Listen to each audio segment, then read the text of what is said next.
Oh, hello, hello, beautiful people. Let's rock and roll. Rumble.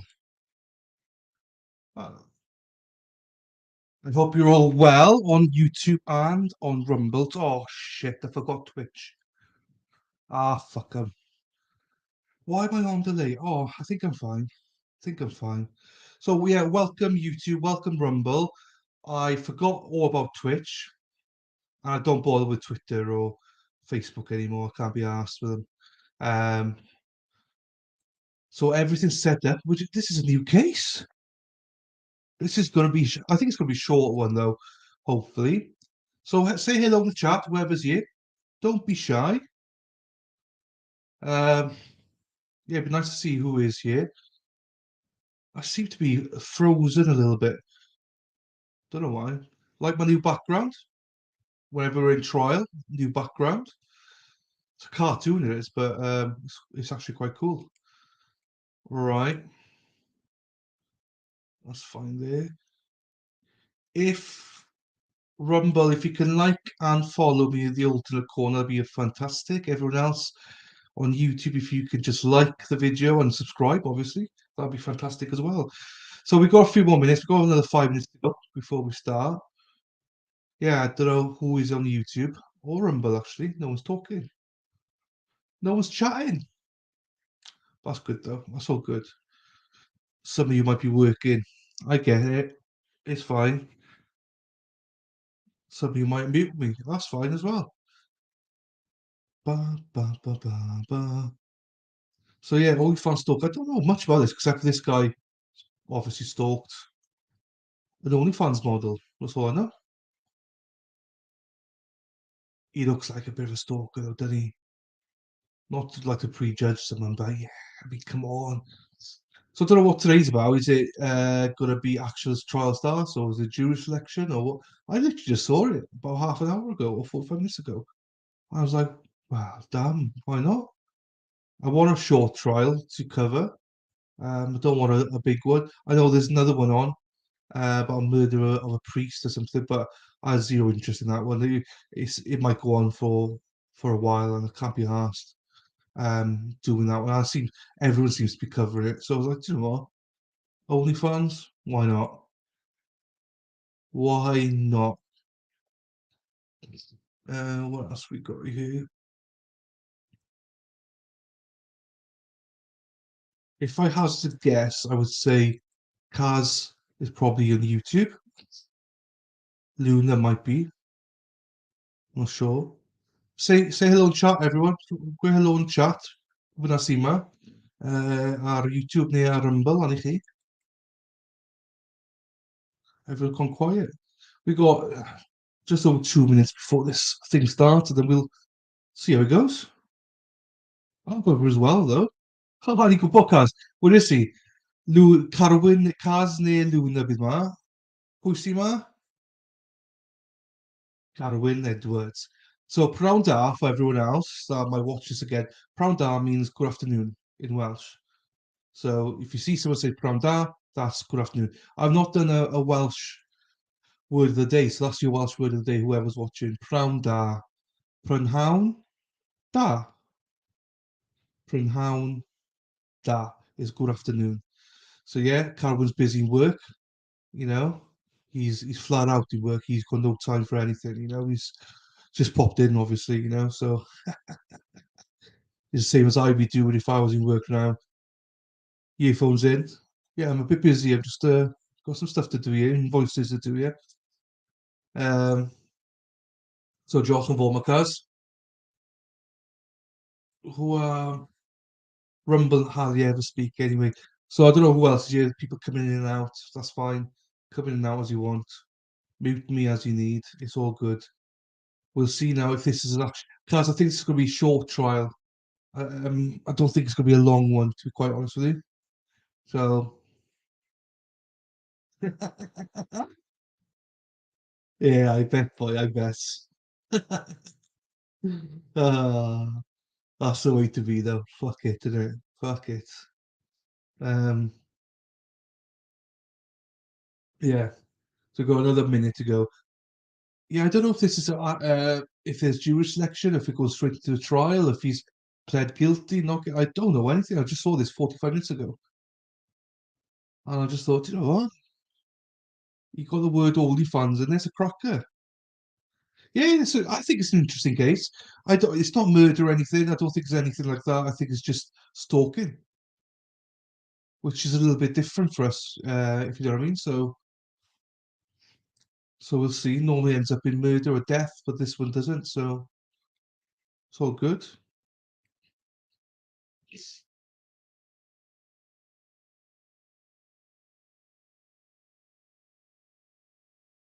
Yeah. Why is it not starting?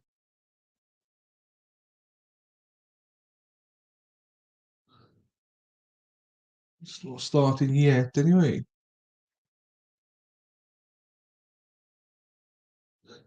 I hate when people are late. I said, come on, 3 o'clock. Um. So yeah. Hopefully, it takes us to midweek next week, and then we be happy with that. Don't want to go on too long. But hey, what's it today? Wednesday. Might be done by Friday. Who knows? Or he might come in today and plead guilty. Literally, Aiden Fauci, he did that, did he? No one knew it. He turned up, yeah, guilty. So, whoa, okay, that's the end of it then. Um,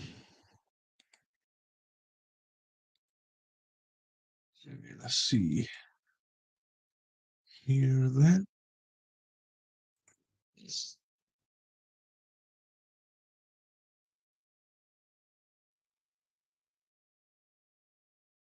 Oh, fine. So somebody liked it. Thought probably Carowin. Thank you, boy. Anyone else? Please like the video. I've just done it myself.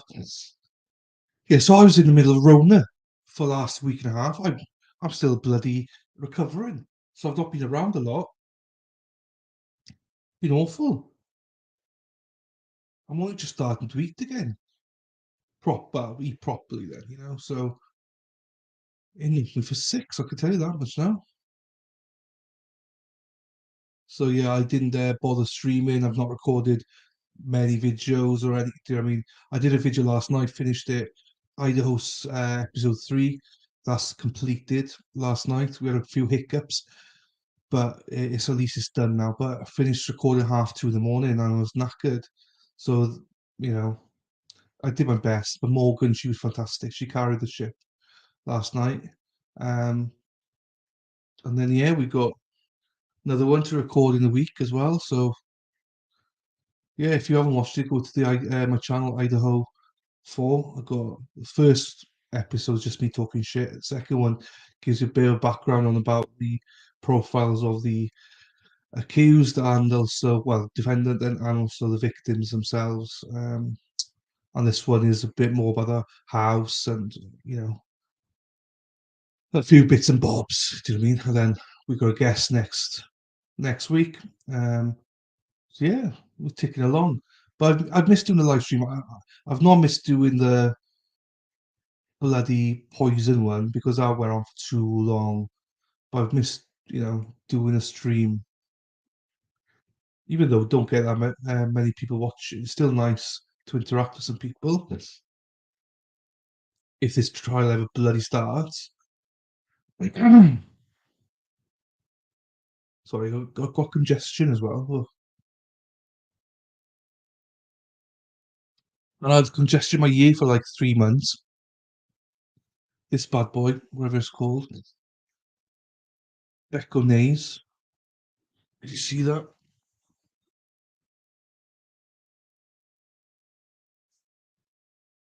Fantastic. It took probably a month, but now I feel great. Um, no buzz in my ear anymore. I can hear my ear. Still got it because I'm scared now. I'm going to get more congestion since I catched the Rona. But touch wood, so far so quite good. Got to see the doctors tomorrow. Got a rash. Say it's a stress rash, so I need to fucking de-stress. Oh, come on. Why has it not started?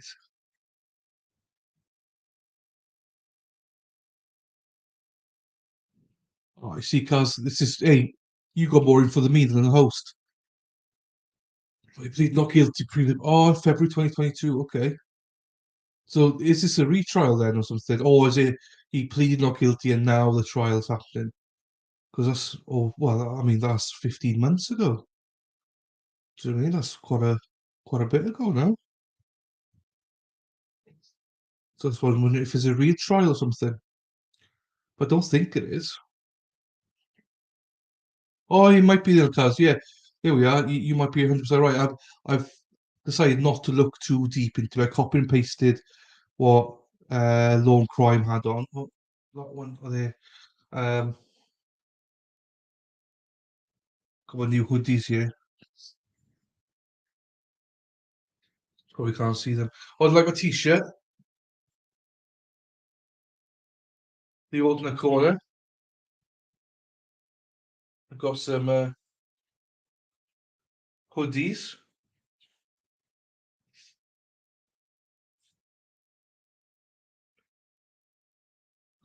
Actually, good quality. I was quite surprised.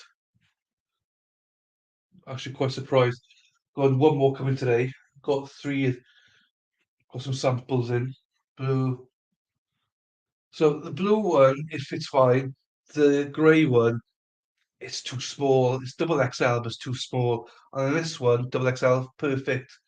So I think it's a bit of a hit and miss. I would say to anyone, um, I'd say to anyone, size up if you're going to buy any. So February 2020. Oh, okay, bail hearing. Yeah, fine. He's probably arrested. Bail hearing. Fine. Hey, you've probably given bail, surely. Do you know what I mean? He's only stalking a little bit. He didn't murder anybody. So yeah, it's interesting to see how this one works out. No, no, there. I hate waiting. Come on.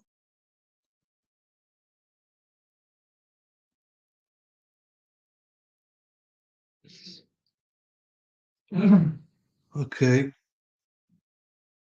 Well, we'll just try and be a little bit patient then, just to see what happens here. Any of Oh, the you go. jurors, and I know you know that, and I know you won't do that. It came to my attention through our communications office yesterday that there may be a side agreement with the prosecution to pixelate certain witnesses. I just want you to know that is not a court order. You're not obligated to do it. You may have agreed to do it, but you're not obligated to do it. And in the future, for the sake of the parties, it's my opinion that Rule 204, but you're not obligated to do it. And in the future, for the sake of the parties, it's my opinion that Rule 204 provides the exclusive mechanism for restricting or limiting media access. If a party wishes to limit or restrict, they have to file a motion to do so. It may be that the media agrees to do it, but I have an independent obligation to assure public access to the courtroom. And side agreements like that do not give me the opportunity to ensure that all of the proper considerations are taken into account. And you have certain standards that you have to meet. So I'm not going to interfere with any agreement that you may have made. I just want it to be clear to the media that you're not under any obligation to make those agreements. And there is no court order restricting your access except for the jurors. All right, thank you. So let's bring in the jury. Okay, so they've picked the jury. We're ready to go. Oh, it's not crowd. There he is. Oh, he looks different now. Looks a bit different now. Ooh, who's his defense lawyer? Oh, she looks all right as well. She looks okay as well. Hello. Prosecution. No. Defense.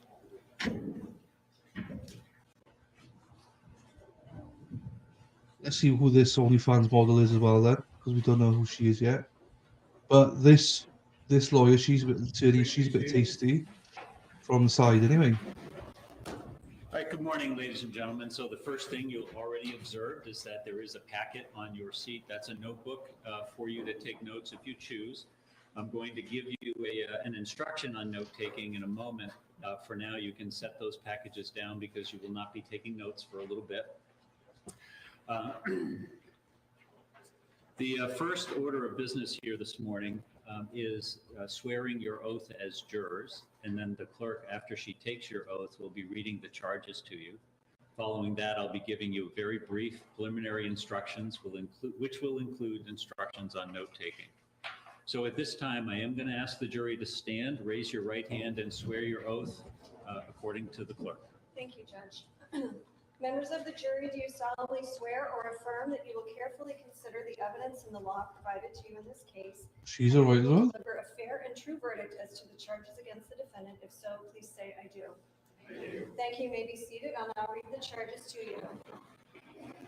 In docket number 219-2022-CR68, charge ID number 197-79440C, the state has charged the defendant Mauricio Guerrero with burglary. The charging document alleges that on or between the first and last days of January in the year 2022 at Somersworth, the defendant did commit the crime of burglary, and that, with the purpose to commit the crime of violation of privacy and or theft therein, he entered 34 Highland Street, an occupied structure that was not open to the public at the time, and which he was not licensed or privileged to enter, and such entry was at night.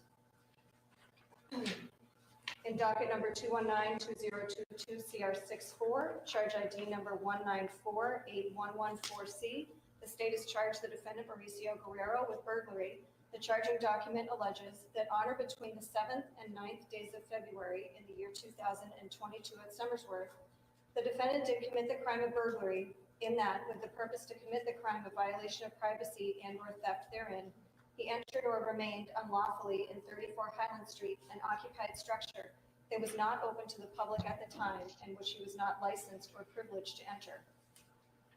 In docket number 219-2022-CR64, charge ID number 1948115C, the state has charged the defendant Mauricio Guerrero with burglary, and the charging document alleges that on or between the 7th and 9th days of February in the year 2022 at Somersworth, the defendant did commit the crime of burglary, in that, with the purpose to commit the crime of violation of privacy and or theft therein, he entered or remained unlawfully in 34 Highland Street a second time, and such residence is an occupied structure that was not open to the public at the time, and which he was not licensed or privileged to enter.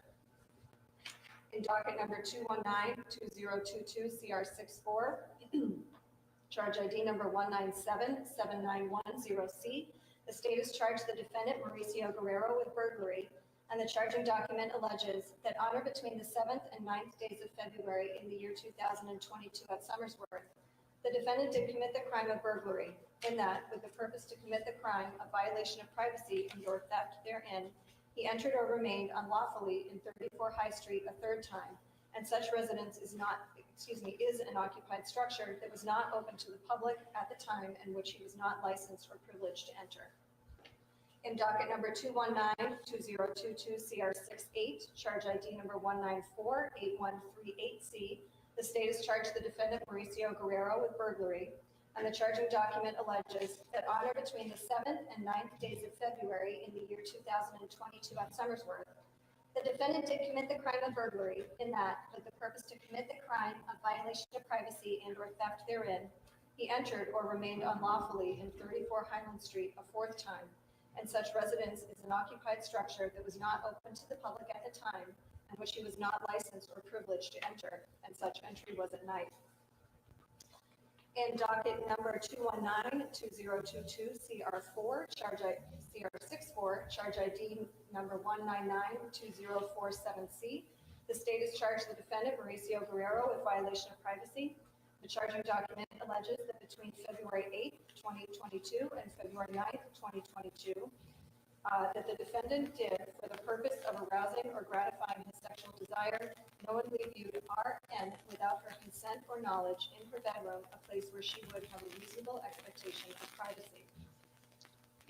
Okay. In docket number 219-2022-CR64, charge ID number 199-2048C, The state has charged the defendant, Mauricio Guerrero, with violation of privacy. The charging document alleges that between February 8th, 2022 and February 9th, 2022, the defendant did unlawfully and without the consent of RN, a person entitled to privacy therein, use a device for the purpose of recording images of her private body parts. Members of the jury, the defendant has been arraigned on these charges and he has entered pleas of not guilty. And that he puts himself upon this country for trial, which country you are. The county attorney has joined the issue for the state, and you are to say by your verdict whether the defendant is guilty or not guilty of the crimes charged. Please listen carefully to the evidence. All right, ladies and gentlemen, so in a few moments, we're going to have the opening statements of counsel. Let me briefly describe to you what the opening statements are, what their purpose is. The opening statements are an opportunity for the attorneys to inform you of what they expect the evidence to be in the case, and perhaps the significance of some of that evidence. It is essentially a roadmap for what the trial is supposed to look like from their perspective. What the lawyers say in their opening statements, however, is not the evidence. It is only what they expect the evidence to show. The evidence comes from the witnesses and the exhibits that are entered into evidence. So,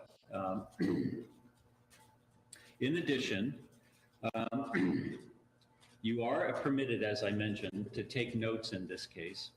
I do not allow note-taking, however, during the opening statements. The reason for that is because the opening statements are not the evidence in the case. So when the opening statements are done, I will try to remember to remind you that you can open up your notebooks and take your notes. If you decide to take notes, and it's entirely up to you, you're not obligated to take notes, but if you decide to, I would caution you to follow the following instructions. Do not attempt to make a verbatim transcript of what's happening in the courtroom, taking down every word that the lawyers say, every word that I say, and that the witnesses say. First of all, that's impossible to do. Secondly, your notes should only be a memory aid for you. And if you try to take down everything that's happening, you're going to be so consumed with note-taking that you may miss some important things that a witness is saying or a question that a lawyer is asking. So try not to overindulge in note-taking. One of the other reasons it's important is you may find as a juror, in assessing the credibility of witnesses who are testifying, that it may be just as important to you what the witness is saying as how the witness is saying it, what their body language is, their facial expressions, how they react to certain questions. I'm not saying those are important considerations to you, but they may be. And if you are over-consumed with the idea of taking notes, you may miss some of those observations that could be important to you. Another word about note-taking, as I mentioned, they are for your own memory aid. You will have the notes available to you in deliberations, but you are not to use them as some kind of authority to persuade other jurors that your memory of what happened is correct and theirs is not. In other words, you cannot hold up your notebook and say, see, I wrote it down, that's what happened. The reason I don't allow that is you yourself may make a mistake, or you may be misinterpreting your own note. You may have written something down, but then as you're talking to the other jurors, you may say, you know I wrote that down and I think the language is correct, but it doesn't mean what I thought it meant. So you want to make sure that you're not trying to persuade other jurors that you're right just because you wrote it down. Finally, you may from time to time observe that I'm taking notes. Simply because I'm taking notes does not mean that you have to. And simply because you may be observing that at a particular moment I'm writing something down, that doesn't mean it's important. I take notes for a very different purpose, and I may be writing something down that has nothing to do with what the witness is saying. I have to make legal rulings as the trial develops, and based on my experience as things are developing, I may write things down to remind me later that if a lawyer is asking for something, that this is what I recall happening. So just because I'm writing it down doesn't mean you have to, and you should simply ignore the fact that I'm taking notes. All right.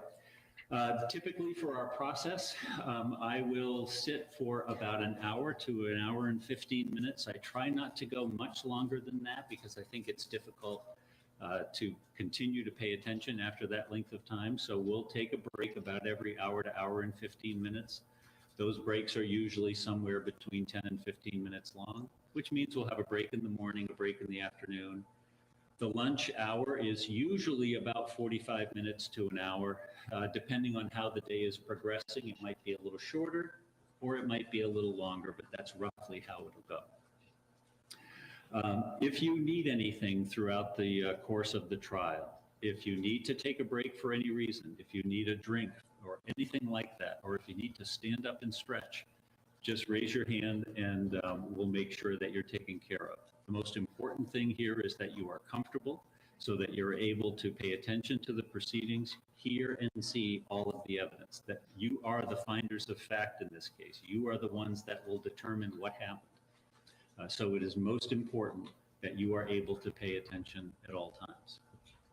So simply get my attention by raising your hand. There will be a bailiff sitting right there. In fact, there is a bailiff sitting right there, actually to your right. He's usually sitting to your left, but he's to your right today.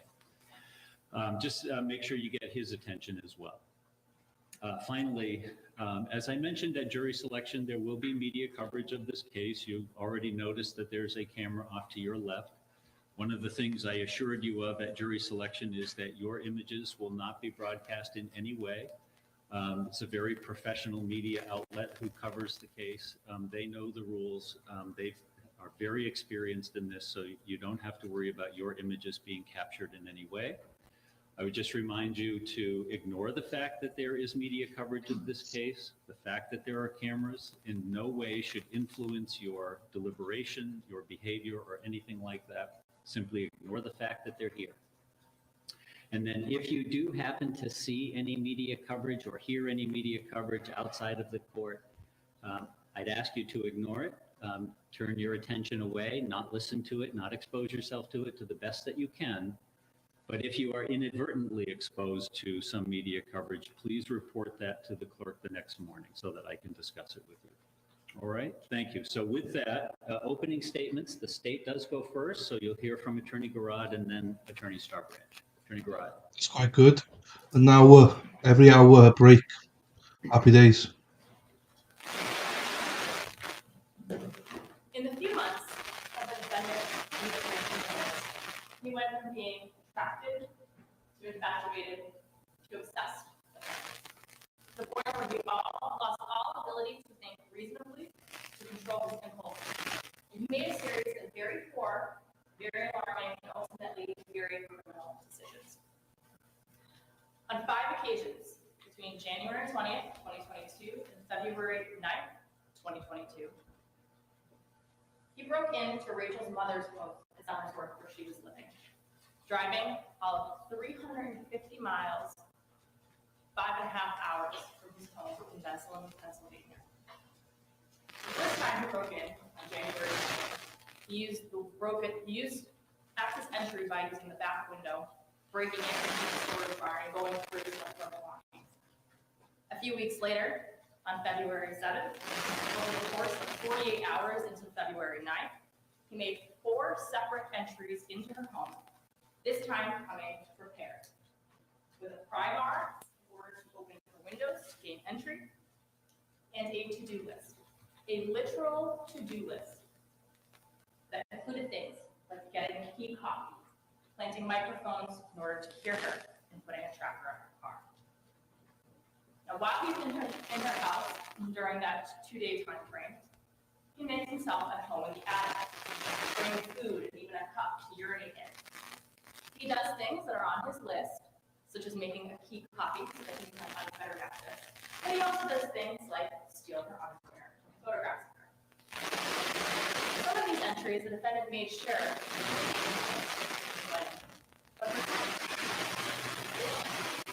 including the final entry. When he came in around 2 a.m.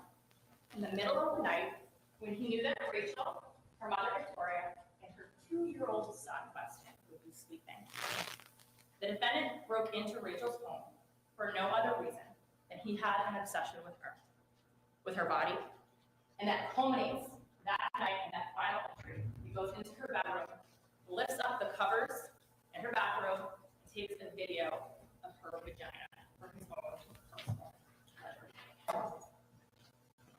Now, the facts of this case, from the start to the finish, are almost stranger than fiction, as the truth can sometimes be. Right down from when the defendant first met Rachel, the defendant all the way from Pennsylvania, and Rachel here living in Somersworth. And that is via this OnlyFans platform that we talked about on Monday. Now, OnlyFans is this platform where essentially a person can have a page or a channel, and other users can access that by paying to subscribe. It can be things like cooking tutorials or teaching somebody to play a musical instrument. But of course, the internet, what it is, it's commonly used to post pictures and videos of naked women, and the men there that pay to access them. Still bad, still crackling. Initial meeting was Rachel had a page on OnlyFans where she would post nude pictures and videos, and the defendant was her subscriber, fan, if you will. He followed her page, and they engaged in various sexual banter. There's a message option on that app which allows, private requests and things like that. And at first, this relationship is purely transactional. She's communicating with the defendant because she's being paid to. But at one point, she gives him her personal phone number. And this messaging transitions from OnlyFans into this more personal realm of private cell phone texts. And as it did, the messages themselves became more personal. Rachel, who goes by Bella online, told him her real name and that she has a young son. She's a single mother. At first, she's engaging in these text messages because of the defendant. How is it now? She purchased her a flat screen TV and this fireplace space heater item in the hundreds of dollars, and sending them. I can hear it. An address to send them to her house, and later her mother's address when she moved back to her. But then sometime around November or December of 2021, these lines start to get blurry between this fake sexual online play into a more personal world where real people are having real discussions and the defendant develops real feelings. So he has her address, and one day he takes this very drastic step, and he decides to get in his car and drive again at 5.5 hours, 350 miles to her house, and just takes his chance and shows up. This is December 7th, 2021. Rachel is understandably a little freaked out. She tells him she can't see him, she's a 2-year-old, she can't just drop everything and he can go out and see the defendant. And he leaves that day without getting to spend any face-to-face time with Rachel. They still have not actually met in person. A couple weeks later, he does this unannounced visit a second time. And that time, she does agree to see him.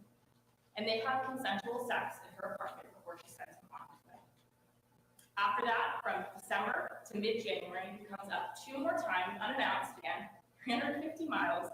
But on both of those occasions, he does not get to spend any time with her. She sends him away. Perhaps frustrated by this, on January 20th, 2022, he again drives that long distance to Somersworth. And this time, not only does he not tell Rachel that he's coming, he never tells her that he's there. Instead, he goes in and he breaks into her home. Now, you hear about this home that she shares with her mother. At that point, she had moved in around Christmas back in with her mom from her own apartment. And it's this old Victorian home, kind of like a maze. And it's got these 2 back rooms, one's unfinished, and the one behind that's almost like a barn that are attached to the house. There's an old wooden window on this back barn that slides to the side open. It had been secured by someone with a nail so it couldn't slide all the way. The defendant is able to break that window and then prop it back up afterwards so that if anybody was just looking at it quickly, they would not be able to know necessarily that the window is broken of this old area of the house that nobody really goes to that often. So while he's in there in that back room, going through her childhood schoolwork. We know this because he took a photograph of something clearly important to him, a poem that she had written in grade school called Dear Summer Raindrops. And we also know this because his fingerprints were on the cellophane sheet protector that was used to contain it.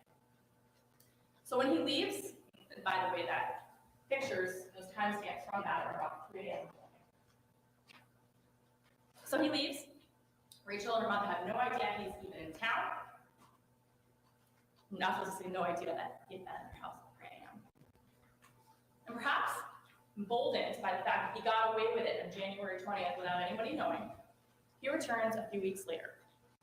He drives all night and he gets to Somersworth, New Hampshire around 4 a.m. on February 7th. So that's a Monday. And as I have said, when he returns, he has a to-do list.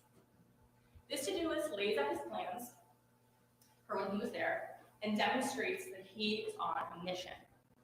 And that list, that to-do list, is found there in the notes section of his cell phone. It has things like go to her house, then put a tracker on her car, lockpick her house, find her room and her stuff and get my shit back, get a key copy, put microphones and stuff to hear her, log into her phone hopefully, make sure to be very careful and sneakful around her home. Remember, get her phone and open it and unblock me on everything. It also details her son's name, his date of birth, a description of where her two friends live, that she drives a white Jeep. It lists her license plate and the name and number of Nate Wilson, the guy she had been seeing.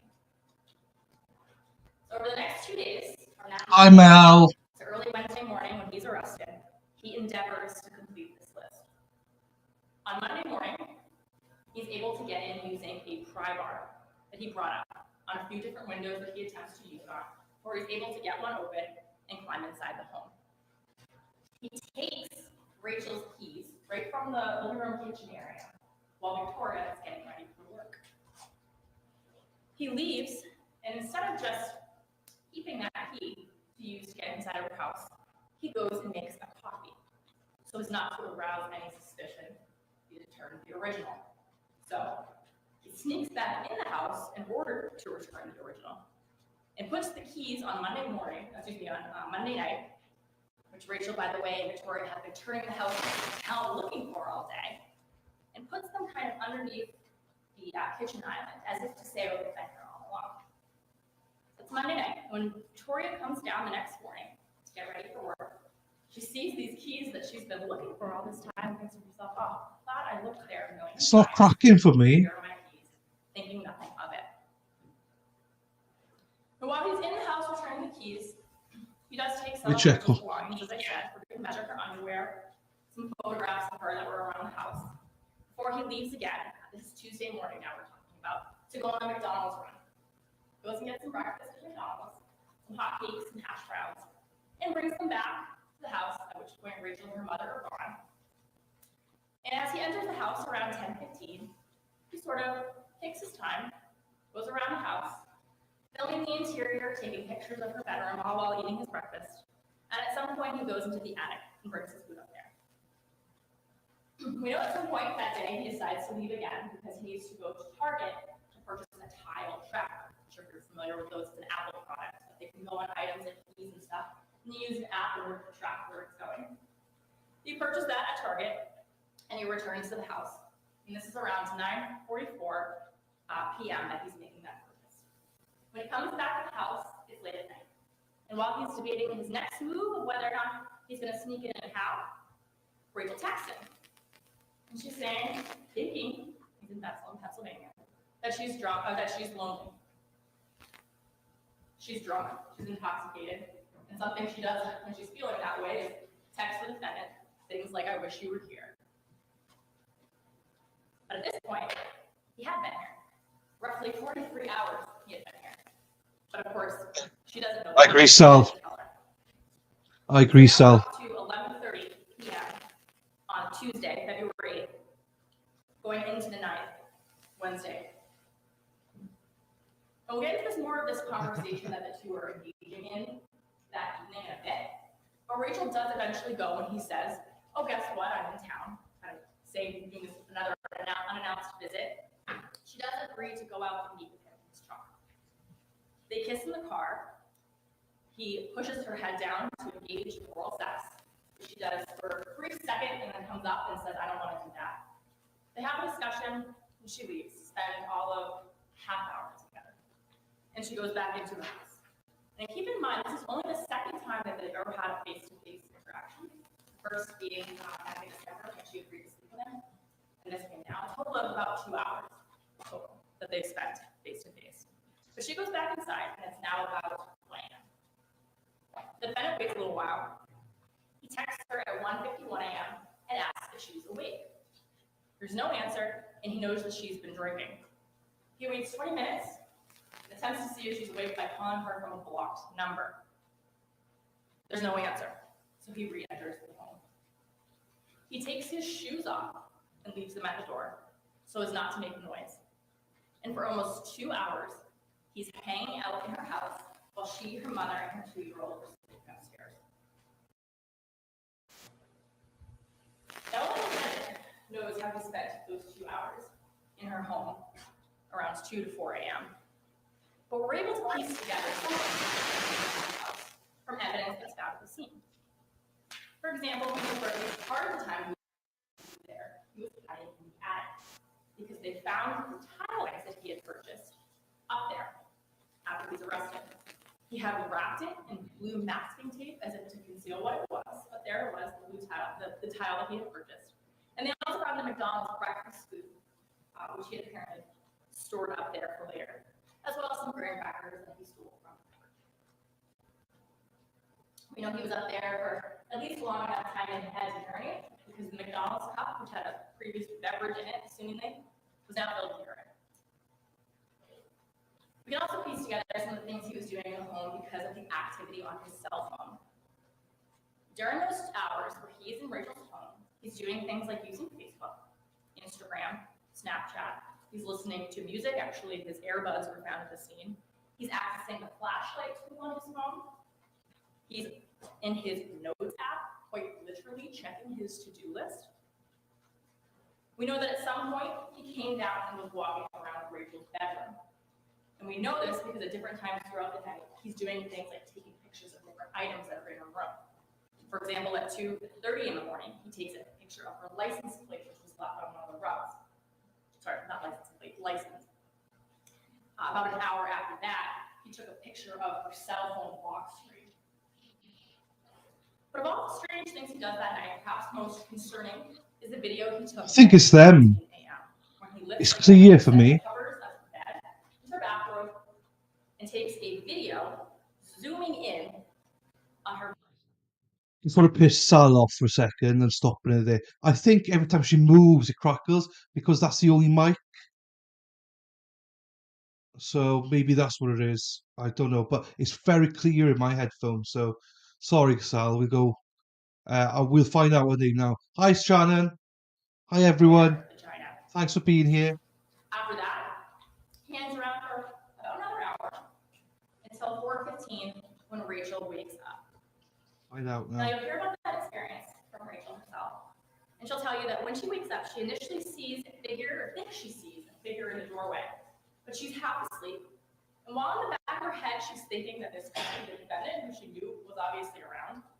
She thinks maybe also it's her mom, or maybe that she's just imagining it. So she goes around the house to look. She's careful not to wake her son Weston.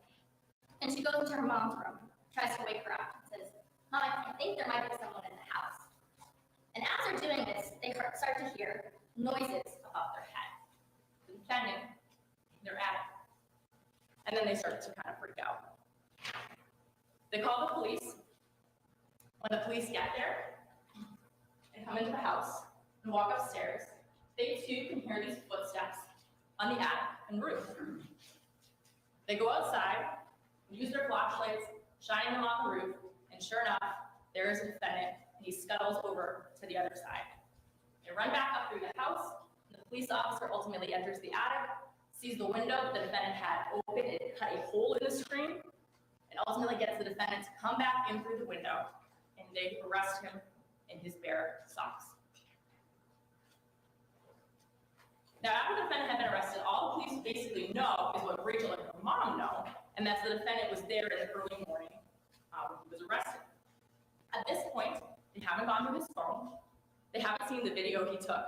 They haven't fully interviewed Rachel or him, or processed the crime scene, and they don't really know what they're dealing with. So you hear about how this investigation sort of unfolds, and they have to kind of work backward and figure out that he had been in the house for the last 2 days and back in January. It's every time she moves. And as I try to talk to him to get his side of the story, he downplays it. He says, "Well, we were fighting, we were arguing. I went in that night, sure, but I was just doing it to get my stuff back. And oh, by the way, the door was unlocked. I didn't break in or anything. And after getting that story, police kind of finding out more details, almost simultaneously. Seeing this video on his phone, finding the urine, McDonald's, stuff like that in the attic, and they go and they confront him with these details that don't really fit his story. They confront him and confront him and confront him until finally he admits to what he's done.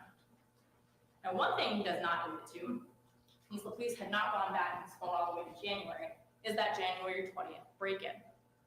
So he's not asked about that. He doesn't tell them. But he is specifically asked when he was here in January, when he had come to see Rachel. Completely disincludes that January 20th trip. Now, I'm sure probably some of you are wondering, what exactly is this relationship between Rachel and the defendant? These two people that meet on this unusual platform are communicating, not spending any real time together, but when they are engaging in sexual activity. That's a good question. And it's not an easy thing to put a label on. I said earlier this started as a very transactional relationship, and the lines eventually got blurred, and that's true. But to Rachel, at least, they were never in a relationship. And when the defendant is asked, were you ever in a relationship, he agrees. He says, well, it was always this really complicated thing. In order to get the full picture, it's important to know about where Rachel was at the time. She was 24 years old, a single mom, despite posting videos of her naked body. So the article you on think Twitter. maybe she's a confident person. She actually had incredibly low self-esteem. No She had time, yeah. bad relationships with men, and she was drinking a lot. And so when the defendant comes along, showering her with these compliments and gifts, and clearly enamored, she liked it. She even encouraged it. She flirted, she spent her free time on the phone with him, FaceTiming him, free of charge. And even though she didn't really want any sort of real relationship with the defendant, this conversation that she has with him over text messages doesn't necessarily reflect that. And especially true if she did drinking and sex with the defendant. At one point telling him she kind of liked the fact that he was a little obsessed with her. Now when he would make his surprise visits and this person that was online is suddenly on her street, sure, it freaked her out, but part of her was also flattered. She wanted to be wanted. She wanted the attention from men, good or bad. Another part of her felt guilt. She knew she encouraged his feelings, and it was partially her fault that he would drive up all this way, spend all that time coming to see her, because she would say things like, I wish you were here. And part of that guilt sort of manifests in the sleeping with him. At times, Rachel was hot and cold. She would go from saying that this is too much, we have to stop talking, I'm gonna block you. And then she'd go back to talking with always these kind of hyper-sexualized overtones to the messages, since that is how this relationship initially started. And you'll see some of those messages. I don't see all of them, we'd be sitting here for a full extra week, but you'll see some, and you'll see that especially the messages that they exchanged on that day, February 8th, leading up to when he's arrested. And it's very indicative that day of how they spoke to each other over the course of this time frame. 1 minute, she's accusing him of not being able to move on, asking him to leave her alone. And then 12 hours later, when she's been drinking, asking if he wants to FaceTime her, saying that she thinks she's in love with him, that he's the only one that makes her feel special, and wishing that he was here. And when she's texting him, she's drunk and then she's lonely, he sees that those text messages. So she doesn't know, but he's in town, on her street, and he thinks it's his chance. And he tells her, what would you do if I was here right now? And she goes out to see him. So you'll see those messages, you'll see the break in those messages when she goes up to talk. And you'll see the messages afterwards when she goes back inside. And thinking about it, gets really mad at him for thinking that he just has the right to show up at her mom's house. Picks a fight with him and tells him to never come here again. For his part, he does engage in this kind of toxicity. And you might even feel a little bit sympathetic towards him, because at times Rachel is not really being fair with his feelings. But of course, having a girl play with your emotions doesn't give anybody the right to in their house. Now, I don't know what the defense is going to be when I sit down and he gets up here.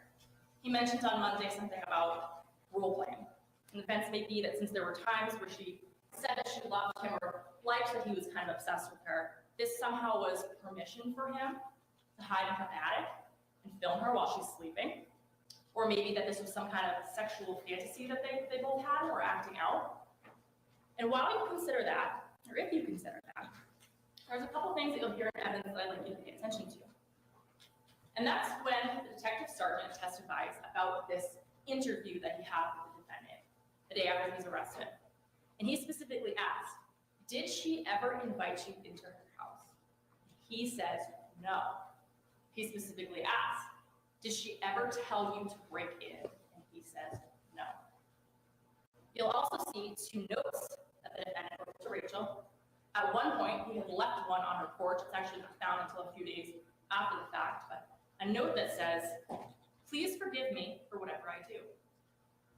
He writes another note in the police department to Rachel, apologizing for what he had done. Also, pay attention to the evidence of his actions, and especially the messages that he sends that day, where he actively tries to hide from Rachel the fact that he is in town, that he never tells her that he had been there, for example, for the 43 hours leading up to the evening of February 8th. And the fact that when the police come that night, instead, or when Rachel wakes up that night, instead of staying and engaging in some kind of like role play, he leaves and runs out off onto the roof in his socks. You also pay attention to what you won't hear. And that's any sort of evidence in phones or messages where they plot out some kind of role-playing sexual tryst that involves him hiding in her attic and urinating into a cup. What the evidence will not show is that Rachel or her mom, for that matter, either asked for or deserved to have the defendant freaking around in and out of their home, stealing their belongings, and violating their most basic privacy rights. What the evidence will show is that the defendant did these things, not because he thought he had permission to, but because he felt compelled, because he had gone from fan to fanatic and became obsessed with Rachel.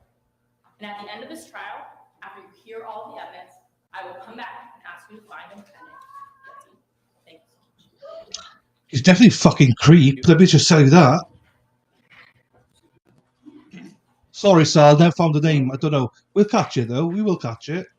The defense lawyer, the female, she's a fitty. She's a bit of a right, Sal.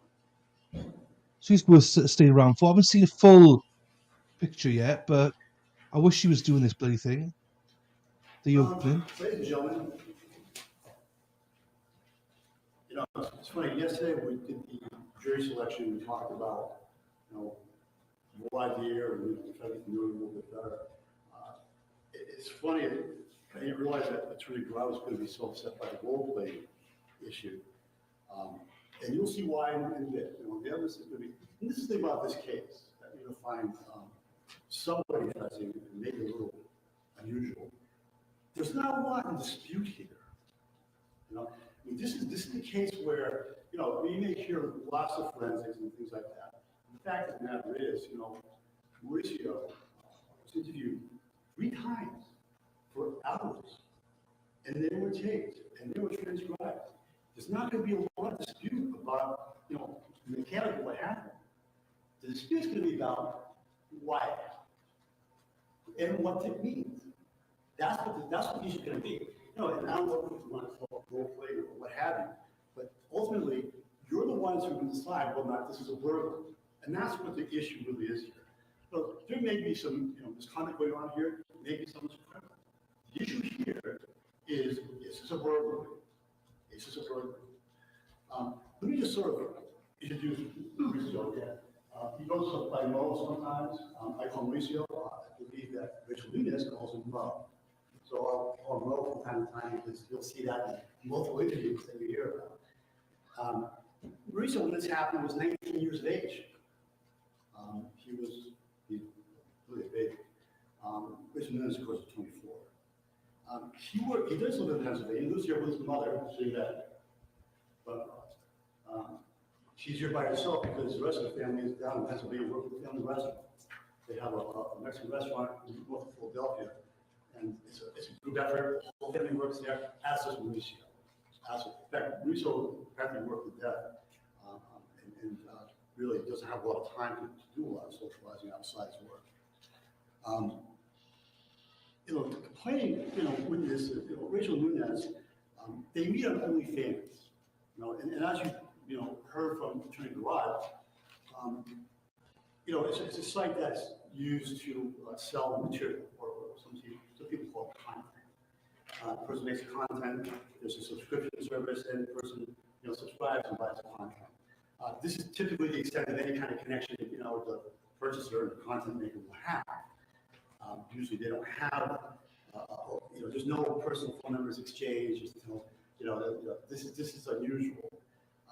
And this is where things really go south, because there is a relationship here. And a relationship which she actually welcomes, not just tolerates, but welcomes. Financially she does well. He's generous. And he gives her money and gifts outside the OnlyFans site because she wants them. But let's make no mistake about it. They make that drop into the friend zone and then into more of a lover issue.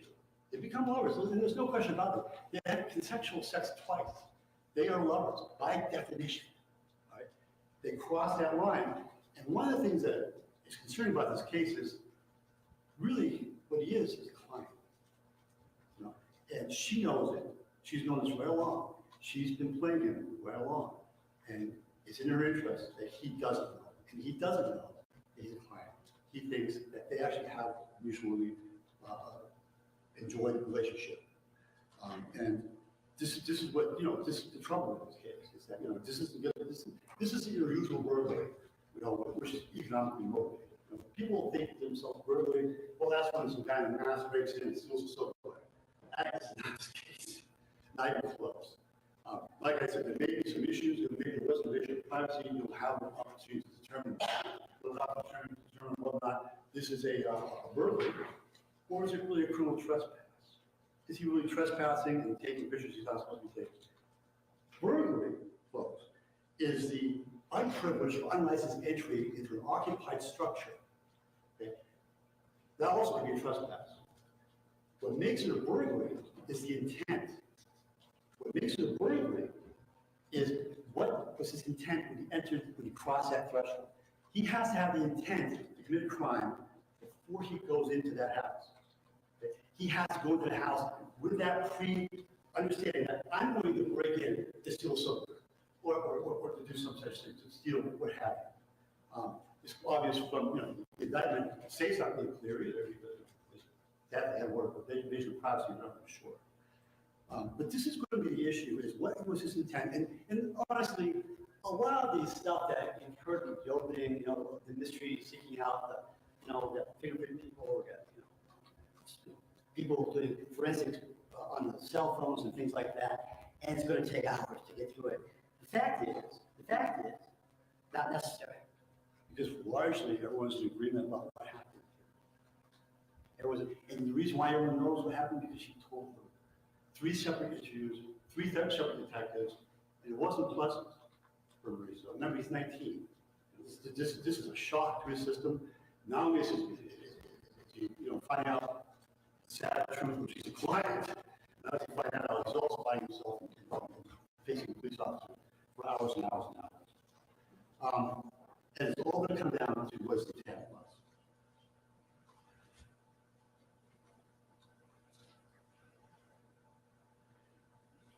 The first time he does come up, it is unannounced. It is in December, and she doesn't want to see him. And so he leaves. Fair enough. And by the way, while this is going on, they're always constantly in communication. You're going to see books and books and books of text messages, folders back here, text messages, thousands of them. This is going on throughout. Whenever he goes up to visit, it's discussed online, or text, and they discuss it afterwards, and sometimes they discuss it before. Sometimes he surprises her, helps her see her. He comes to her with gifts when he does that, when he comes up. This is sort of thing that sort of developed. But closer to Christmas, the first visit was roughly January 7th. That's probably correct. But as he gets closer to Christmas, he comes up and she welcomes him. He's like, okay, great. And they basically have a date. You know, he stays there. He stays for a couple hours in her home. She doesn't go all the time. And he stays there. They engage in sexual activities, intercourse. And then, you know, he leaves some money and he leaves some gifts. He also, and this is interesting too, because, you know, most people who are contact providers don't usually give their addresses to their clients. She does.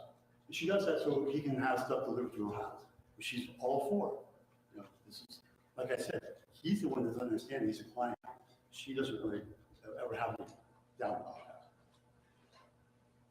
She doesn't have any feelings for him whatsoever, really. It's a pseudo relationship. He shows her, and she knows that, and she exploits those feelings. She exploits those feelings in a very mercenary type way. And remember, she's really in a position of control here. She's older, she's in the business, he's young, naive, stupid. I'm not saying he's a dumb person, but he acts dumb, stupidly. He's in love, she's let him on. And It's weird, isn't it, Mel? to say Weird. she's sending mixed messages, which, by the way, is one of the ways she describes this. She's interviewed as well. And one of the ways she describes this, well, again, I guess I was sending him mixed messages. Well, that's a wildly, grotesquely understatement. She also describes her behavior as leading him on and messing with his head. Her words. She actually tells him that. Repeatedly, she tells him that she loves him. She tells him that she enjoys having sex with him, and he's ready to believe that. He wants that more than anything else in the world. So when she says to him that I love you and I love having sex with you, he's on cloud nine. He's floating. You know, this is the tragedy here. Is that, you know, he really got duped. And at the end of the day, there he sits. He's 19, or maybe he's 20. You know, this is the tragedy here. What you're going to see, what you're going to find after the evidence is close to this case, and again, largely it's going to come from his own mouth. You're going to hear, you know, at least a few different detectives talking about interviews they did, and they were videos they called. What you're going to find is that, yes, he was in the house. Yes, you know, he was making himself home there. But his intent is going to be the issue. He didn't go in to steal things. He didn't go in to take pictures. The things that he took are dumb, underwear, pictures. No swimwear, no money. The act of going into his house was impulsive. It wasn't planned out. Yes, he has an idea how he's going to woo her, how he's going to go about that. But he doesn't plan ahead of time and say, well, I'm going to go in there and steal stuff. I'm going to go in there and take pictures. No, he goes in there impulsively to sort of sit there and wait. Because, you know, he doesn't live around here. He needs a place to stay. Sometimes he stays in hotels. Sometimes he sleeps in his truck. But this is you know, this is what we're talking about, because at one point they asked him, well, why did you go in the house? You know, you have this date there, and this is the thing. He goes up the day this happens. You know, February 8th is probably when it happens, maybe that night, somewhere around there. When this happens, they actually have another date. He picks her up. He goes out to her house. You know, he waits for her. She comes out. They go off, and they engage in more sex, afflation, basically. And after that, they have a fight, and some of the things she says to him is that, well, I'm going to throw all your stuff away, because she's got some stuff. She's got sunglasses, she's got something his mother gave him. She gave him a special hat, a beanie. She's got the sentimental value, she's got that. There are some things that she has. Also, the TV set, they get in a fight, and she'll say, well, just take the TV and go. Or I'm going to throw the TV away, just take it and go. Take the fireplace and go. You know, they have this fight, then they make up. Incidentally, at least one of these times, if not more, he starts to get a little smart and says, you know, this is terrible, I'm out of here. He actually tries to get away from her. She reinitiates the contact. She reinitiates, and she actually says to him things like, I actually enjoyed having someone obsessed with me. I like this game I'm playing. That's bad. So this is the problem. This is the problem with this case. You know, she's 5 years older than he is. He's her client. And the tragedy in this case is he doesn't know that. He doesn't know that. And when he went into that building, into that house, it was impulsive. And You could just easily say, well, he took graham crackers, he must have got in there to eat something. He doesn't know what he's doing. He just goes in. And, frankly, when you talk, when counsel talk about the to-do list, he actually says in the to-do list, what are you gonna do in there? He says in the to-do list, get my stuff back. None of that, he's getting his stuff back, period. So at the end of the day, you're gonna have choices. At the end of the trial, we'll all address you again. Attorney Rod and I will give you our views of the world. Which will be different, but you're gonna find that the evidence is gonna be somewhat, consistent with whatever was view of evidence you did. But you'll be given the law by Judge Howard. And Judge Howard's gonna talk to you about what your options are. And you'll have options, perhaps to convict him of stuff that he did, or maybe you'll find he did nothing. But at the end of the day, you're not gonna be able to find that he went into that house with a purpose to commit any kind of crime. Thank you for your attention. Thank you. Attorney Ramos, are you calling the first witness? State? Yes, Your Honor. The state calls Sergeant Nicole Faye. So ladies and gentlemen, the state is calling its first witness. This is where you can take notes if you choose, so you can get your notepad ready to go. It's entirely up to you.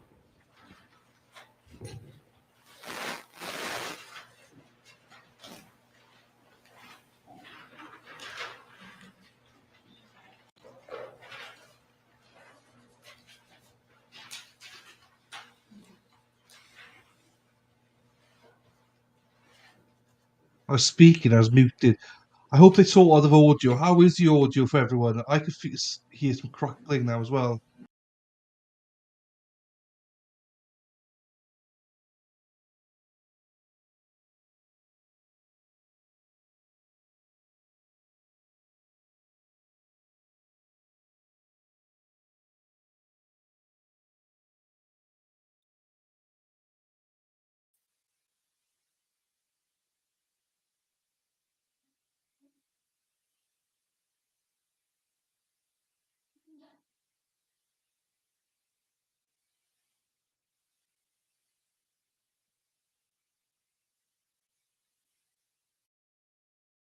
Attorney Ramos, when you're ready. Your Honor. Sergeant Faye, can you hear me okay? Yes, I can. Perfect. I'm just going to start by just having you just state your first name, last name, and spell your last name for the record, please. It's Nicole Lefebvre, and that's Lefebvre. Sergeant Faye, where do you currently work? Somersworth Police Department. How long have you worked for the Somersworth Police? About 8 years. What's your role within the Somersworth Police Department? I'm a patrol sergeant. Can you describe your duties as a patrol sergeant? Manage my shift. I'm responsible for 2 or 3 individuals underneath me as patrolmen. Give advice as needed. Did you receive any special training in order to become a police officer? I did. I went to a 16-week police academy in Concord. No. On February of 2022, were you a certified police officer in the state of Hampshire? Yes.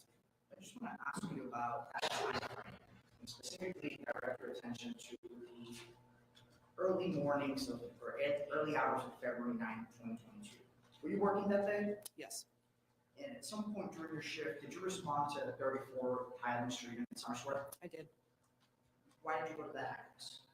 Got a call about a noise complaint, possible raccoons up on the roof. The caller really wasn't sure the cause for the noise.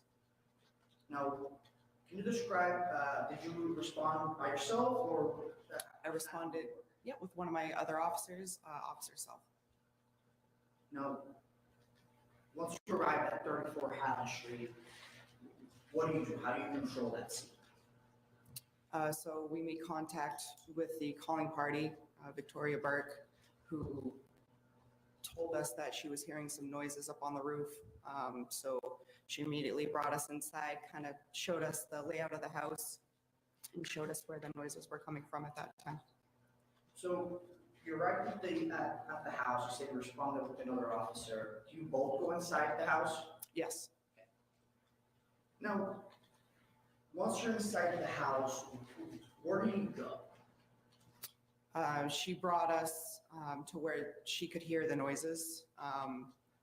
It's an older house, so it's a little bit of a maze, but she brought us in the front door around a couple corners into a set of stairs that went up onto the second floor. And were you able to hear those noises yourself? We could hear some scuffling at that point, yes. Could you describe what the noises or what it sounded like? From there, it sounded like light footsteps. We couldn't tell at that point if it was an animal or a person. So once you hear Wow. these, You're right, Sal. footsteps or noises, what do you do? So Fuck, they're bad as well. Continue talking with Victoria, and my other officer, Officer South, continued to investigate the noises. While speaking with Victoria, Officer South explained to me that he could hear louder footsteps that he believed to be human. At that Where point. were you at this time? I was speaking with Victoria just around the corner from the stairs, I believe. Now, did you stay inside the house the whole time? While I was speaking with her, yes. So after you're done speaking with her, where did you go? After we spoke with her, my officer said he believed the noises were coming from the roof. So we stepped outside to get a better vantage point of the roof at that point. What were you able to observe at that point? I walked out of the house, and the house is situated on a hill. So I walked down the hill to get an easterly view of the house, and at that point, I saw somebody crawling across the roof. And was this roof connected to the same house that you were just in? Yes. So once you see that someone crawling out of that roof, what did you do? I announced myself as a Somersworth police officer, and I ordered him to come off of the roof. Did he do that? No, he continued to crawl across the roof and out of sight.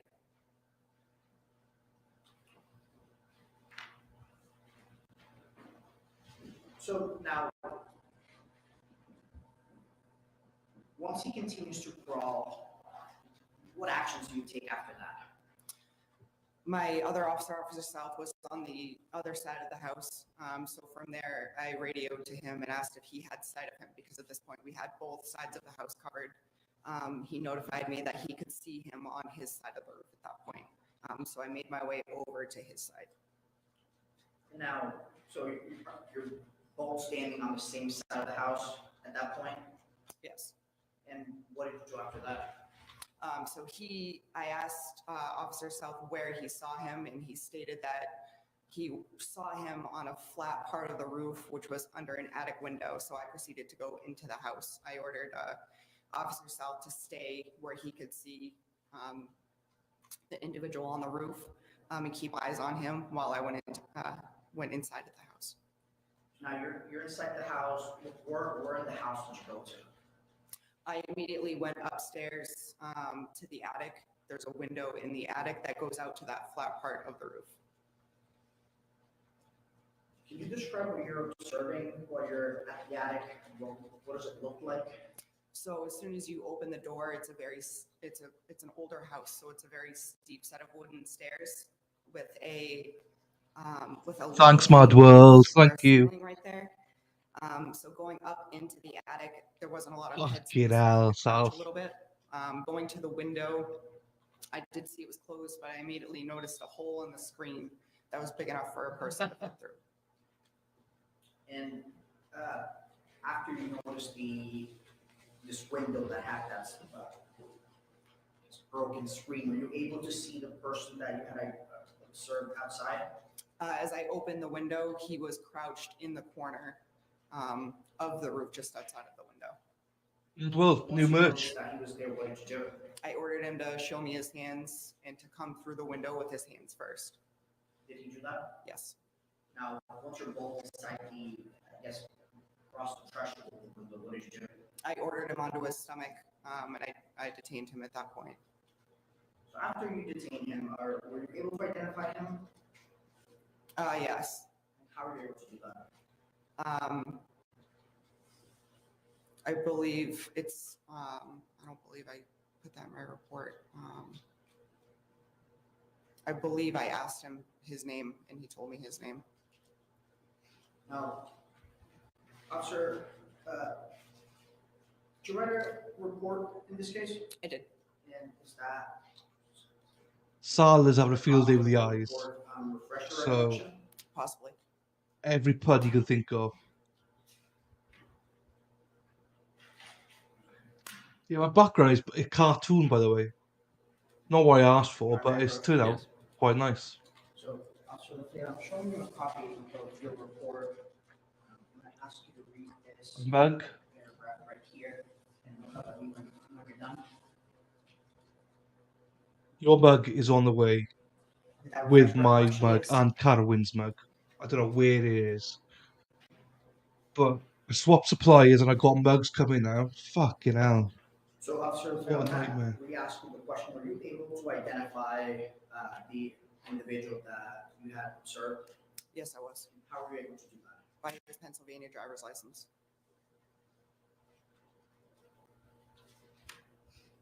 Pennsylvania. Oh, Now, I just Brian want to switch Kohlberger. gears a little bit and ask about some of the items that you were able to observe while you were inside the house. Can you explain to the jurors what areas of the house that you looked at? Sure. So entering the house, you enter through a side porch and then it comes into a kitchen area. Off of the kitchen, there's an older room that they use mainly for storage. And I found a pair of sneakers in that room, Vans sneakers that the homeowner and Miss Nunez said that didn't belong to them. I also observed in the attic a McDonald's bag with pancakes in it, a drink cup, and a sleeve of saltine crackers up there.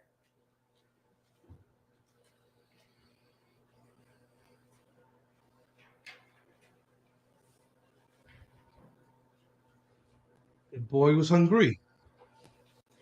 All that sex they've been having.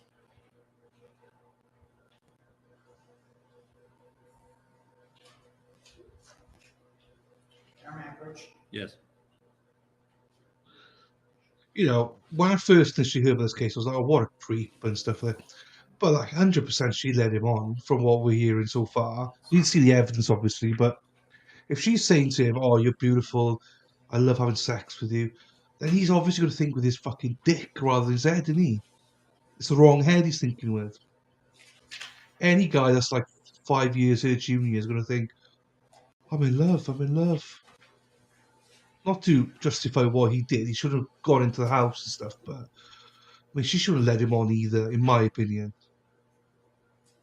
But Tits and Fanny does women, they got this hold over us men.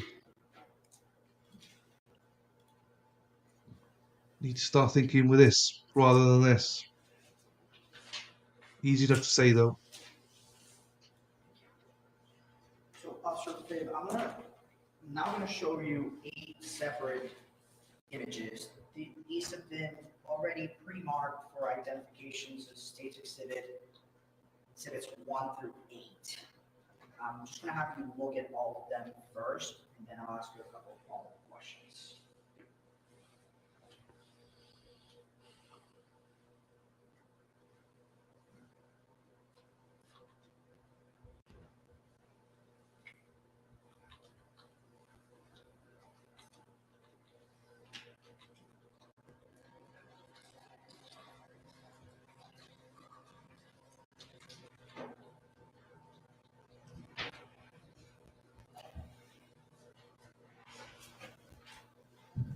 So, Sergeant, do you recognize all of these images? Yes, I do. Where were these images taken?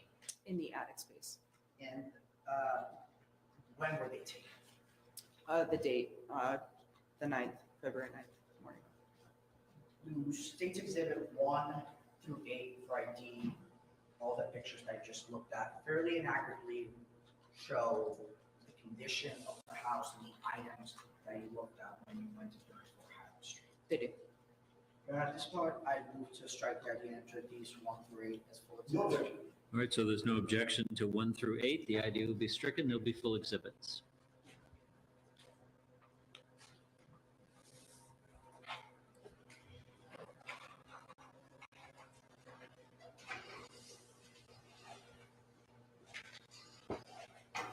mind grabbing the lights? And I just been asked permission to publish that on the adjourn. Yes. Is that television screen in your way, or can you see the whole?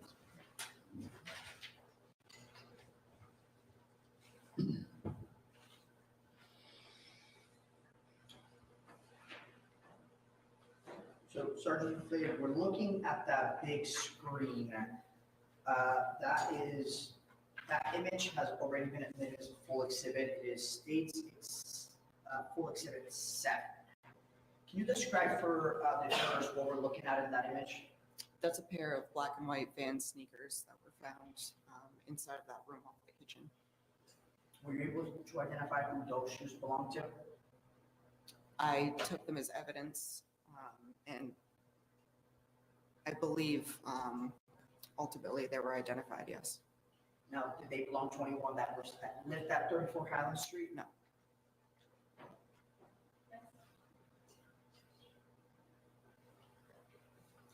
So now, we're looking at State's exhibit, or State's full exhibit 1.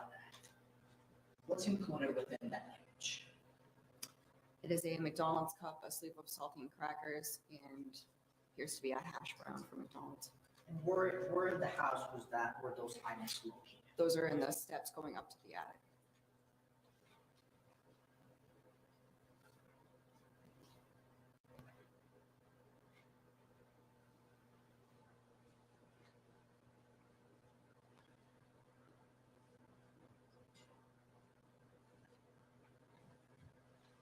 So now we're looking at State's full exhibit number 8. What were you able to observe in that image? So this is a set of Apple AirPods in that white container and a tile tag. It's a location device Make it these breakfast, Those 2 items located. in the attic. especially American one. You get bigger portions of the UK. Whoa, yes. Love a McDonald's breakfast now and again. So with that one, we're looking at State's full exhibit 2. Can you describe what's included in that image? Yes, that's the McDonald's bag with the pancakes, And what was that? also in the attic.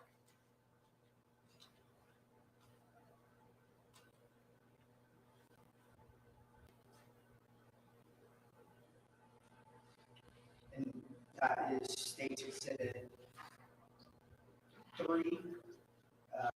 Is that a larger version of that same picture that we just looked at? Yes.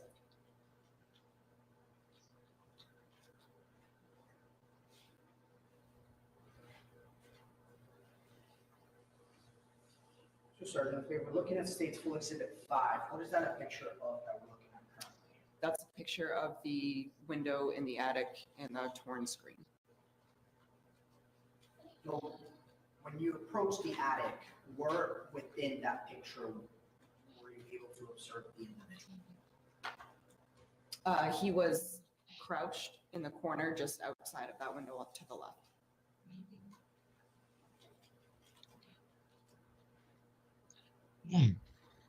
Don't get me wrong, Mad Wolf. Fry up all day. But there is Exhibit is State's exhibit. Full exhibit McDonald's 4. breakfast. Pancakes are gorgeous. The torn screen. Where did that window, I don't get the wrap, full breakfast wrap. where did it lead to within the house? It leads from Scrambled the side egg. of the house onto a flat roof area. But I'm not against a fry up. I love a fry up as well. So probably I'd go for a fry up. But the hash browns are so nice and they're so quick at McDonald's. Image is State's full exhibit number 6. And I never have it. Can you describe that image? It's a water bottle Where was that located? in the attic. Might have McDonald's breakfast once or twice a year. If I'm lucky. I've had it. Oh no. Oh, it was them, not me. Fuck. I was like, where's it gone? Was the screen gone? It's them. Any other people for food? We are a food channel, by the way, so So, a bit of crime. once we were able to document those items and observe those items, did you remain at the house or did you go somewhere else? I remained at the house. Now, once you're done looking at items in the house and talking to people, what did you do?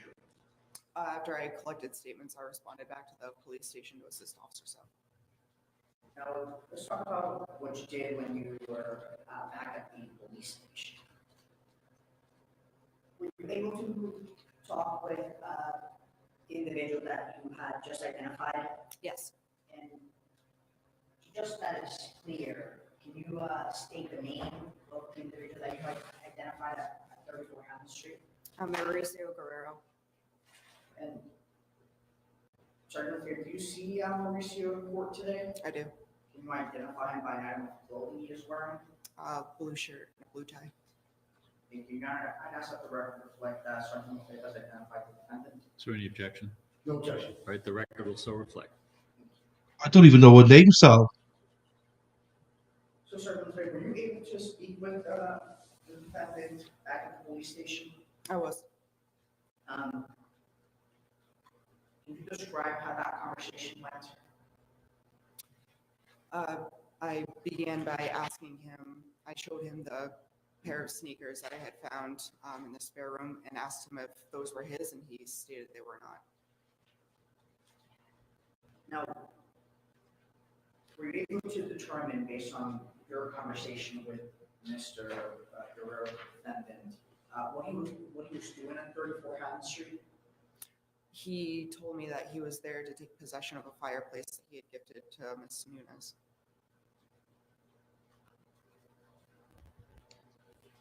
And Right. Okay, but I'm still have to look at her OnlyFans though, see what she looks like. that fireplace? If I do a name. Sustained. Sergeant Fair, did he say any statements to whether he had permission? I think I could see her. Fireplace? No objection. Why don't you come up? The defense lawyer, Sal, you want to see her. Now, I've only seen a side view, but she was very attractive. Here she is. Oh, not him. Fucking get him out the way. There she is. Oh, she got a bit of a arrested bitch face there. So maybe not, but she did look nice later on. So, Chloe.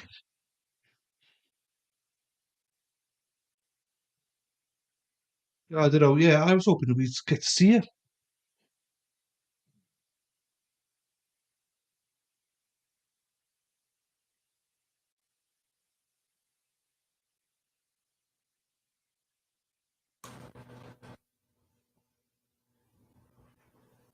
Okay, so thanks, Sal. Appreciate that, Link. Sergeant Fair, I'm going to re-ask the question.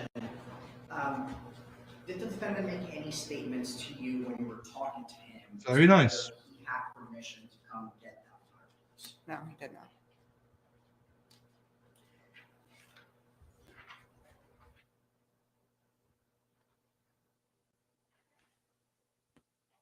I just want to clarify, did you say, was your answer no, he didn't make any statements, or no, he didn't have permission? No, he didn't make any statements. Were you able to determine when he arrived at Hampshire?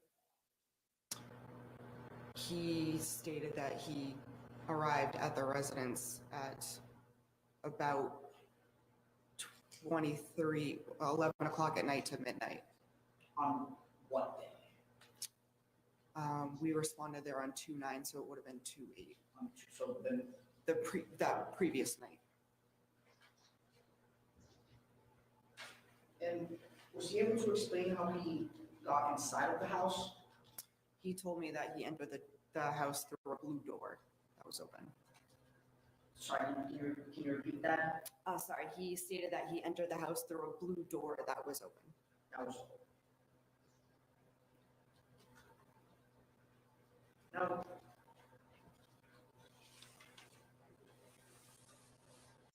how did he end up in the attic from that conversation that you had with him? He stated that he was in the house and that when he heard Officer Self and I, he ran.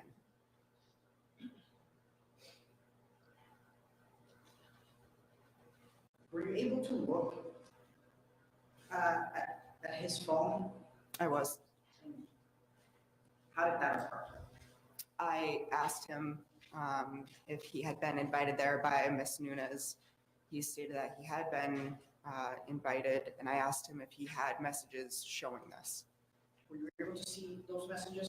Yes. And were the messages accurate with what you were, or the statements that he told you, were those messages accurate with that? Yes. And Sergeant Lefebvre, I guess I forgot to ask you this, so I just want to make sure that it is clear. When you saw the defendant back at the attic, what was he wearing? A purple sweatshirt and blue pants. Did he have any shoes on? No, he did not. No, have a brief moment. Yes.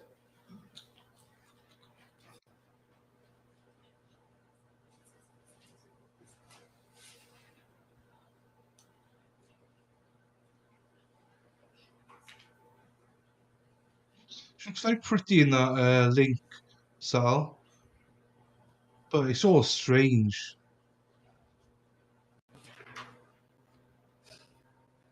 So, Sergeant, I just have a couple more questions that I just want to make sure that they're clear.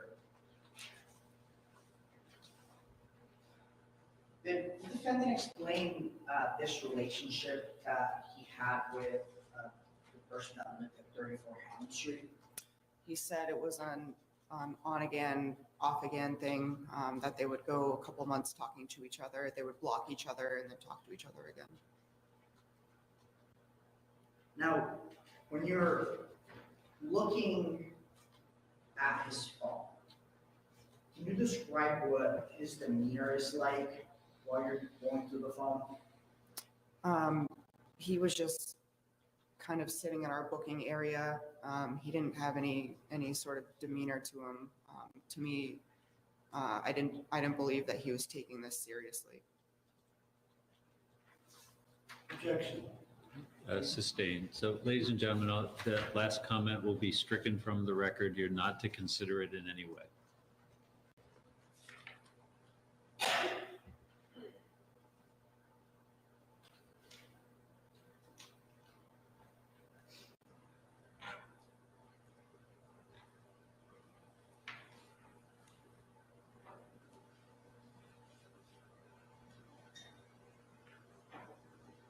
Now, Sergeant Lefebvre, just to make sure that my question is clear, were you able to hold his phone in your hand and look at the entire conversation? Yes, I was. And at any point did he have that phone himself and he was showing you those messages? He did. How was he acting while you were going through that process? So I asked him if I could see the messages. He said yes. I handed him his phone so he could turn it on. It had been powered off at that point. As he turned the phone on, he appeared to scroll and delete at least one message before handing me the phone.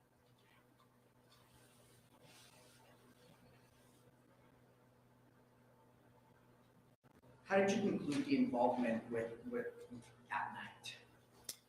I left the booking area and I made contact with our detective captain, Sunderland, in the hallway. I briefed him on the case that we had, and he asked if he believed that Guerrero would give us permission to download his phone.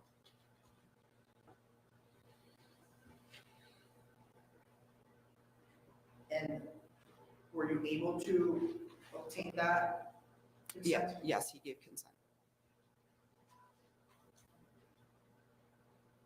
So, Sergeant Field, I just have one more picture that I want to show you. Can you got my approach? Yes.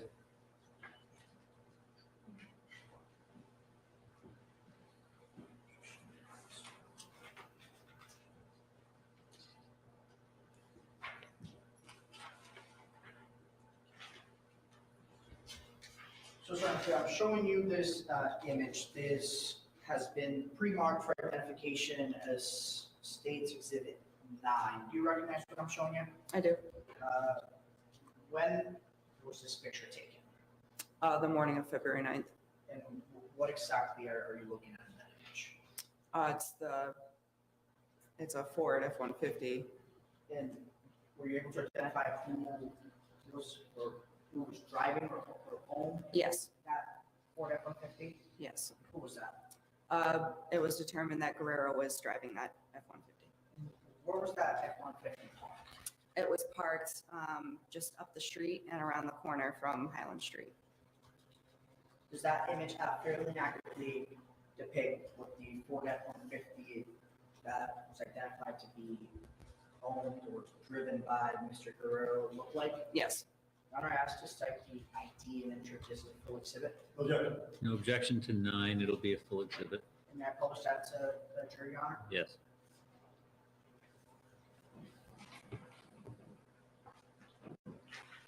So Sergeant, okay, can you just describe briefly for the jurors where in relation to Highland Street was this truck parked? Yep. So the truck is situated on Grand Street, just past that house with the white trim on the right is Highland Street. Would someone on Highland Street be able to see that truck? No. Is there a direct line of sight from that street to 34 Highland Street? No.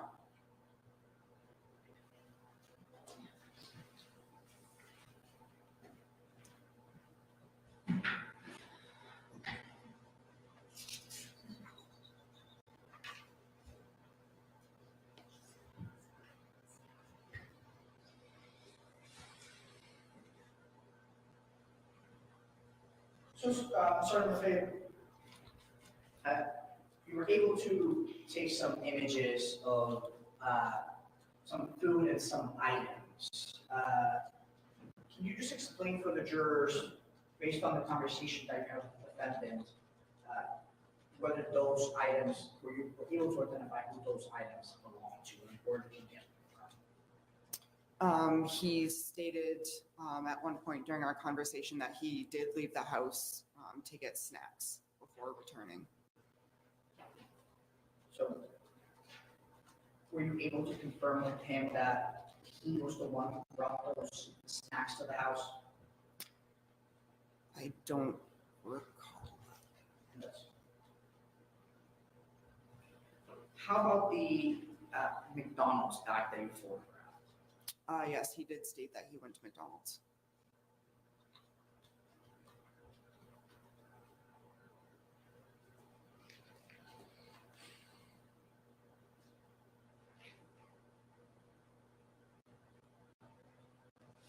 So, Attorney, I have no further questions for you at this time.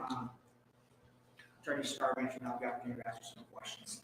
Okay, thank you. So folks, we've been going about an hour and a half. What we'll do is take a 15-minute break now. When we come back, we'll work till about 12:30 and take our lunch break at 12:30.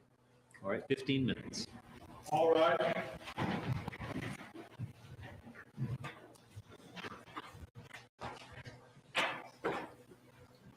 And you can leave your notebooks behind. Thank you. Okay. I didn't like when she said, "Oh, it seemed that he deleted it." Do you see him delete it? The message? No. So why say it? I hate when people do that on the stand.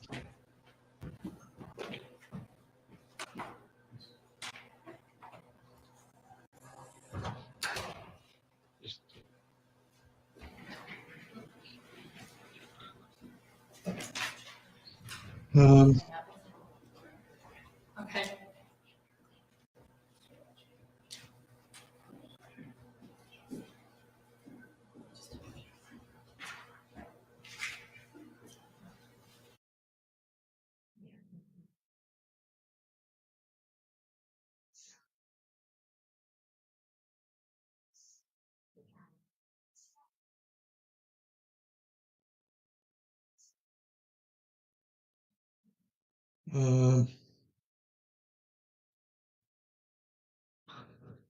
Right, I'll be back in a second.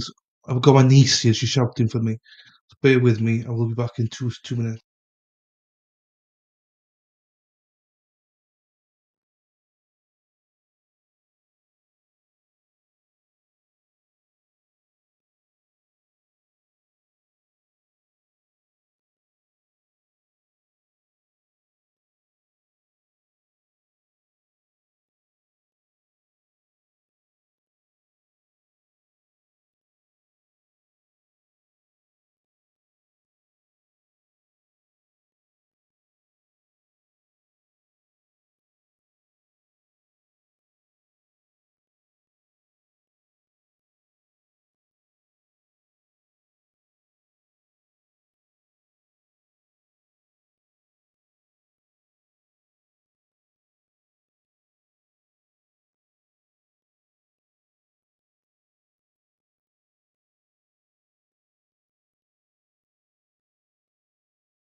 Jeez, what happened here? What's going on? I'll refresh it to see if it's on that side. Oh no. Well, if that's on them, not on me anyway. I'll go onto YouTube as well to see if there's another thing here. Um, let's check that out. Oh, Madise, she's 3 years old. She won't let me be like, which I love her a bit, but can't have her on TV like. Right, is this the same one? Right, that link is buggered. I'll just see if there's any other um, anything else out there with the same link. Copy, search, bam, bam, bam.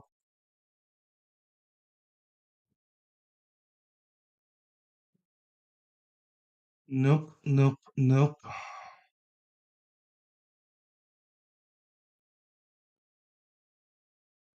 Oh, it's back. There we are. It was only a second. I just seen a video of him looking over her as well. Oh my god, creepy fucker. Bam, bam, ba, bam, bam, bam, ba, bam, bam, bam, ba, bam, bam. Oh my days. Right, let's have a look at that. Oh, he's got water coming. Dun, dun, dun. Ba, ba, ba. Right.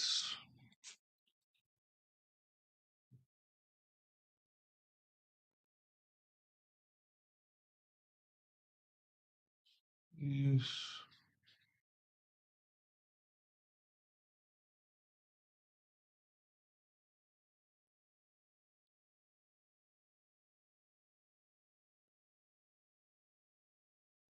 So they are coming back from break right now. Oh yeah, just I had like 10 minutes there with well, not for 10 minutes, 5 minutes with my niece. She's so determined. 3 year olds, they just twist you around their little fingers. She was shouting in the mic as well, but I think it was on mute, thankfully. Oh, but you know what? I wouldn't change her for the world. Bam, bam, ba, bam, bam, bam, ba, bam, bam. Right, okay, there's that, and that. My other nieces are coming in about half an hour, so I'll be dipping out for a couple of minutes to say hello to them whilst they're here. In case you think I'm being rude, dipping out.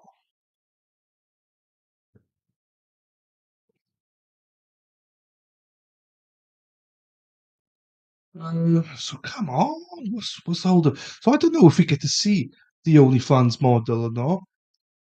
I hope we see this attorney though,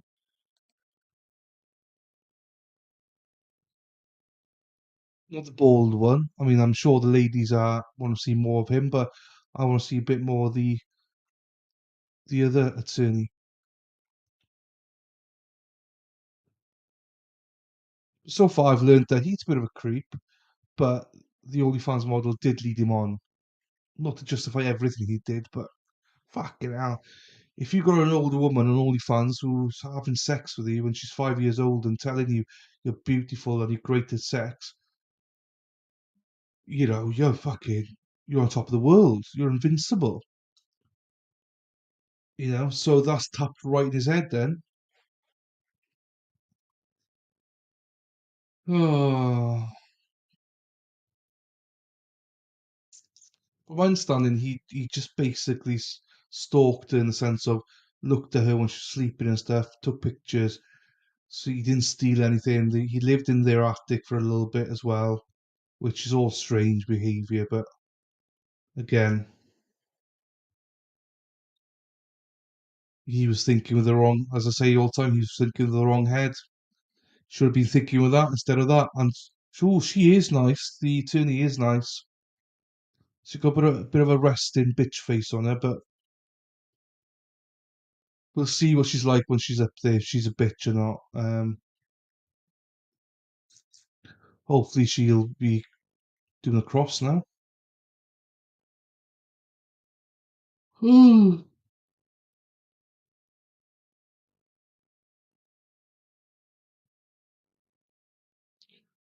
Do you know, Sal, you've just hit the nail on the head. We all need a hobby. Here's a stalking. I mean, OnlyFans and stalking. The guy who's paying for it, he's sending TVs. He was. What the fuck is that audio? That's them, not me. Oh, she's not in court. The woman's not. The OnlyFans model's not even in court.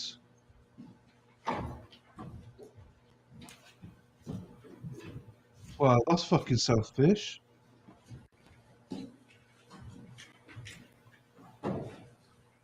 Right, this audio is them, not me. Whoever says it's me, fuck off. It's not me. It's them. Please be seated. All right, folks, for those of you who are taking notes, you can get your notebooks ready. And there is one thing I neglected to mention. When you do take breaks and you leave the courtroom, both lunch during the midday or mid-session breaks and at the end of the day, just leave your notebooks on your chair. The monitor secures them overnight, and we make sure that they're secure during the day. Okay, thank you.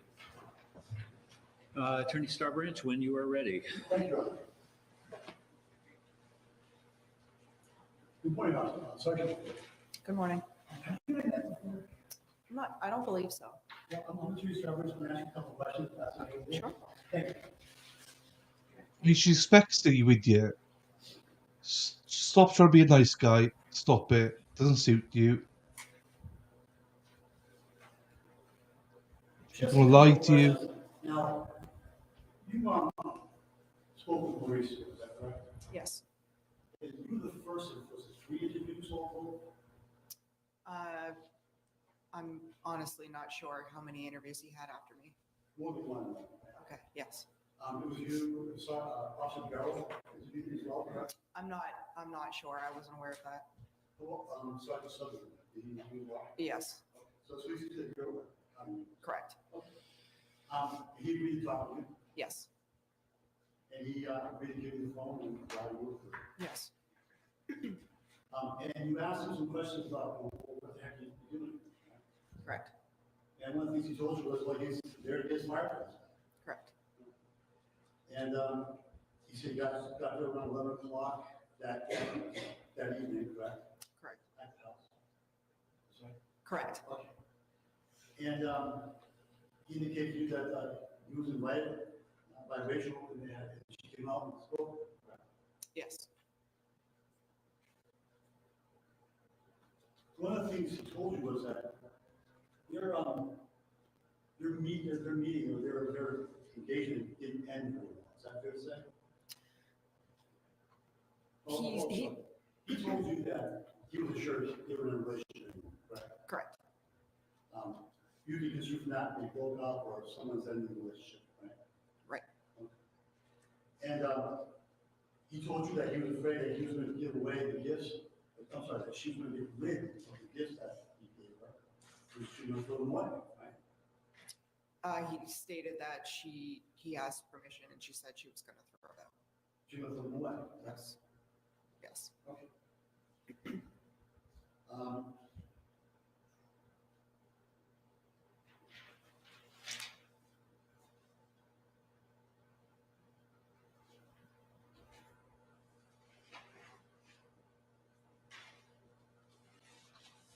He indicated to you that it wasn't just the fireplace and the TV set, they also have some personal stuff there as well.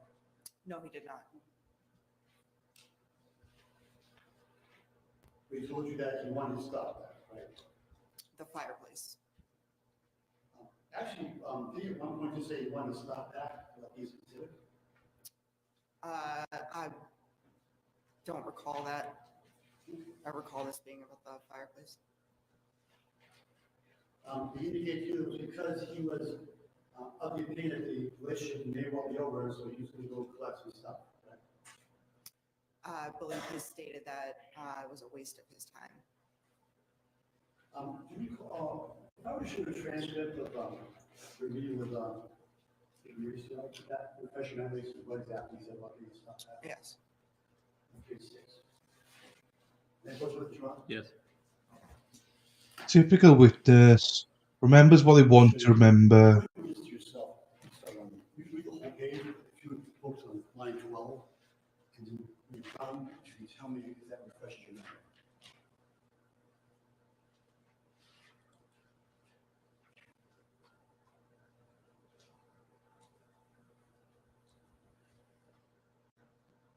Does that refresh your memory? Is when I told you that he's wanting to stuff that?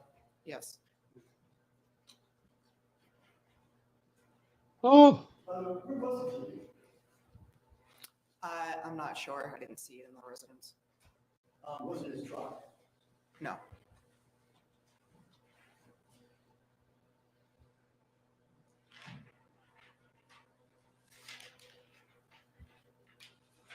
But he did tell you that the TV was very particular to Garrett, right? Yes. When you first arrived, or at least at some point, you actually encountered Rachel Nunez, correct? Yes. And she told you that she knew Mauricio was OnlyFans, correct? Correct. And you specifically asked her if she and Mauricio ever had a physical relationship, right? Correct. She said, no, we have never had a physical relationship, right? Correct. You found out later on that was a lie, didn't you?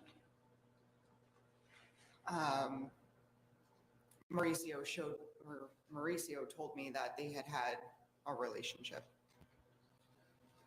Let me put it this way. If she in fact had a physical relationship with Mauricio, then she lied to you, correct? Correct. Thank you. Nothing further. Thank you. Redirect. Yes, Your Honor, briefly.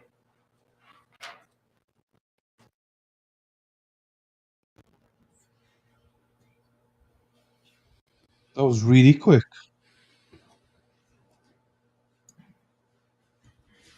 Redirect better be quick as well.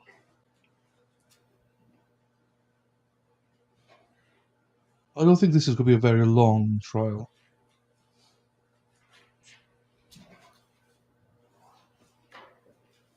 So, Attorney Lefebvre, I just want to point your attention to the first conversation that you were having with and Attorney Stalker to ask you some questions about some of the things that the defendant told you what he was doing when he got there.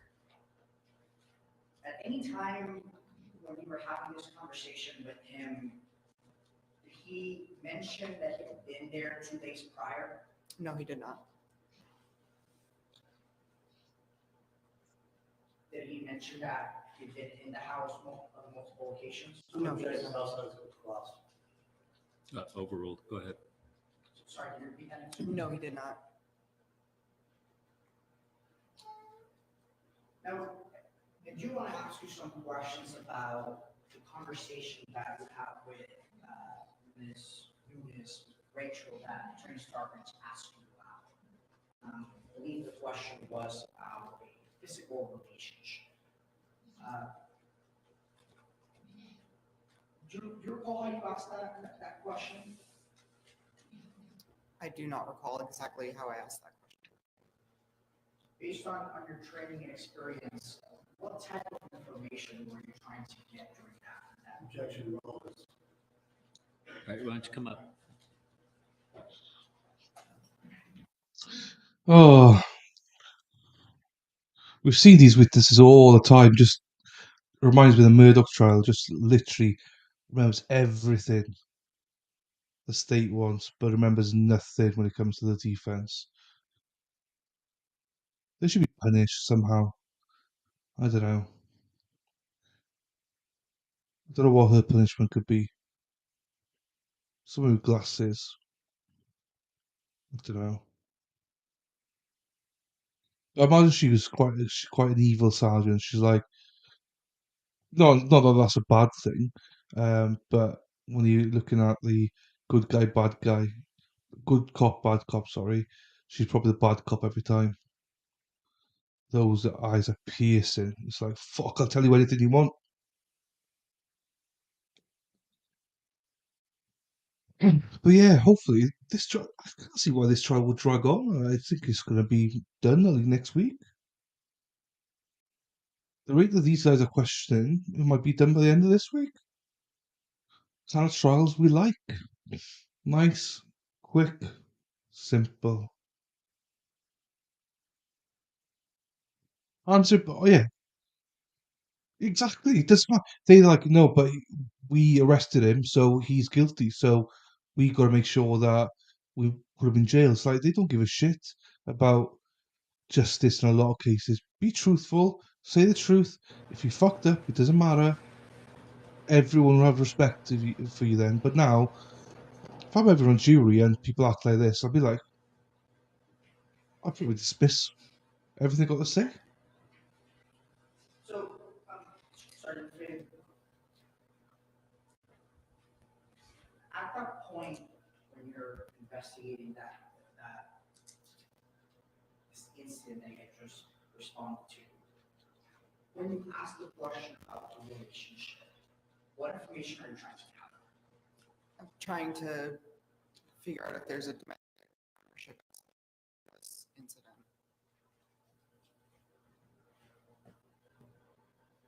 So would that be your boyfriend-girlfriend relationship? Boyfriend, girlfriend, intimate partners, along those lines. I don't know for the question, John. Can you start, Rich? Very, very Yeah. briefly. Yeah, go ahead. Attorney Ramos talks about, was asking questions, Mauricio will tell you information about how long. Remember those questions? Yes. Did you specifically ask these questions? I asked Mauricio what brought him to 34 Highland Street or when he got there. We got it. Correct. Nothing further. Okay, all right, thank you. Maybe we step down. Thank you. You're excused. Madman. Yeah, madame, but madman. Yeah, I can imagine that, madman. Is that normal then? That like the defense is not there. Not defense, sorry. Oh, I suppose it is normal. Yeah, yeah. I just expected to see her. That's all.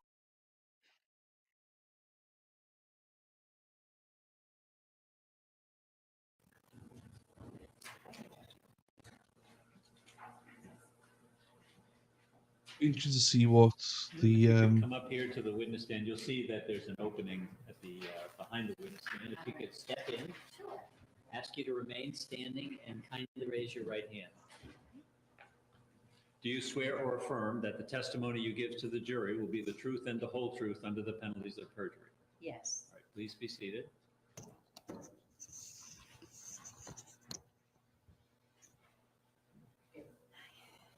Good morning, Victoria. Can you please state your first name and last name and spell your last name for the record, please? Sure. Victoria Burke, Bourque. So, Victoria, I just want to direct your attention to February of 2022. Mm-hmm. I think I spelled it During right. that time frame, Yes. so during that time, where were you living? In Somersworth, And who lived with you? my daughter Rachel and my grandson. Now, was there a time that she didn't live with you? Yes. And do you recall approximately when that was? She had moved to a place in Dover. It didn't last long there. The walls were really thin and she didn't like no, it was like you could hear everybody. So she wasn't comfortable there. And Okay. And do you recall approximately when she moved back in with you? it was around Christmas. Okay. Now, Joe, I just want to point your attention to the night of February 8th into the early mornings of February 9th. Do you remember that time period? Yeah, I remember Monday, Tuesday, and Wednesday. So are you talking about Tuesday? Tuesday. No idea. Wednesday morning, yes. So during that time frame, was Rachel living with you? Yes. And at some point during that night, were the police called to your house? Yes. Yes, it's the We'll mother. start by asking you, So Rachel is his real name. Chloe is her OnlyFans name. Rachel had texted me that she saw someone in the doorway around 4 in the morning. And then she came into my room and we heard something. And her son was sleeping with her in the front room. So we went back in that room. so you stated that Rachel had texted you, your daughter had texted you. Yeah. And she came in to your room. Yeah. So had you been able to hear any voices in the house? You know, I did hear something like around the time she texted me. I probably thought it was her going to the bathroom or something. Now, approximately at what time would you say you normally go to bed? 9 or 10. Okay, so during this time, were you asleep, were you woken up? I wasn't woken up until that time, like 4 or so in the morning. Okay. Yeah. So before 4 in the morning, how were you woken up? I think the text came and I was trying to go back to sleep. Okay. I was like, oh, you know, I guess I wasn't that concerned at that point, you know, maybe she was just scared or, and then full on when she came in, we heard something. So now, you're both in the same room, and you hear something, what Yeah. did you do after that? We went immediately to Weston was sleeping, my grandson was sleeping. And so we went into her room where he was, and then she called the police. Can you describe what this noises that you were hearing, what they sounded like? Like a shuffling sound, like I was maybe hoping it was a raccoon or something, but I think it sounded more human. And then that was concerning, and that's why we went back into her room. So now, when Rachel comes in to your room, Yeah. can you describe her demeanor? Concerned, scared.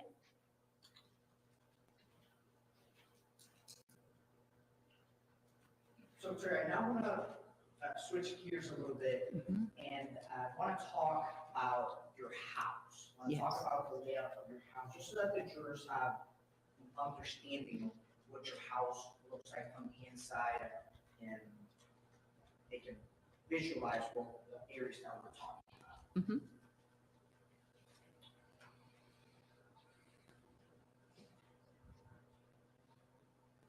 So Cam's not her at all then. So Just want to ask you some preliminary questions. Did you have the opportunity to draw a layout of, I guess, both floors of your house? Yes.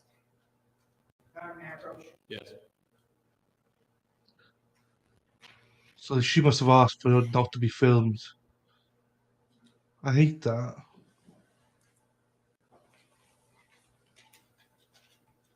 Because we're going to turn into a world where no one gets filmed in the end. If you want to make those, I have no objection. All right, you've seen these? I have. All right. They can be marked as full exhibits. There's no objection.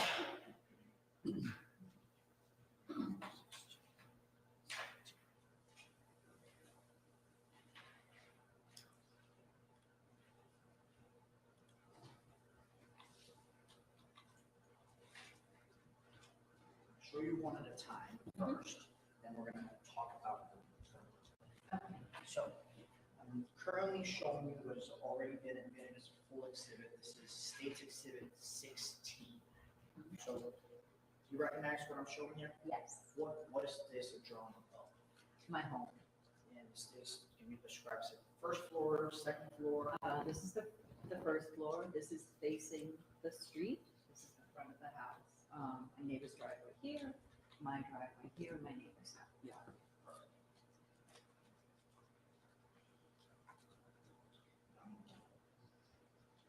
showing you what has been already admitted as a full exhibit. This is State Exhibit 17. You recognize what I'm showing here? Yes, What is this a drawing of? this is a drawing of the second floor of my house, if you had come up the stairs mostly, and then the attic area with the room outside on the third floor. Your Honor, permission to publish both of these to the jurors Yes, and have the victim step out of the. the witness, yes. Sorry, apologies. Okay. You can step down, ma'am, yes. The only thing I'm going to ask you to do is to try to pick your voice up because we don't have a microphone too close to you there. Sure. So, Richard, I'm just going to start with the drawing on the left, which is that, would that be the first floor of the house? The first floor, yeah.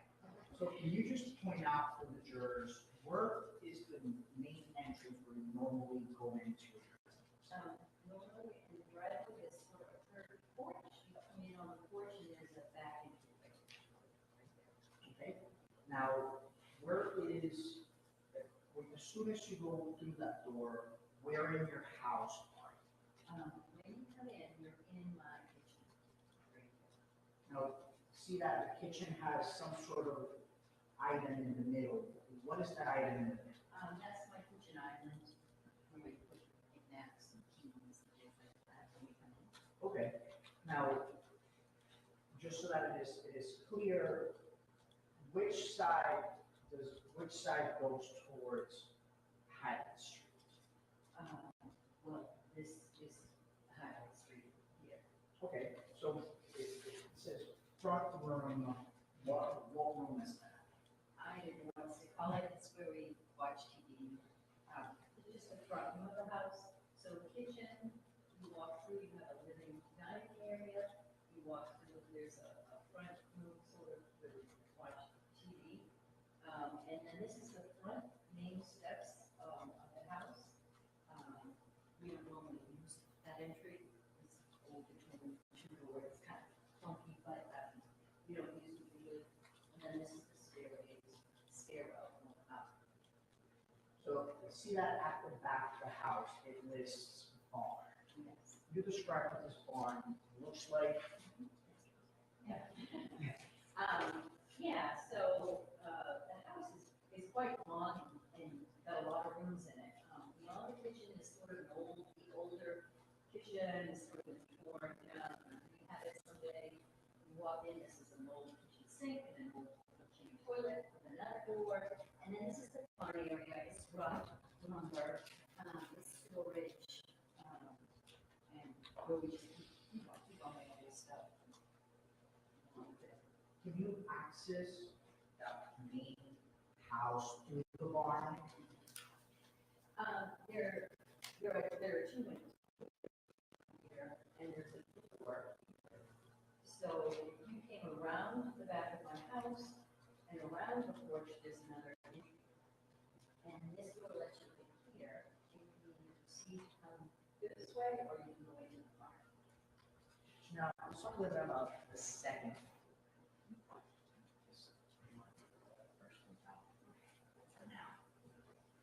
So now let's talk about the second. So you mentioned the stairwell. So where does the stairwell lead to?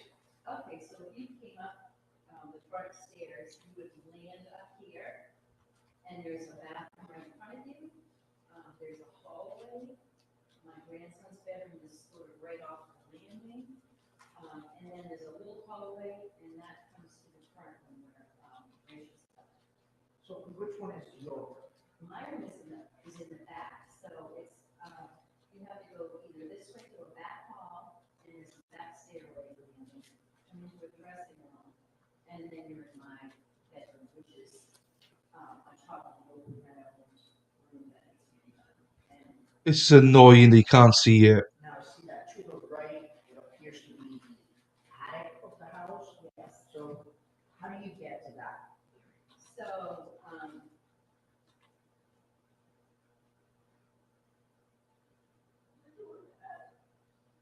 steps, right? And you come up, and then you're on the third floor, which is just open from the front of the house. Okay. Come on, please. you say, do you have to go through your grandson's room to get to the attic? Yes. And see that outside, there's that little, I guess, other shape above, so what is that area? So this is the third floor, it's all open to the roof like this on the main part of the house. And this back window, there's a window in the back and one facing the street. This back window, there's a the roof of the barn. This there. I'm gonna ask you to stand again. I'll ask you some follow-up questions. I just wanted to make sure that you were able to identify those rooms.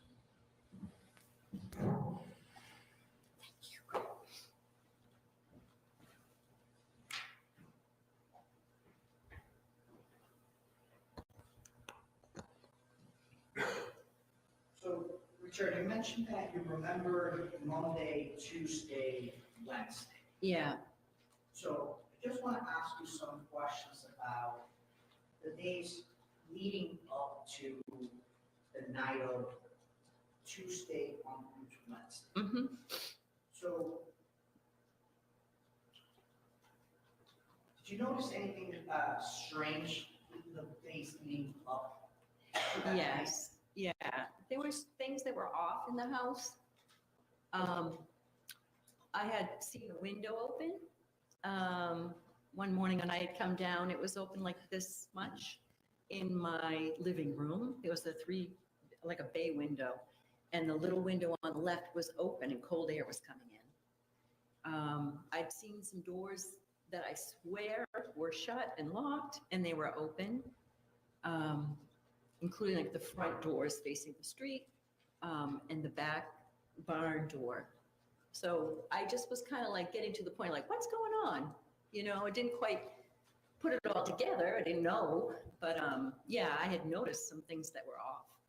Okay. Now, was there anything missing? On Monday, yeah. So on Monday, I moved my daughter's car. I have a single driveway. I moved her car out so I could get to work, and I parked her car across the way on Grand Street. And I brought the keys in typical fashion, put them on the kitchen island. And then I did a few things. I had to go to work. And then they were missing. I know Rachel couldn't find them and had called me, and I was like, you know, I had looked around a little bit, but I had to go to work. So that became sort of the thing, because she was stuck and couldn't go anywhere. She only had one set of car keys. So once you realized that the keys are missing, what did you think you had to do at that point? Well, we would have to get a key made, which is kind of expensive. It's like $400, I think. Had started calling around, and we had looked everywhere. I looked on the road, thinking maybe I dropped them from when I moved her car, and looked under the kitchen island, looked everywhere I could think of. And then she or I don't know who, called to police to have them come over and see if they could open her car door and see if maybe they were in the car. So it was kind of like a big thing. We noticed it, you know. Now, at some point, were you able to find those keys? Well, yes. So the police, they opened her car up, no keys. And then I think the next morning I was planning on getting a key made so she'd have a key.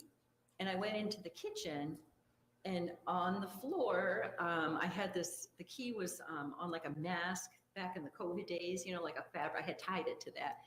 And I saw them underneath my kitchen island, sort of peeking out. Have you looked there before? Yeah, yes. You're on my approach. Yeah.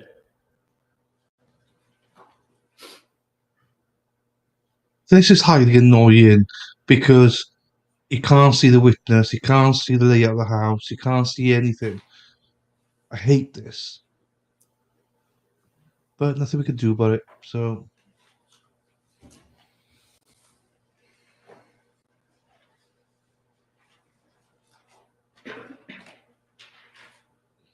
I think he might have taken the keys to put tracker on a car or something like that. So, Victor, I'm showing you this image. It has already been pre-marked for identification as State Exhibit 15. Mhm. Do you recognize what I'm showing you? Yes, What is that a picture of? it's a picture of the keys. And who took that picture? I did. Does that picture fairly accurately depict where the keys were when you found them? Yes. You're asked to strike the ID and enter this as a full exhibit. No, sir. All right, so the ID is stricken on 15, it'll be a full exhibit. Thank you. May I call this to the jury on it? Yes.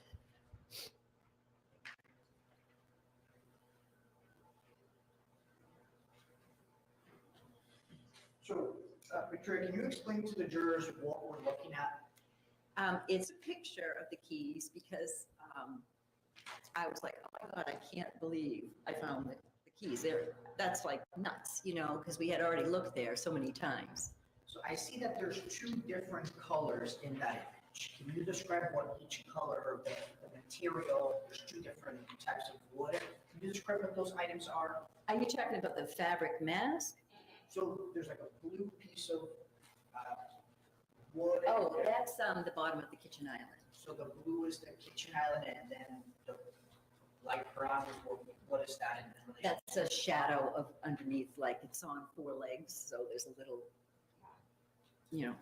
space. Okay, so you mentioned that the key was attached to a mask. So is that the mask that we're looking at there? Yes. Okay, now, just so that it is clear, so we looked at the image or the drawing of your house. Mhm. And you you stated that kitchen island is right When you go come in. to that door. Hmm. So when did you go to, I guess you said you were looking at moving Rachel's car? Yeah, that was the morning before, So the morning prior. Monday, and that was approximately- Tuesday. So approximately at what time would you say you were going to move Rachel's car? I can't remember the exact time, but I know I had to go to work, so I have to be at work by 9. So sometime in the early Yeah. morning? Mm-hmm. And what point, how long were you out there? Moving the car, Yes. 3 minutes, 4 minutes, So once you moved the car, where did you go? back to the house. And is that when you dropped the keys in the kitchen island? Yeah, I mean, that's where I would have put them. Okay. Now, once you drop the keys, I just want to make sure, the kitchen island, Mm-hmm. how long until you realized that those keys were missing? Well, till this morning, I think I took a photo of it probably like 8 in the morning because I walked in already to like, oh, we got to get a new key made. Oh my God, there they are. So before you found them, when you put them in the kitchen island, when did you realize that they were not there? You mean from the day before? The day before? Oh, when I come back from moving the car, I wasn't thinking like, exactly where am I putting these? I just put them where I would have put them. And then I believe it was before I left. I couldn't find Hold them. on, there's an objection, and the objection, come on up. Call speculation. All right, so sustain. So you say you went in the house. Uh-huh. How much time passed until you couldn't find the keys again? 5 or 10 minutes. So from the moment you come inside the house, you put the keys in the kitchen island area, Mhm. 5 to 10 minutes pass, and you can't find the keys. Right. Were you still in the cycle residence at the time? Yes. And was that before you went to work? As I recall, before I went to work.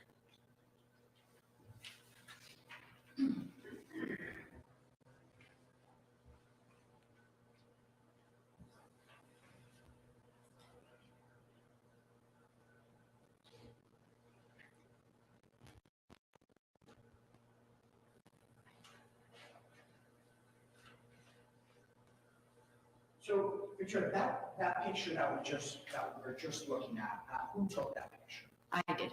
And why did you take that picture? Because I think I posted something on Facebook. Oh, I don't know. I can't remember, but I posted something on Facebook about it because I'm like, oh my gosh, this kind of stuff always happens to us. And, you know, it was something like, here they are. I know I looked there last night. This is so bizarre, but I do have strange things happen sometimes. So just something I shared with my friends, like, here they are. I can't figure out, you know, how they showed back up, you know, and I made a point of saying I had looked under there many times.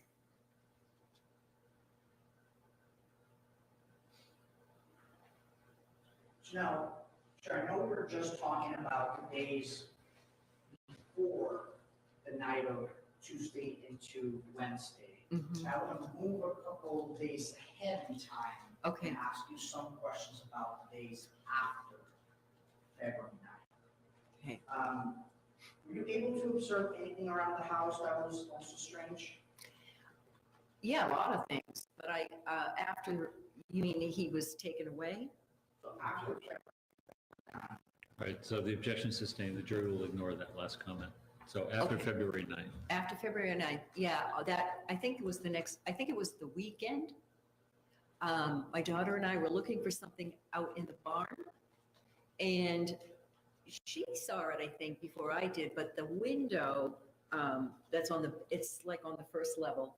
The window was propped up in the opening, in the casing, but it was loose. And so it wasn't quite, you could see daylight, you could see that it wasn't attached. Your Honor, may I approach? Yes.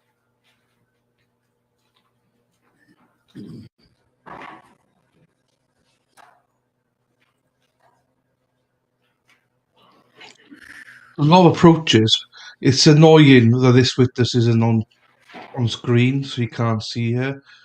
I think she requested not to be on screen, but I'm showing you this image, which has already been pre-marked for identification as State Exhibit 12 for ID. Do you recognize what I'm showing you? Yeah, I think it's upside down, but yep, that's the opening. The window wasn't tacked on. And who took this image? I took that image. And does that image fairly and accurately depict what the window in the bottom floor of the barn looked like? Yeah. So, Your Honor, I asked to strike the ID and State's Exhibit 16. Right, there's no objection to 16. The ID will be stricken. Right, I thought you said that was 12. Yes, it is 12. All right. So Exhibit 12, not 16. Your Honor, have you permission to publish this with the jury? Yes.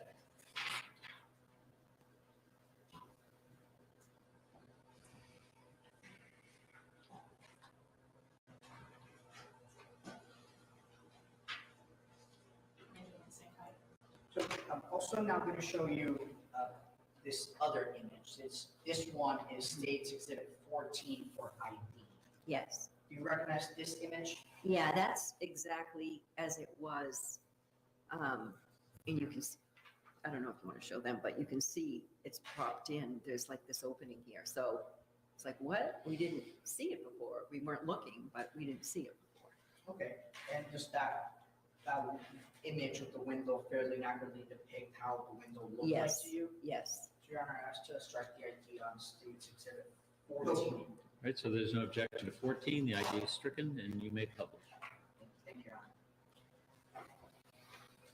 So, Sure, we're looking at State's Exhibit 14. Can you describe to your jurors what we're looking at? That's the window that is in the back of the barn on the first floor. There's a little a little patch of land right behind it. There's a stone wall, probably 2 feet of land. And that's the window propped up, not in place, but propped up. When did you notice that it was that way? I'm going to say it was that weekend. I can't remember exactly the day, but it wasn't long after. State's Exhibit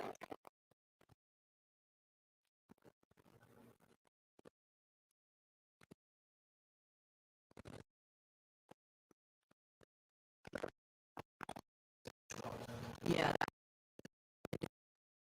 I called the police and reported it, and they came back over. And I think they took whatever records they needed or made notes. So timeline wise, was it first you observed it as? Yeah, the way it was. And then I think I called the police and they came right over. They inspected the area out and back too.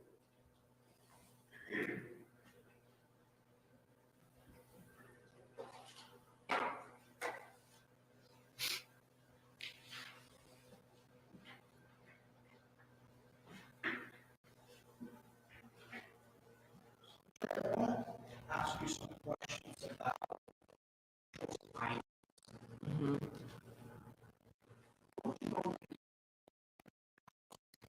She had a box sort of for junior high,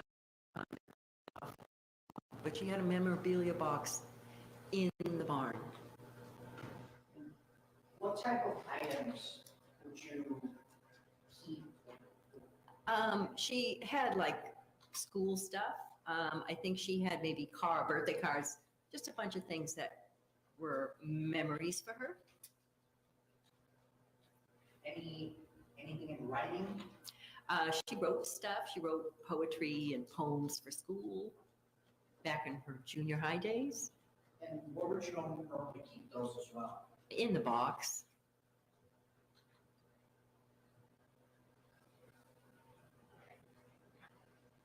At some point after. Hi, GB. Items that were left behind. Welcome. Left behind.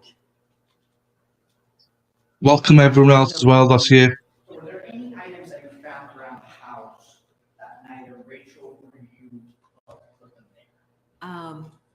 Objection for the question. Overruled. Go ahead. May I really briefly? Of course. Oh, okay. Just one moment, okay? Sure. Please feel free to chat, guys, on Rumble or YouTube. We don't bite here. Just it's annoying that we don't get to see the witness, but not much we can do about that.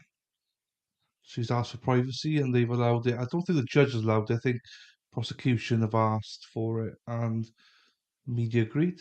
So, which is not great when you're looking at a case again, but it is what it is. But GB, thanks for being here as well. And thanks to everyone else that's here.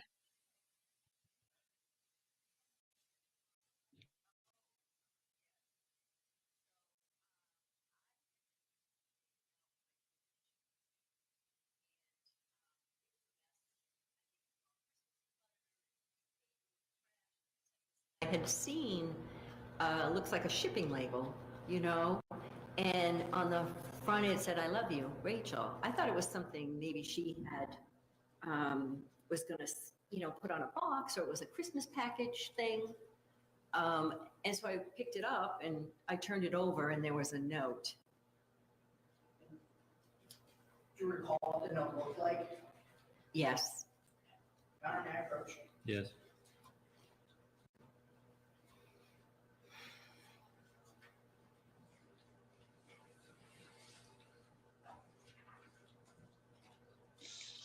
Love to approach.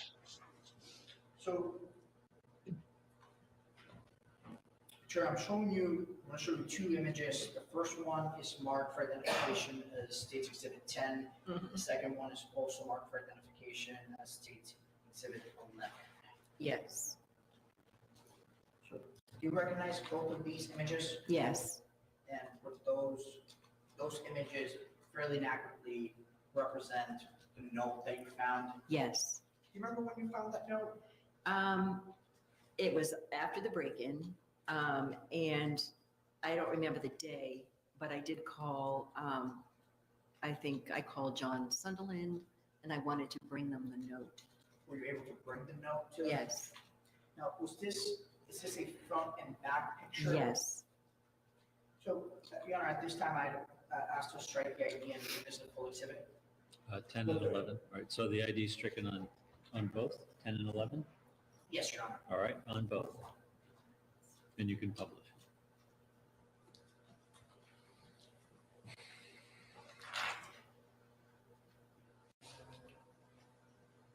So, Victoria, can you identify where you found this note? It was on the porch, and as I had said, there was like a trash and thing. I was just cleaning the porch up, and I saw it, and I just happened to flip it over, and that's when I was, really concerned. So, can you identify what it states in that note? Yeah, it says, "I love you, Rachel." Then you said the back part also had a write. Yes. So, exhibit 11.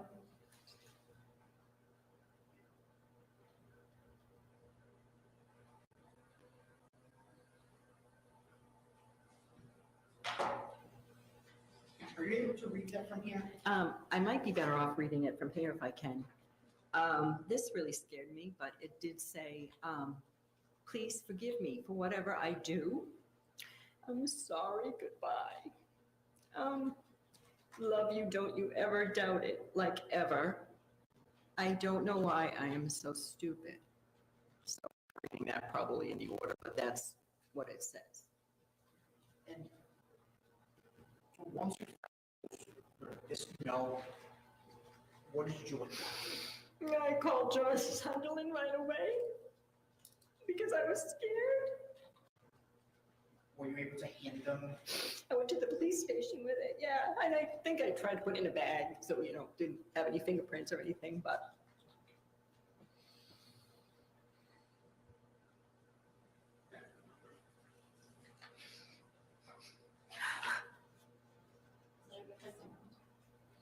Do you know how much longer you'll be on direct? Probably have like 4 or 5 questions. Why don't we try to finish then?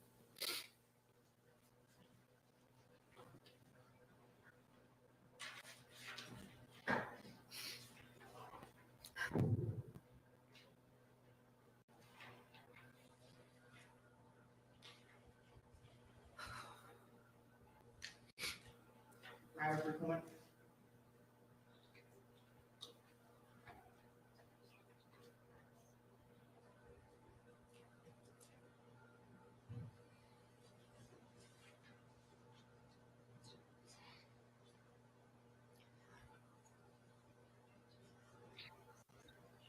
Jeez, come on.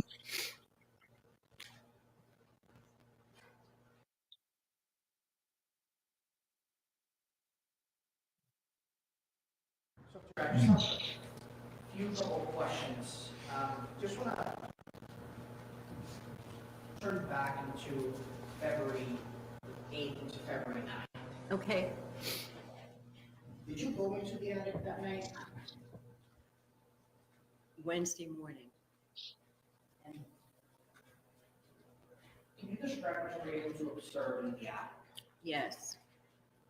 Walking up the stairs, I saw a pair of my daughter's fishnet stockings in a package.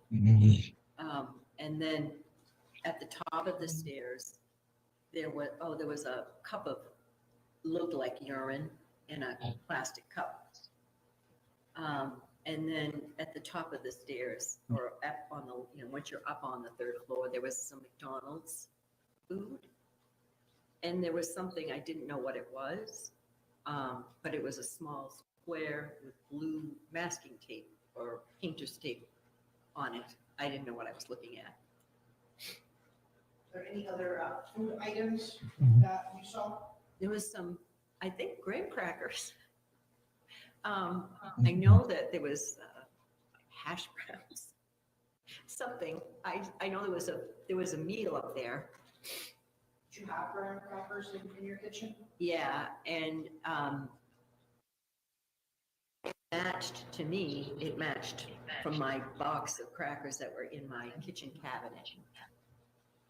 Doctor, at any point did you give you yourself, defendant, permission to eat? Never, never, never, never. Have a good moment, Your Honor. Yes. Chair, I have no further questions for you at this time. I think we might take a break now, but I'm sure Mr. Stalker will probably have some questions for you. All right, folks, so we're going to take our lunch break now. Because we went a little longer than I anticipated, we'll take the lunch break till 1:30. So we'll start at 1:30. Please leave your notes behind.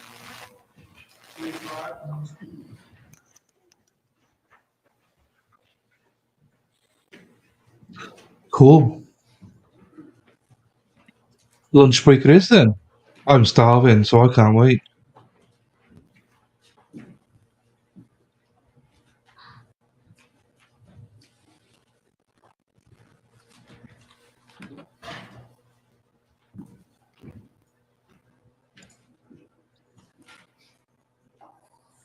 Not much to discuss on this one so far.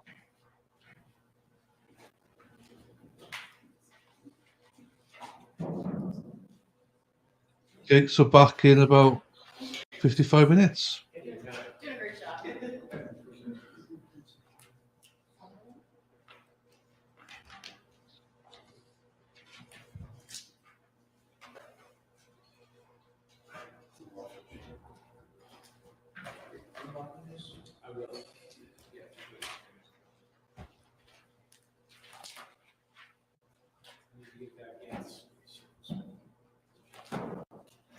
Right, nothing to add there. So Yeah, that'd be great. episode Eastern, I believe.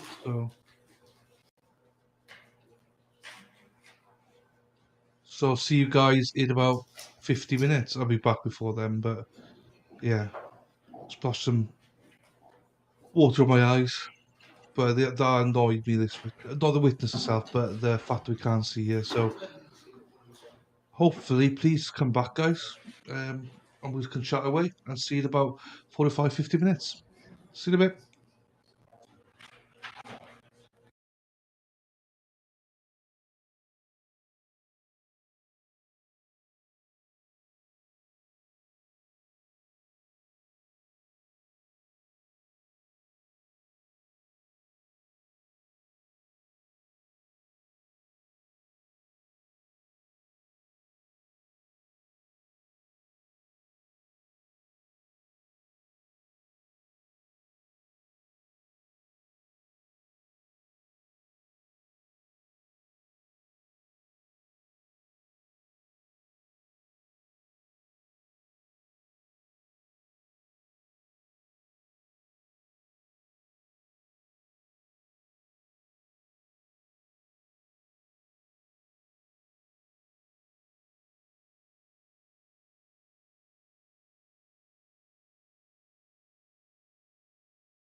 There, always on mute.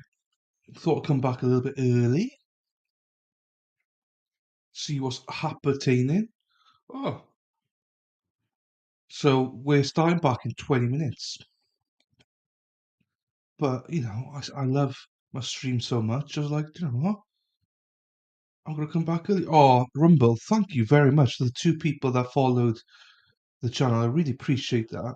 If you can like the video and follow the alternate corner on Rumble, I really appreciate it. I'm 3 away from not having to pay $11 a month. So I'd appreciate that, guys. And if you're on YouTube, just like and hopefully subscribe as well. Um,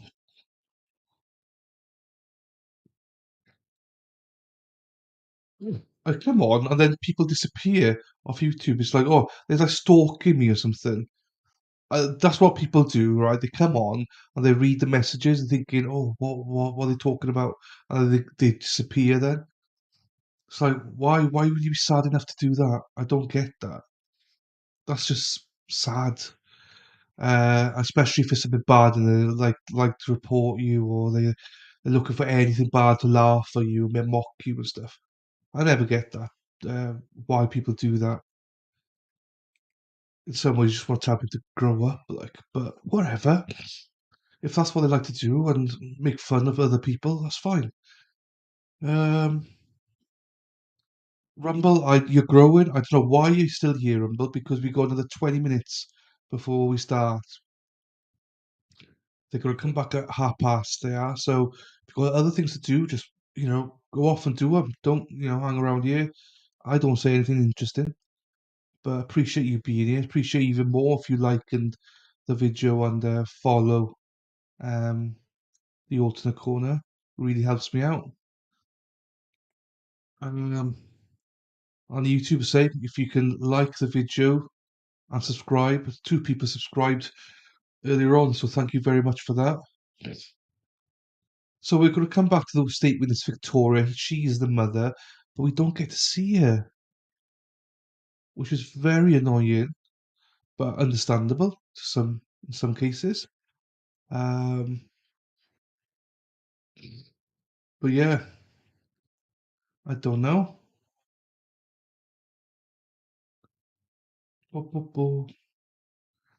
And just in fact, my sister's here with 3 of my nieces, so that's why I came back on early. I was like, oh my Christ, I need a break. I love them all to bits, but one's on a residential, thankfully, but she's sweetheart. They're all sweethearts in their own way, but they're really like 2 of them are teenagers now, so they're really cheeky as well, So, but there we are. What can you do? Wouldn't change them for the world. Right. Any more subscribed on YouTube? Let's have a look. No, that's fine though. We're tricking along there. That's fine. Rumble. Yeah, I mean, look, I appreciate the fact that you guys are here. If you don't want to like the video, I'm not going to force you to. If you don't want to follow my channel, again, I'm not going to force you to. But we do a lot of these like live videos, and I prefer to do like proper videos. But I've had the Rona for the last couple of weeks, so I've been offline a lot. I'm still struggling a little bit with it, congestion and stuff like that. But off to the docks tomorrow to see what he can do. Excuse me. So yeah, we had about 10 people on YouTube, but only 4 people have liked the video for whatever reason. Don't know why. Don't know why. Don't know why. Da, da, da, da, da, da. Don't know why. Da, da, da. Yeah, I can't sing.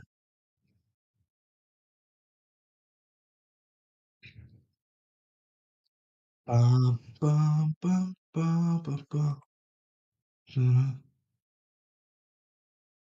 Okay, just checked. Yes. Why does it do that? Why does it go blank all of a sudden? Don't understand that. Ba, ba, da, ba, da, ba. But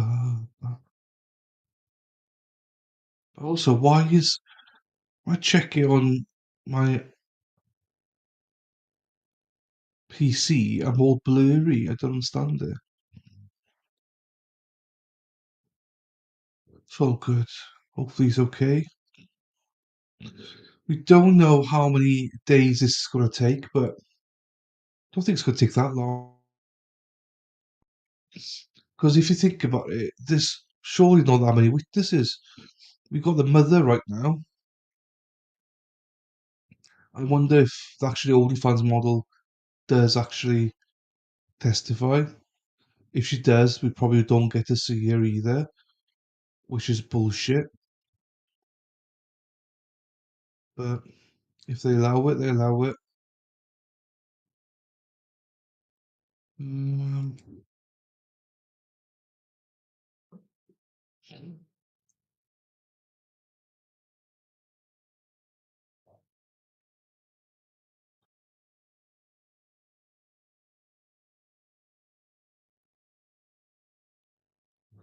right, got us up to speed. For whatever reason, law and crime comes up like this. I have no idea why. That's the way they are.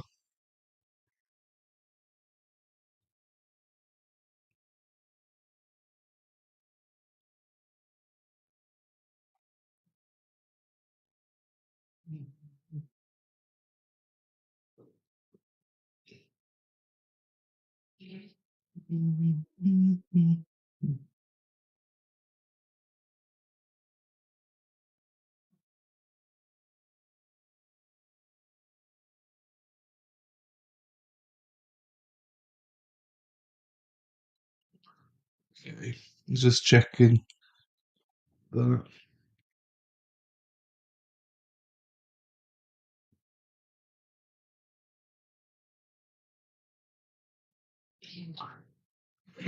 So we got another like 12 minutes before we start, guys. So go and grab yourself a coffee or a tea or whatever. Still people just popping in to look at the chat and then buggering off straight away then. So just stay or fuck off. Don't just pop in to see what we're doing. And as much as you think, but there are people that do that just to try and make fun of the fact that you know there's other streams that got a lot more viewers and stuff. But it's like so sad. You know, fair enough. Other people have got more viewers than me. That's fine. There's not much I can do about that. Maybe people just don't like my stream. You know, not much I can do about that if people don't like it. I like it. Oh, now the defense. Oh, motherfuckers. The defense attorney, she, not the bald guy, she. I've not had a full look yet, so I can't, you know, girls, whoever's here, you can judge the guy, see what you think, and leave it with me. Me and Sal, we'll get the, you know, the female attorney. I think she's a bit of a cracker. I think she's good looking, but I'm not seeing, only see the side yet. I thought she was very good looking. And people say, "Oh, you're sexist." Well, hey, you could do the same for the women or the men, wherever. You know, I don't judge. Bit of a game of smash or pass. You know, there's not many I pass on. Right, so there's that.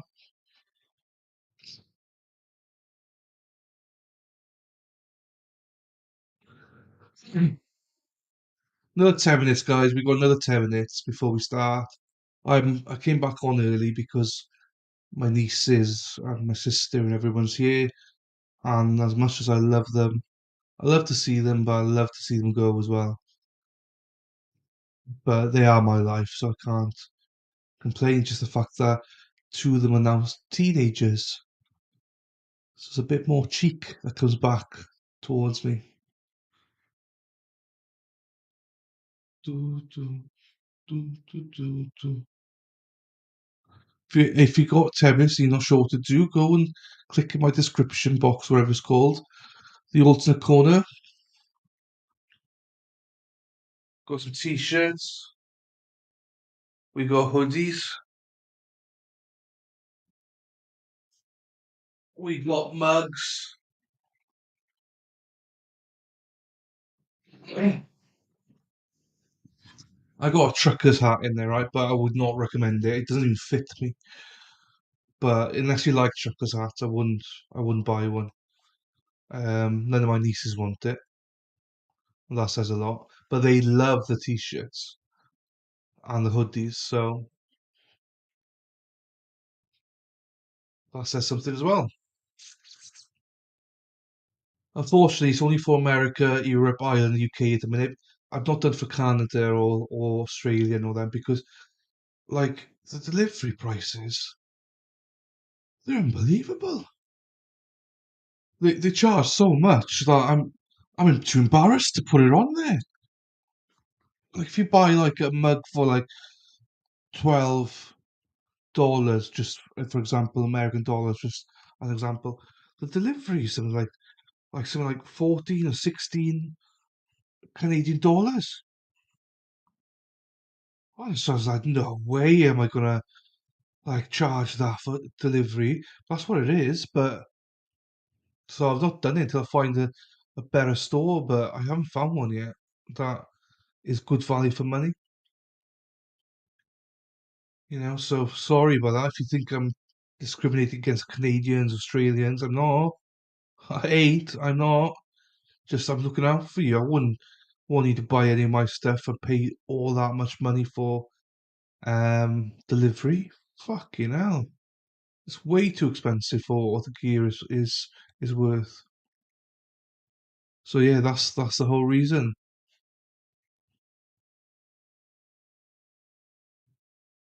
Everybody, yeah. So again, I know I'm broken record, guys. I know I'm broken record, but especially Rumble, if you can like the video and follow me at the alternate corner, that would be amazing. We start back in 8 minutes.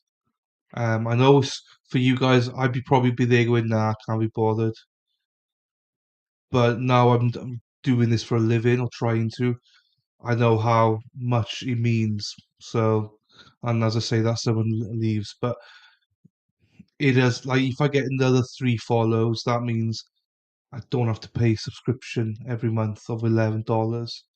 Because with 25 followers, you can stream directly from Rumble itself. So I don't have to rely on StreamYard. I don't have to rely on paying $11 and stuff. So that's why I keep asking. I'm 3 away.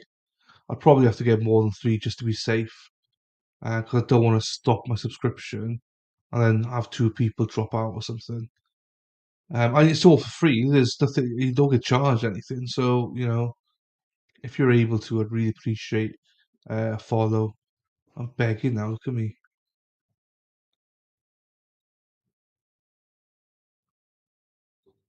Obviously on YouTube, you know the score. If you can like and subscribe, be very grateful.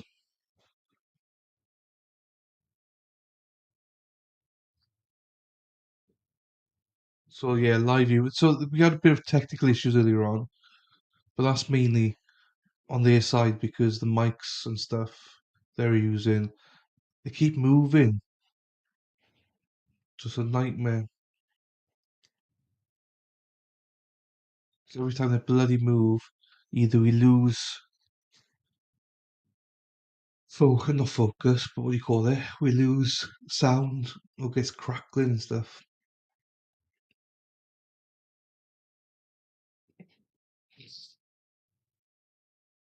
6 more minutes, guys. 6 more minutes. For whatever reason, every time I speak, people just leave. So if they're like, oh no, don't want to watch this guy. Da, da, da, da. Bam, bam. Voice of an angel. Voice of an angel. Beep, beep, beep, beep, beep. Beep, beep, beep, beep, beep. Mute.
Fucking do it every time. I mute myself and I forget I've muted myself.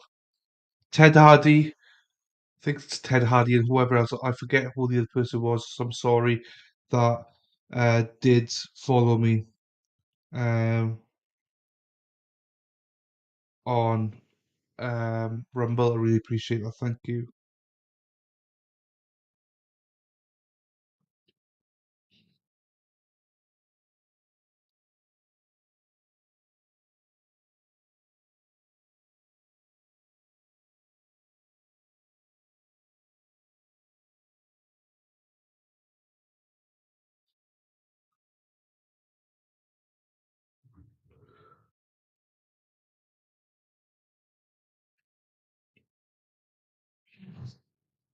Yeah, it should be. We're just waiting for them now. They should be back.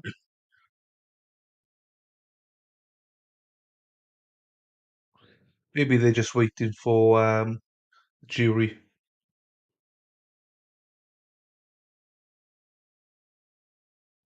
So we'll see. I mean, I've got patience.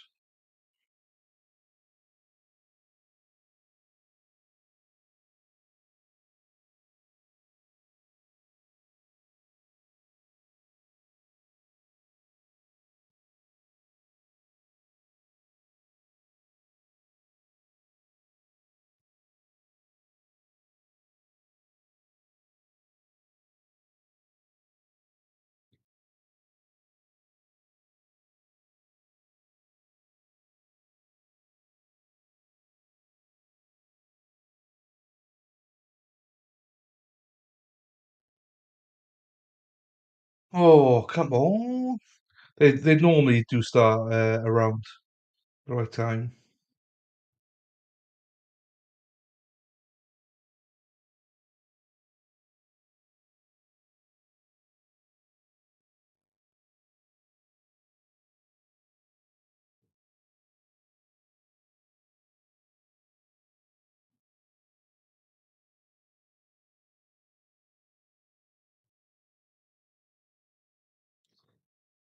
Then once they're back, it's again the mother of the victim that is going to be on the stand. So I'm just looking at Twitter whilst we're waiting. I'm not very engaging, but no one's asking questions. So again, I see the fluctuation on Rumble. Please follow on Rumble and please like the video on Rumble and YouTube. Thank you very much. Mm.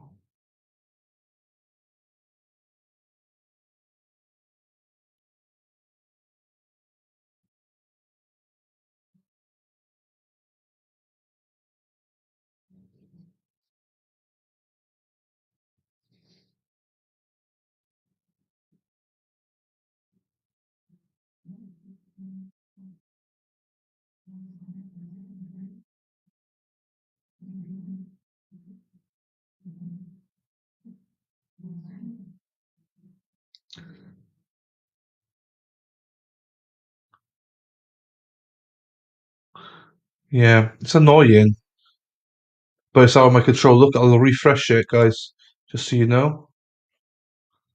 It's not on my side. It is annoying, but what am I supposed to do, innit?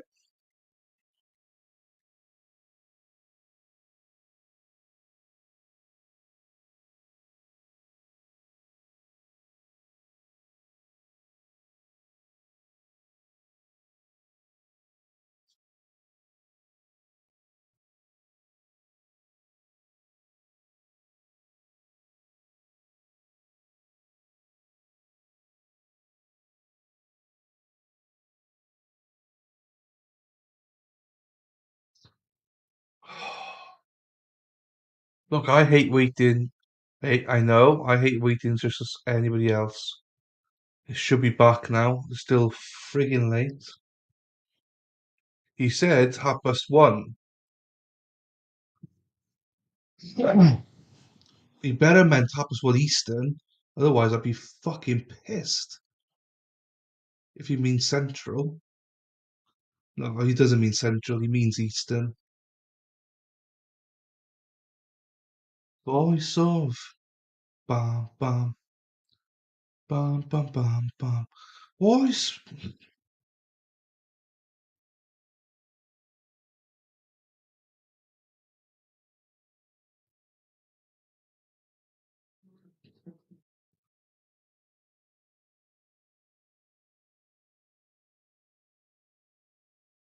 Refresh it again so you see it.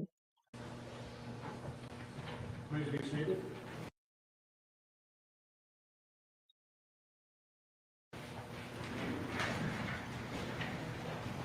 Here we are, and we're back. All right, folks, while you're getting out your notebooks, I'll ask Attorney Starbranch to begin his cross-examination. Thank you. Oh.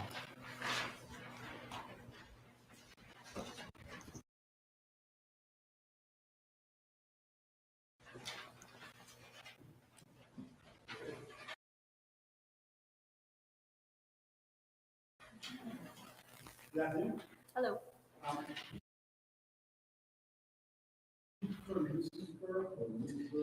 Victoria.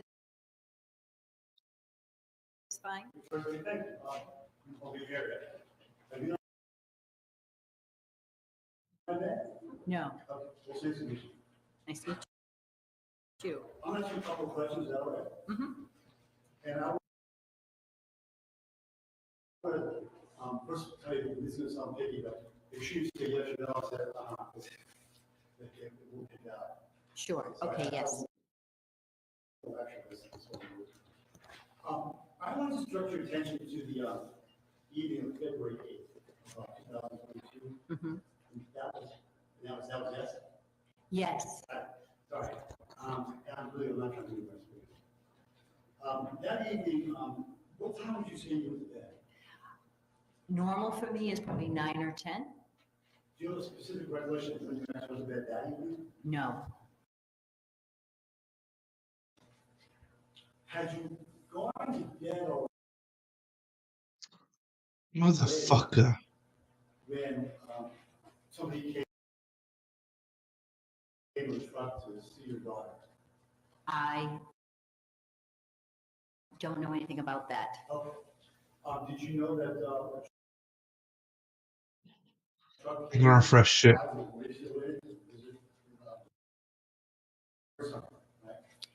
Yeah, she sent me a text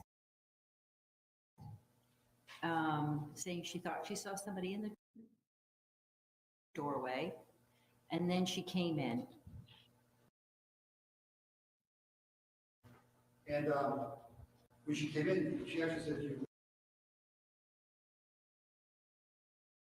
I think I heard something. Yeah, Okay, I that's. mean, I'm not yeah. tricky, that's what she said. Mhm. Okay.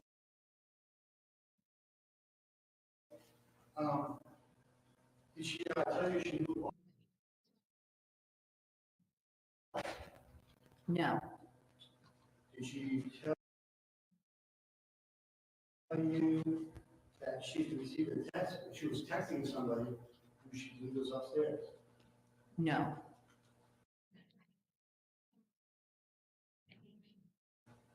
Did you know she was texting him?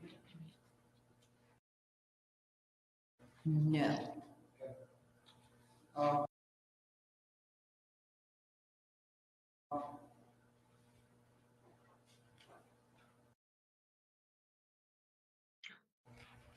Fuck it out. What the fuck's wrong with this? You indicated to me, I'm sorry, you indicated in your direct examination that Rachel was the one who called the police, Yes, and you were actually right there next to her when she did that, right? yeah, we were in her room. And in fact, have you been able to listen to the 911 calls and do that for you? Recently, And you'll agree with me that Rachel doesn't sound like she's really Italian, does she? that's her way that she talks, more or less. I understand. I'm just taking that, you'll give me the 911 Wednesday, she's the sound of atmosphere. Right? I don't agree with you. If I play that for you, that help? If you want to play it, go ahead. Thank you.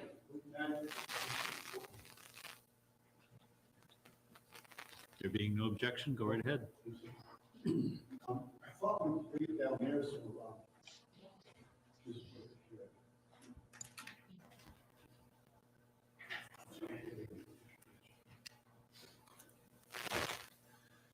It might be helpful as well if the microphone can be put in front of the laptop to be able to hear it. Yeah. Yes, Judge. And so stop fucking walking around. Stay in front of the mics. That would be helpful as well.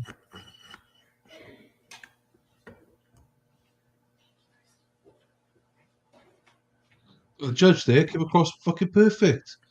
The rest of them, fucking hell. If you just listen to what this the key is playing for you, and see if I direct you.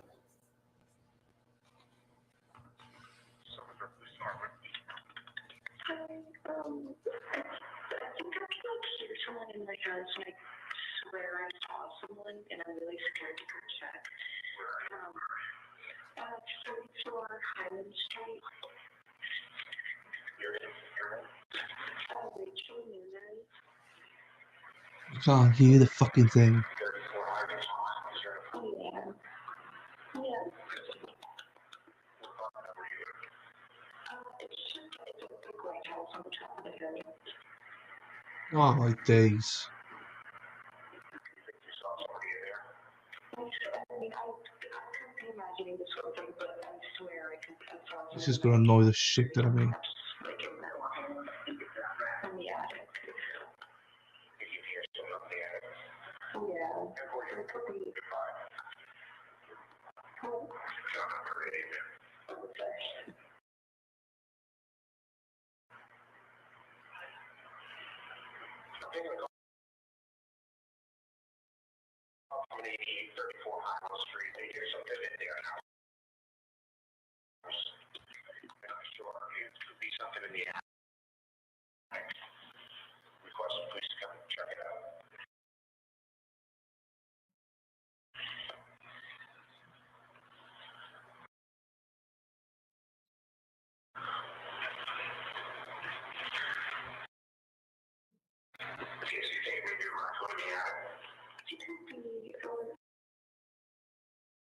Yeah, someone was walking around like another person that like also sometimes looks. This is getting ridiculous now.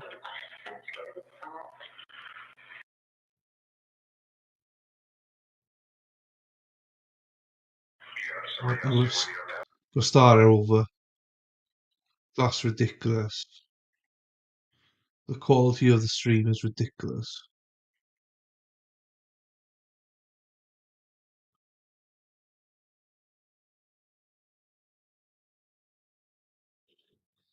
I've seen it again because no one could hear the fucking thing.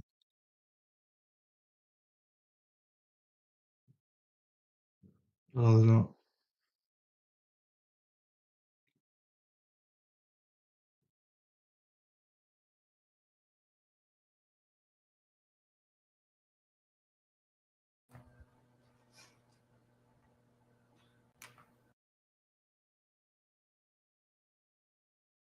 Highland Street. Rachel Nunez.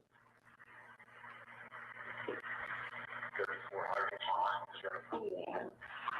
Yeah. All of it's down to them as well because the mic situation. I mean, I could be imagining this whole thing, but I swear I saw someone and then I can like hear something that's like in my line. This is so frustrating. Audio is terrible.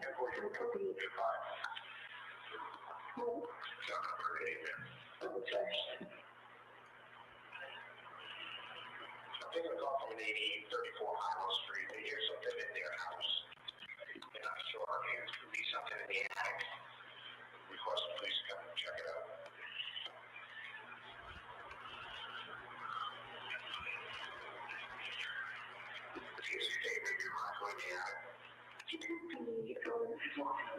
So he was in. He said, don't use the mics, we can't hear anything. And they're not. The judge is the only one that's perfected it so far.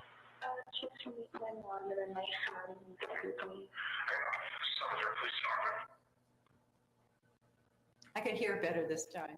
Okay. And you agree, she didn't say to the dispatcher that she knew who it was out there, did she? I think she wasn't sure. If you're asking me, Let her answer the question first. well, right, thank you. She wasn't sure, it sounds like to me. She sounded scared. She had said to me that she saw somebody in the doorway. And I was thinking raccoon, because wouldn't that be nice? But I don't, she said on there at the end, there was a guy stalking me. She, wasn't that you saying? That was her. I said raccoon. I think I could hear myself say raccoon. So my question is, did she say who it was? No. And let me ask you this, before that evening, had you heard the name Mauricio? Yes. You did? What did she tell you about Mauricio? It was 3 or 4 weeks prior, and she said this guy was bothering her, and he wouldn't stop. And I told her she should call the police. She didn't do that, did she?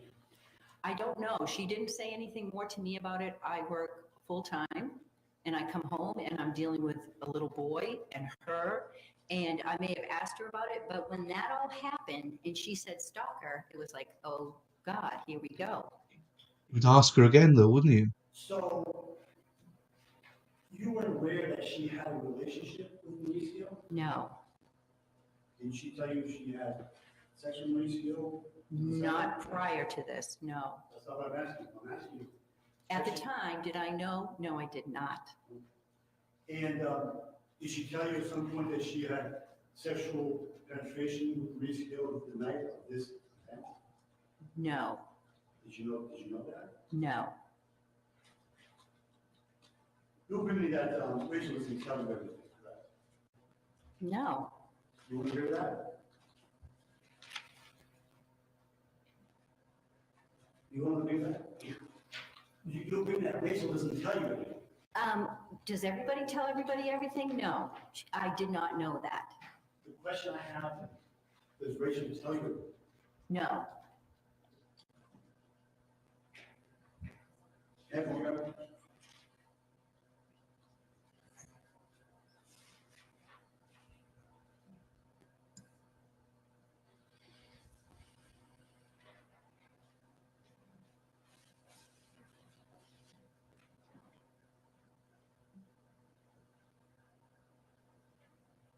You know, fireplace and TV set that Rachel brought with her, correct? they were delivered to my house. And did she tell you who those are from? His name's right on the label, and I was very upset about it because you don't know who you're dealing with on the internet, and it's not a safe thing to do. Did you know she was on OnlyFans? Yes,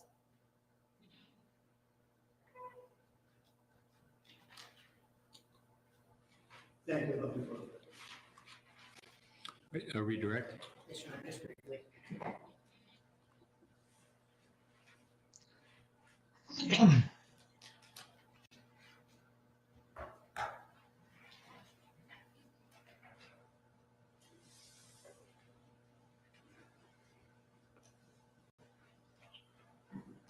Sure, just a few questions for you, just for clarification purposes.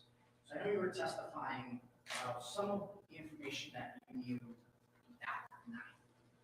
right. You did mention that you learned some information after the fact. Who did you learn that from? Rachel, Now, that audio that we just heard from the 911 call, where were you when that call was being made? in the room with her. first say that you were both together while the call was being made. Yes. Were you able to tell in that close vicinity if there was anyone else right there at that time? We heard something, but it's not like I knew exactly what was happening at that point. I had said, I think raccoon, because, I was looking for a simple answer. But when she was talking and she said, oh, the Stalker guy, that concerned me because she had mentioned him before and was upset about it. Now, were you able to also hear during that audio call, Rachel mentioning her being scared? Yes. What was she scared of? The whole, Hold on, sustain. What wasn't she able to do because she was scared? what wasn't she able to do because she was scared? Correct. I don't understand the question. So, did you listen to the audio statement that we just played? Yeah. Drew, listen to the officer asking if Rachel was able to go check the attic. Oh, I didn't know. So just to make sure, at any point while you're with her, Yeah. did you two leave each other? No, we were protecting each other and protecting my grandson. Now, Richard, I just want to ask you just a few questions about some of the conversations that you had with Rachel. Mm-hmm. So you did know that she had an OnlyFans? Yeah, I do know that. And it's not a crime as far as I know. Yes. So does Rachel tell you who she has sex with? No. So it is fair to say that there are things that she doesn't tell you. Yes, it's very fair to say that. All right, when you're on. Yes.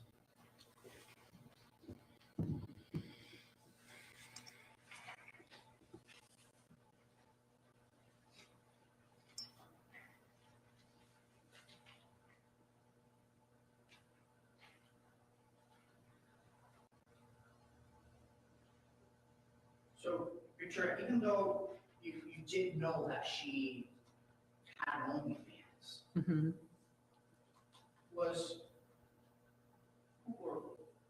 who she was having sex with something you wanted to know? Objection, relevance. Overruled, go ahead. God, no. I don't know. Would you want to know your kid's sex life or? Thank you, Victoria. Any further cross? I don't really move in the recording. I guess, Do you want to approach? no, so you're not objecting, but it wasn't marked, it can be marked. You want it in as a full exhibit? All right, defense A is a full exhibit. Thank you. State calls John Sunderland. You're all set. Oh, I'm all yes. set. So Okay. ma'am, you may step down in your excuse. All right, thank you so much.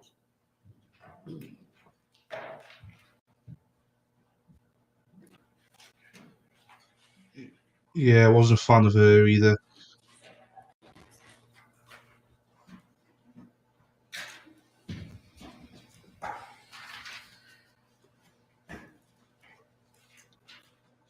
I mean, she's obviously going to protect her daughter, but I mean, if she's thinking her daughter's innocent and all this, fuck right off.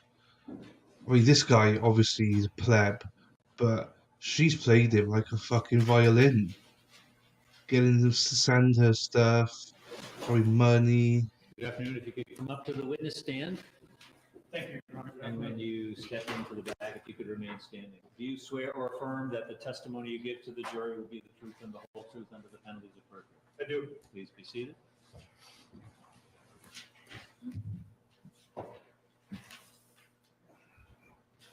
Sir, can you please state your full name, spell your last name for the record? John William Sunderland, Sunderland. And sir, what do you do for a living? I'm the captain of the Investigations Division for the Somersworth Police Department. And how long have you been the captain of the Somerville Police Department? About a year. You're in prior to that? I was a detective sergeant. And how long have you been in law enforcement for? Since about 1997, minus 1 year. So I want to direct your attention to Wednesday, February 9th, 2022. Were you on shift that day? I was. Were you working in your capacity as a detective sergeant? I was not. I was filling a vacancy as a shift supervisor due to staffing issues. And so when you came in that morning, what were you expecting to do that day? Work patrol shift. I was expecting to supervise day shift of the Somersworth Police Department. Like out on the road? Yes, in uniform, out on the road. And when you came in to work your shift, I guess, did that ultimately happen? Not really. And why is that? When I arrived for shift, I met with the off-going shift supervisor to kind of debrief and see if there were any issues that were going to carry over into day shift. That led into her briefing me on this situation. And who is that? That would be Sergeant Nicole LaFave. And so you're briefed by Officer LaFave, or Sergeant LaFave, excuse me. And do the two of you kind of like work out any sort of plan for follow-up about the burglary that happened the night before? Objection. Any question? Yes.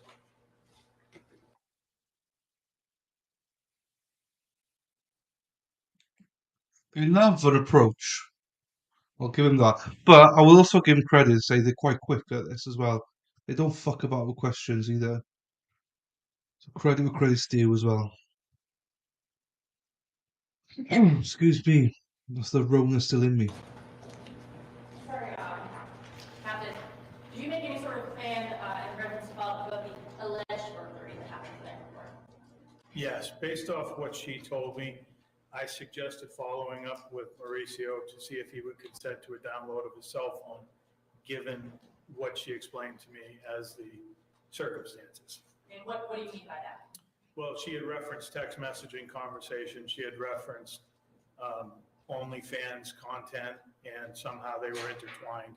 It appeared that Mauricio had been talking to Rachel at some point. And given the fact that there were communications, I believe that they'd be relevant to the investigation. And did he give any sort of story or account of why he was there the night before to LaFave? He probably did, but I don't know the details of that. Okay. Let me ask you this. Is part of going through his phone potentially to get information that either confirms or dispels, his account of what happened? Yes. So, do you ultimately get his permission to search through his phone? Yes, he grants consent. Can you tell us briefly how you search the phone? So in this case, I connected his phone to the Cellbrite, which is a mobile forensic suite that we have at the police department, and we obtained a download of his phone. Actually, we obtained several downloads of his phone, different. The downloads vary in degree of the information it gathers. In this case, we ended up with a logical, which is the base model, if you will, and a file system download, which is a little more aggressive. It gets a little more information, but certainly not all the information from the phone. So you were able to get that download of his phone, and you said it doesn't necessarily have, I guess I should clarify, it doesn't necessarily have all the information, or? That's correct. Those two downloads do not get all the information in the phone.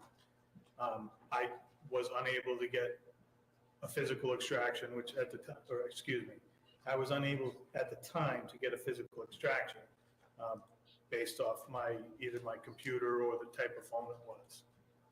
It was not an option to me then, so I didn't do it. But are you able in that download to get things like text messages? Yes. Phone calls? Yes. And pictures? Yes. And, downloading the phone, does it require you to physically have the phone? Yes. Are you able to give it back and still maintain that download? It's probably a fair question. Yes, we give the phone back. Well, we can give the phone back after a download. Once the information is downloaded, it's retained in the computer system. So you ask his permission, you take the phone, you download it. Where is the defendant? At that time, he's meandering around the lobby of the police department. Why? Because his car was towed. His car was at Eddie B's towing yard in Maine, and he didn't have his phone. He couldn't make any communications to try to find a ride. He didn't have any money. His money was in the truck. he had no place to go. So he was just waiting for his phone to be given back. Were any arrangements made to get anything out of his vehicle for him? Yes. What was that? Dispatch had been trying to get in touch with Eddie B's to at least get him some of his property and his shoes, since he didn't have any shoes at the police department. They were struggling with that, so I suggested one of the day shift officers go over and retrieve the belongings from the vehicle. Did you know who that was? I believe it was Officer Matt Barreau. So you're downloading the phone until you eventually give it back to the defendant that morning. I do. And prior to giving it back to the defendant, do you look at the actual download from the software to the physical phone itself? I looked at both very briefly. I looked at the download on my computer to make sure it was consistent with the phone. I also looked at the phone to see what apps were open on the phone at the time it was last active. And what apps did you notice were open on the phone at the time it was last active? There were apps for messaging suites. I don't remember if it was what specific messages. I don't know if it was the native messages from the phone or social media messaging. Social media sites were open, and a note was open in the phone, and the Tile app appeared to be open in the phone. Can you tell me what you mean by note app? So most cell phones have a note app where you can go in and you can manually take or enter notes into your phone. So give the defendant his phone back. Yes. When do you actually go through the download itself? It was probably pretty close in time to when I gave him the phone back that I started going through it, but I don't have an exact time. When you're going through this phone download, what, if anything, I guess, are you doing or are you looking for? So I went and made sure that I had both message threads. One of the things that was told to me was that they were messaging and Rachel was using two different phone numbers. So I opened that up to make sure that I had that. And given that there was a connection to OnlyFans, I went in to check the videos to make sure there was no video on the phone that would indicate she invited him over or anything like that. Did you find a video of her inviting him over? I did not. What did you find in the video set? The first video that I clicked on wouldn't open. The second video I clicked on was a video of female genitalia, and the next video that I clicked on was a video that showed the layout of a house, if you will. It started in one bedroom, went down a hallway, and then into another bedroom and stopped. Starting with the video of the female genitalia, what, if anything, besides the fact it was a video of female genitalia, struck you about that video? Initially, nothing. I noted that the date and time on the video were certainly questionable because it was taken at Unbelievable. I think 3:19 in the morning on February 9th, which was the day that Mauricio Got was smacked. arrested. The video was of just female genitalia.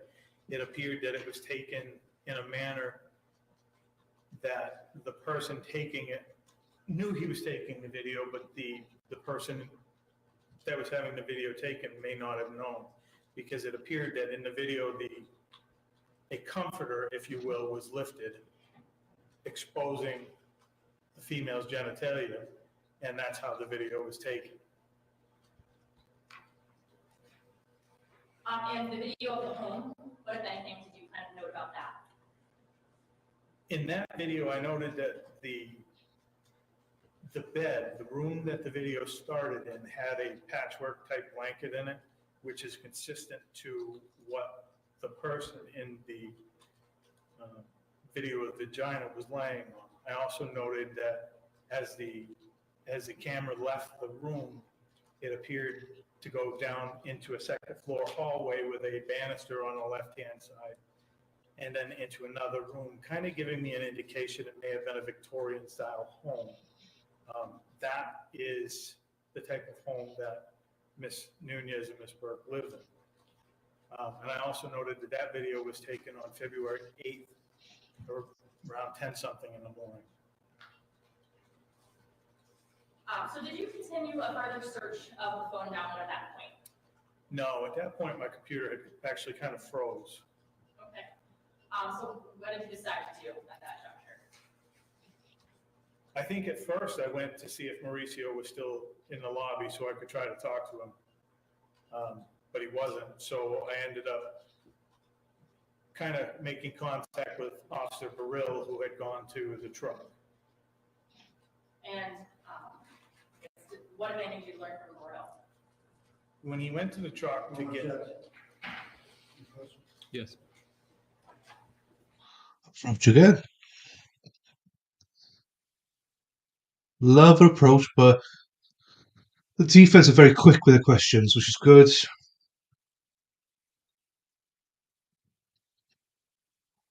This guy does not want to be the captain.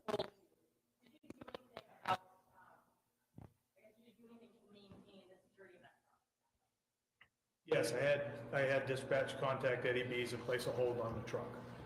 And is that just because you believe something could be relevant to the investigation? Yes, I believe there was actually evidence in the truck at that point.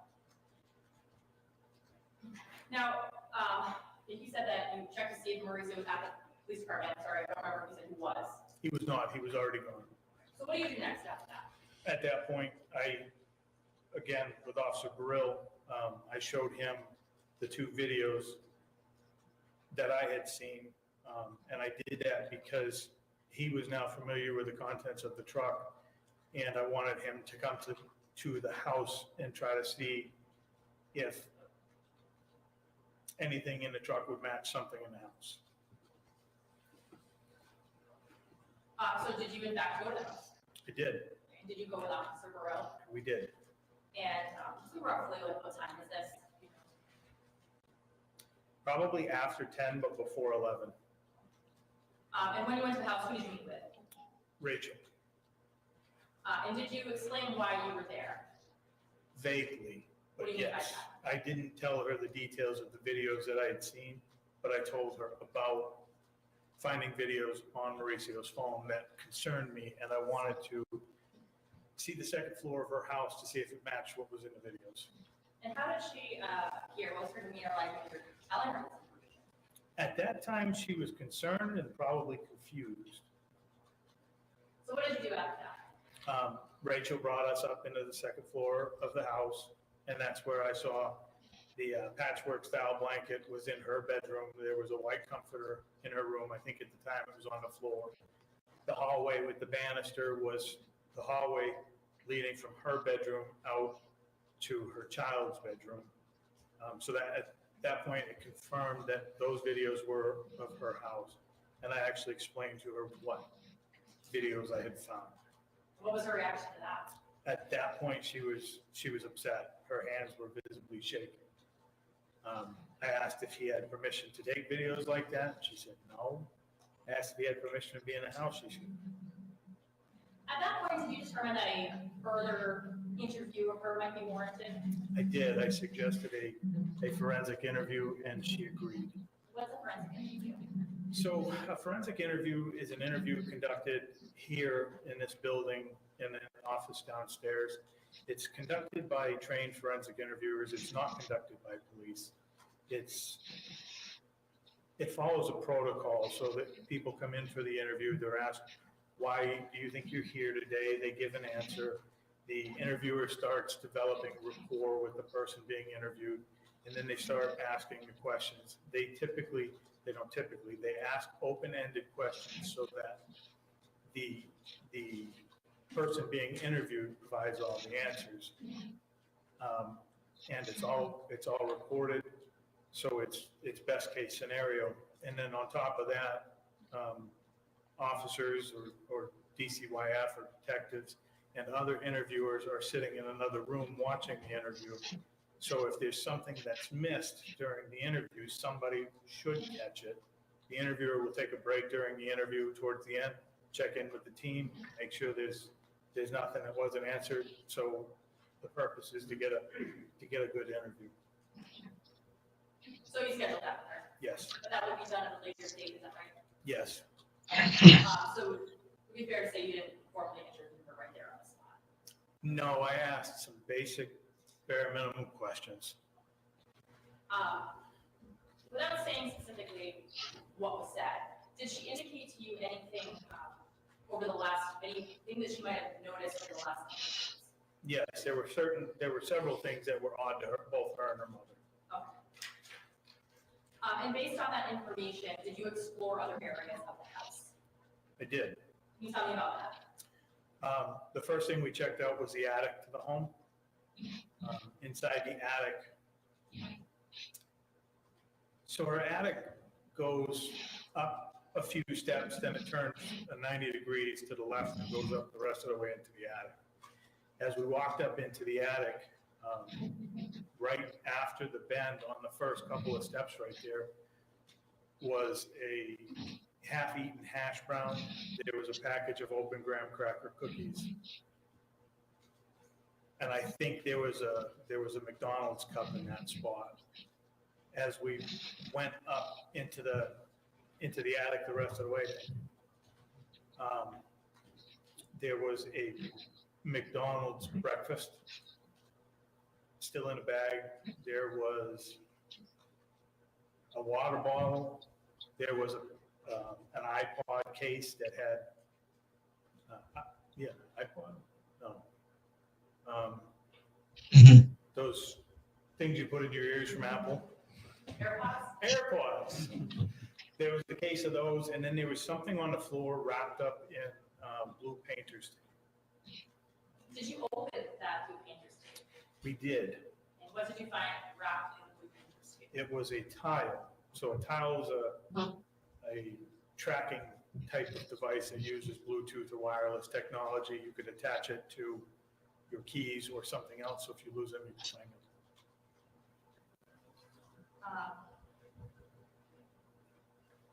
Did you seize any of those items?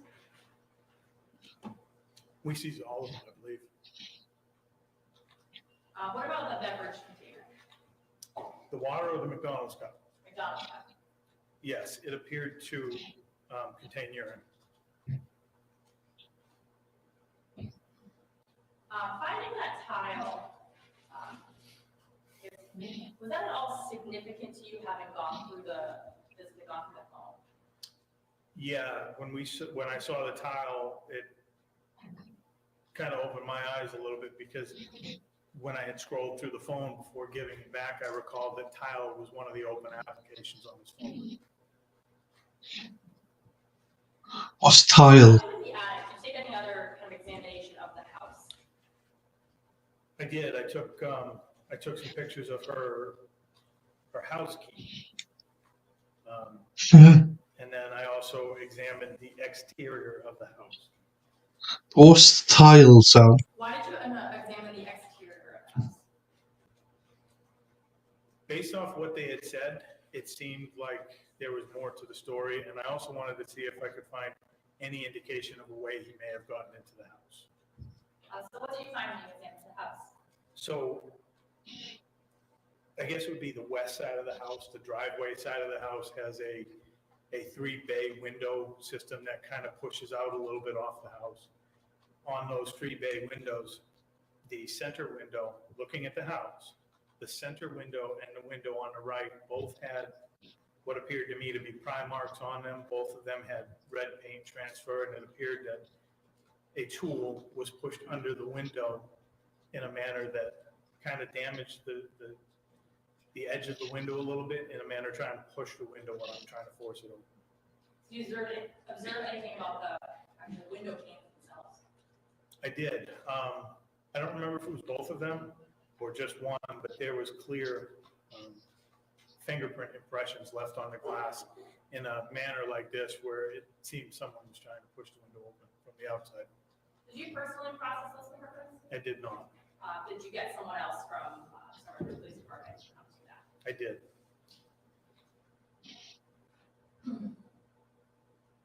So did you, at that point, leave the house? Yes, we were headed back to the PD. And did you become aware of anybody that comes back to the PD? Mauricio had come back to the PD. He was directed back to the PD by Eddie Dees to find out what he needed to do to get his truck. And what did you do at that point? At that point, I brought Mauricio into an interview room to try to ask some more questions and figure out more of what was going on. And at that point, are you aware of what he had told Sergeant Dave about what happened? I'm sure I was, to some extent, but I don't remember what I was aware of today. So you go into that interview room, was that a recorded interview? It was. And, I'm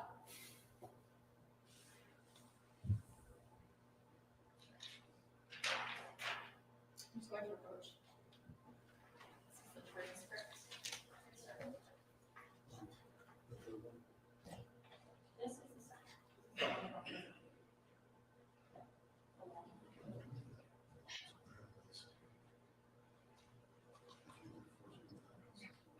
I think he's quite a good witness. I don't mind him so far. He's probably my favourite so far.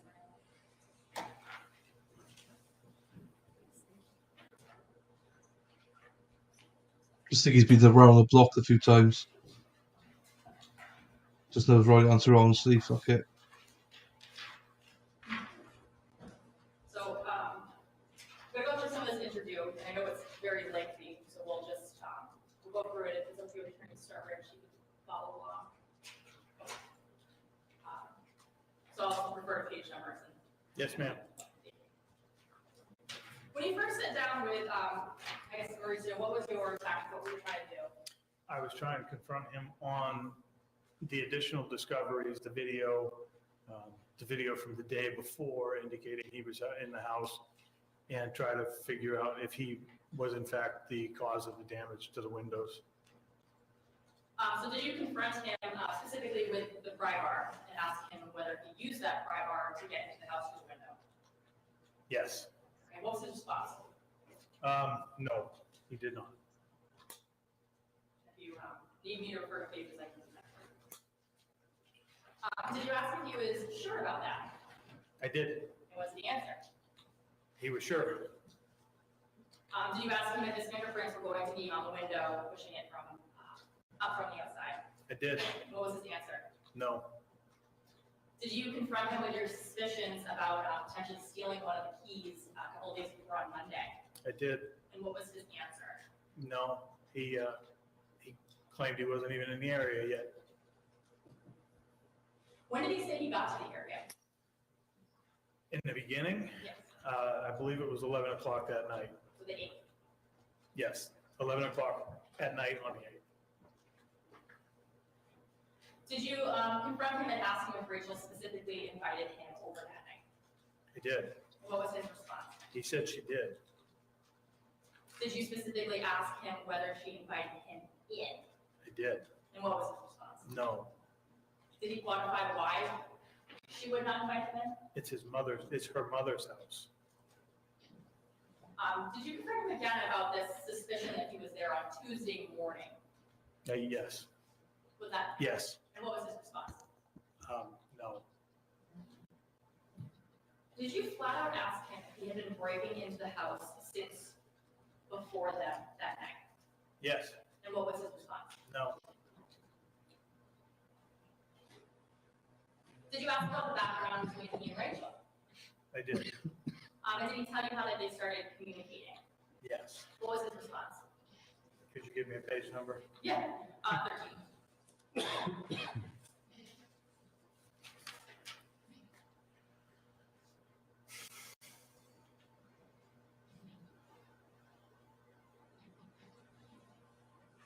Okay, what was your question again? Sure. How did they start communicating? Messaging. Did he say how they were messaging or what application? Like 9 to 10. Here.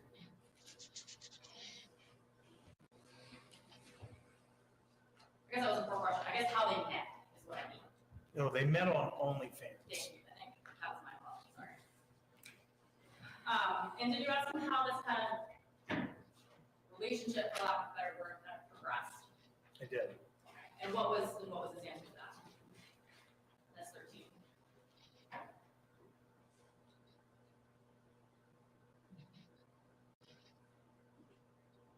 Still on page 13? Yes. So they started by FaceTiming. And she started saying stuff to him. And I asked if he thought it was love. And he gave an answer. Well, at first, no, it was just, it was, or it just, what a man thinks it is, And then after a while, we had been calling each other. She's been calling me, and I asked another question. You can keep going. Said, sometimes you're nice to each other, sometimes you're mean to each other, right? He said, at first it was just nice. I said, okay. Mauricio said it was nice. And then the second week, it was just like at first. She would be like, I want you here, come over, stuff like that. And it'll just be like when she was on her phone, like when she was drinking. And some of the times I couldn't tell because I didn't know. I didn't know her when she smashed, like drinking kind of. And then it was, what's it called? I sent her a fire dose. The defendant tell you at some point that they had sex. He did. And did he start to say about how she would treat him basically after they had sex? She was nice, and then she was mean. She liked him, she loved him, and then she hated him. Did you specifically ask him about the times that he came up to see her? I did. Did you ask specifically about the times he came up in January? I did. What was his answer to that? So there was one day in January where he came up because he came up to go to Portsmouth. He didn't come up to see her, but she was going to come to Portsmouth and see him. That's his answer, right? Yeah.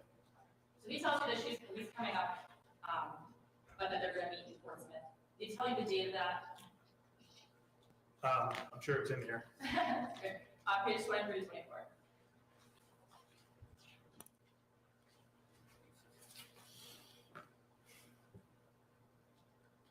The 19th of January. Excuse me, the 10th of January. Did he mention the 20th at all during that interview? No, Coming up the 20th, you said. no, he did not. But you specifically asked him about the times in January, and he just mentioned about the 10th through 13th. Yes. When you were asking about that time as he came up to Portsmouth, did he say whether he even saw her on that occasion? Page 24 of that issue. I did. He said that she was gonna, but she couldn't. So I said, she said she was gonna. Mauricio said, yeah. I said, did she come see you? No. Okay. His answer was because something happened at the house. I'm like, okay, I'll stay. And my response was, or she just didn't want to see you, but didn't know how to say it.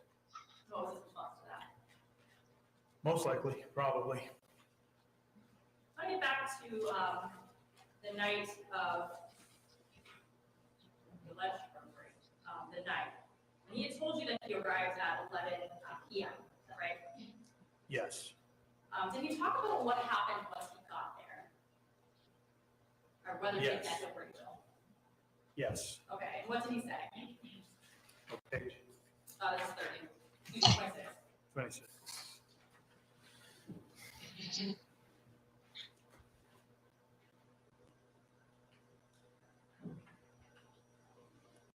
Said he picked her up, they talked for a while, like 30 minutes. I asked where they went. He said, like, literally her house is right here and like right there across the street. He was referencing a gas station. So saying that he picked her up, but they just talked in the car, is that right? Yep. He didn't indicate at all that he had gone in her house when he came up that night. I No. guess it's that's a place to hang out. No. Did you mention or ask him about going to get food? The McDonald's that was in that home. Yes. Okay, and did Did he say that he went to get McDonald's? Yes. How did he structure the time frame from when he hung out with her versus when he got McDonald's? It's 25.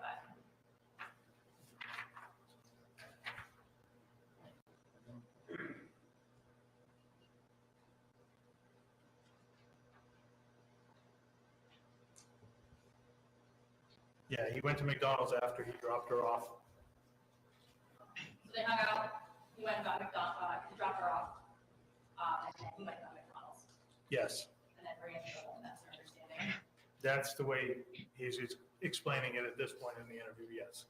And this would be like roughly like the midnight, is that how he described it? So he said they were together around 12 to 12:30, 12:40, so he would have went to McDonald's 12:45, 1 o'clock. McDonald's served breakfast food at midnight? Not that I'm aware of, I think they started at 5 a.m. Did you again confront him with his belief that he had been in the house earlier than he was saying he was? Yes. And what's his response to that? Page 28.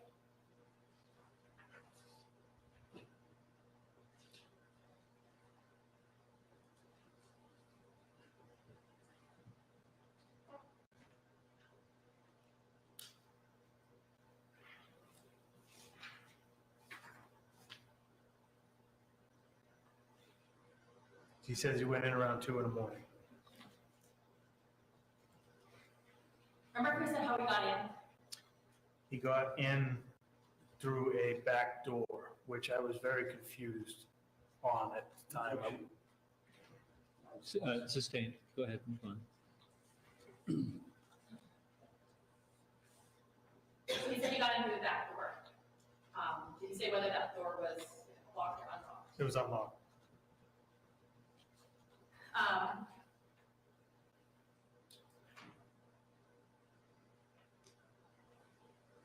Did you confront him again with this, I guess, belief that he had used a red pry bar to open the windows? I did. And what did he say? No. Did he indicate he had a red bar, He said there was a yellow one in his truck. but denied a red? Yeah, I don't know if he denied a red one, but he would only specifically say there was a yellow one. Did he again admit that he didn't have permission to be in the house on that evening? Can you ask that again? Sure. Did he again admit that he didn't have permission to be in the house on that evening? Yes. Why did he say or tell you initially that he was in the house? Wanted to get his stuff back. Did he qualify what specifically he was looking for? At this point in the interview, I'm not sure. Do you have a page number? 33.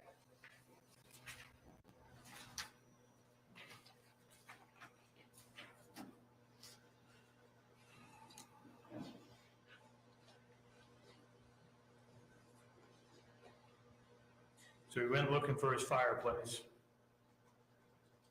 his belt, glasses, and beanie. Did you confront him specifically with a video of female genitalia? I did. And what was his response to that? What page? 35.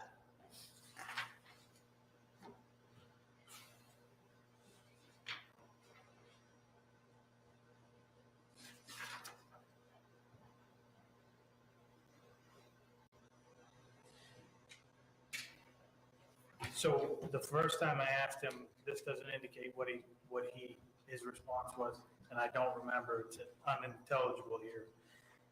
But I asked what gave him the right to do that. He said he didn't know. I pointed out that her kid was laying in the bed next to her, and his response was, I don't know what's wrong with me, sir. I don't know what happened. And to be fair, you were present for this interview. Yeah. You were the person asking questions. Yes. It was a long time ago. Yes. Is the transcript recording help you remember like exact phrasing? Yes.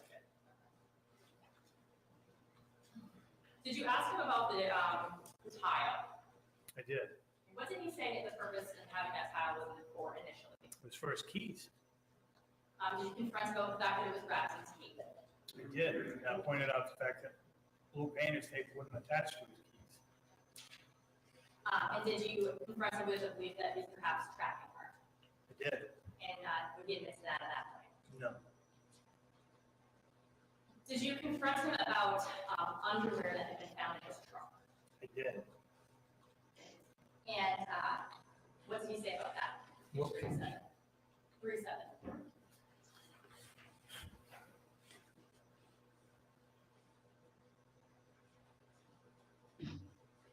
I said, what about the panties? He said, those are hers, aren't they?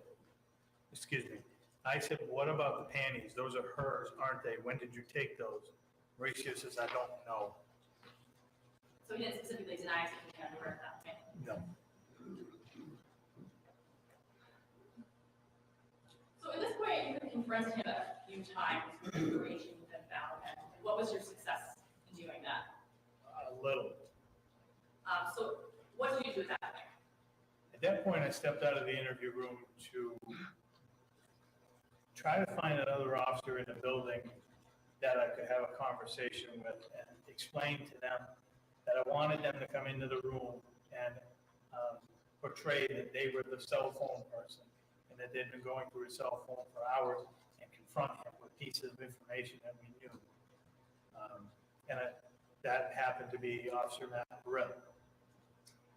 At first, though, when I stepped out of the interview room, I asked if he was thirsty, and he said he was. I asked if he wanted a Coke, and I ended up offering him a Coke, which I had Captain Matt Duval get for him. So when you came back into the room, what did you notice him doing? Nothing, but I was told about something he did, and I later saw it on the camera. This video, interviews audio video recorded. Yes. And what did you see him doing when you had stepped out of the room? So as soon as he got the Coke and the captain had left the room, he grabbed the Coke and went to open it. And then he set it down and he sat back in his chair. And you could see him, it's like he's thinking, and all of a sudden he closes his sleeves over his hands and he goes back to the Coke can and he wipes all the prints off and wipes everything off the top of it. So when I went into the room, I told Mauricio that I didn't need his fingerprints, I already had them. At that point, he opened the Coke. The Coke was truly just a Coke. It was truly just a Coke. So does Matt Burrell come back into the interview room with you? He does. Okay. And does he confront him with this video that there had been on the phone from the day before of the interior of the house? Not the video itself, but he explains that he's been going through the phone. He's seen the video and he knows all the details of the video, yes. And at this point, does he start to? Yes. And is he asked how he knew whether or not Rachel or her mom would be home when he would decide to go in without permission? He would see that her Jeep wasn't there. So he indicated he knew she drove. Yes.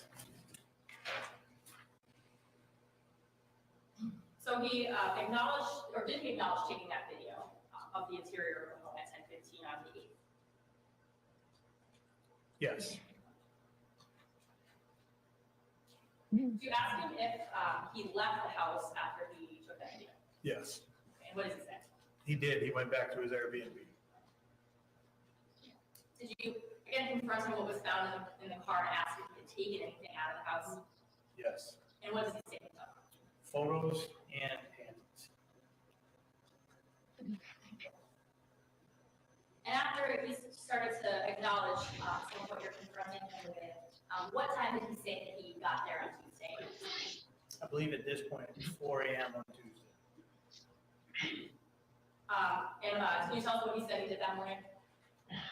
At this point, it's page 59. I'm sorry, 63.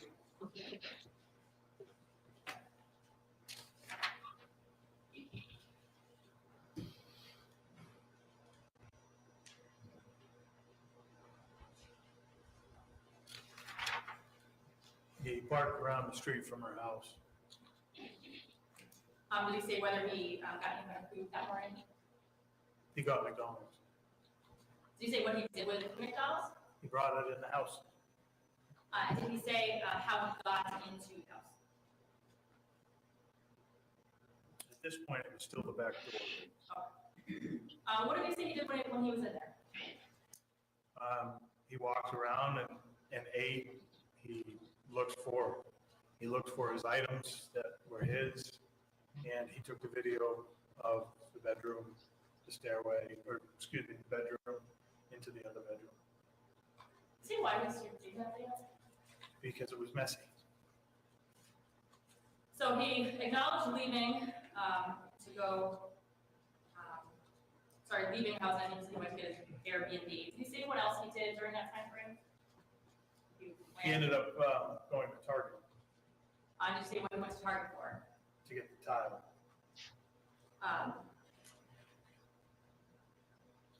Did you ask what the purpose of the tile was? I did, but I don't recall his answer at this point in the interview. Page 74.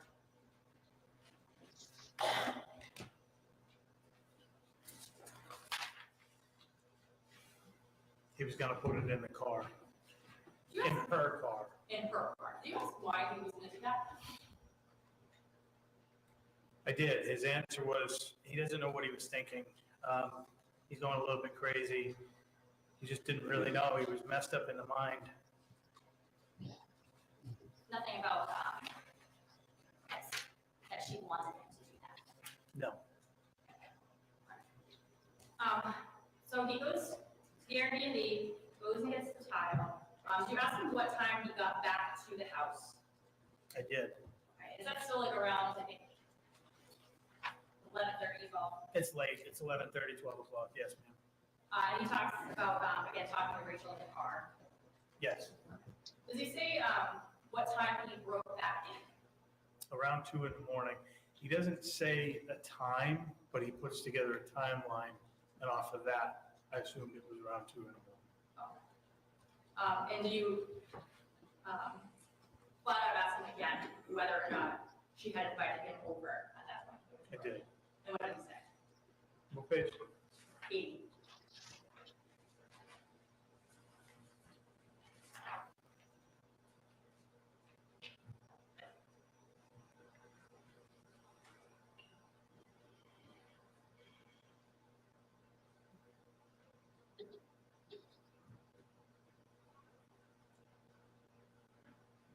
Yes. I asked if she invited him over. He said no. Did you ask whether she had invited him in as well? Yes, and his response was no. Did you ask specifically whether she told him to break in? I did. What was his answer? His answer was no. Did you ask why he went upstairs to start her bedroom? I did. What was his answer?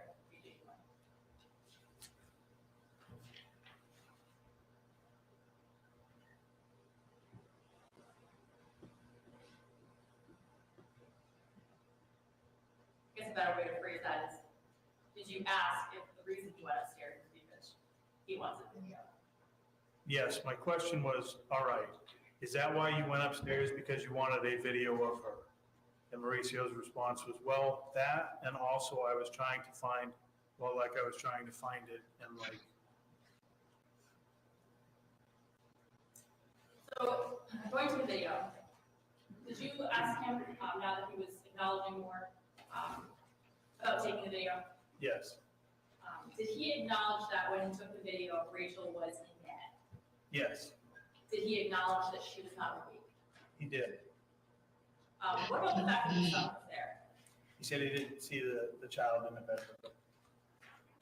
Did he explain to you how he was able to take the video? Yes. And how did he do that? He lifted up, I think he said he lifted up the white thing and took the video and zoomed in. Did he say what the purpose of the video was for? It was for him. Did he talk about what happened when Rachel woke up that morning? Yes, but I don't recall. We'll put it this way, did he talk to you about, I guess, running up the attic when he noticed that she woke up? Yes, he went up into the attic. At the end of the interview, did you give him the opportunity to add anything additional that you wanted to make him know? I did. I gave him carte blanche, ample time to, I asked him pointedly if there was anything else that he did that we needed to discuss, that we needed to get out into the open. Did he ever mention anything to you about, I guess, this being some sort of consensual break-in No, or plan for some sort of sexual tryst? no, Did he ever mention at all during the interview coming up on January 20th? no. So at that point, do you have him write something for you? I offered him the option to write a letter of apology. And did he do that? He did.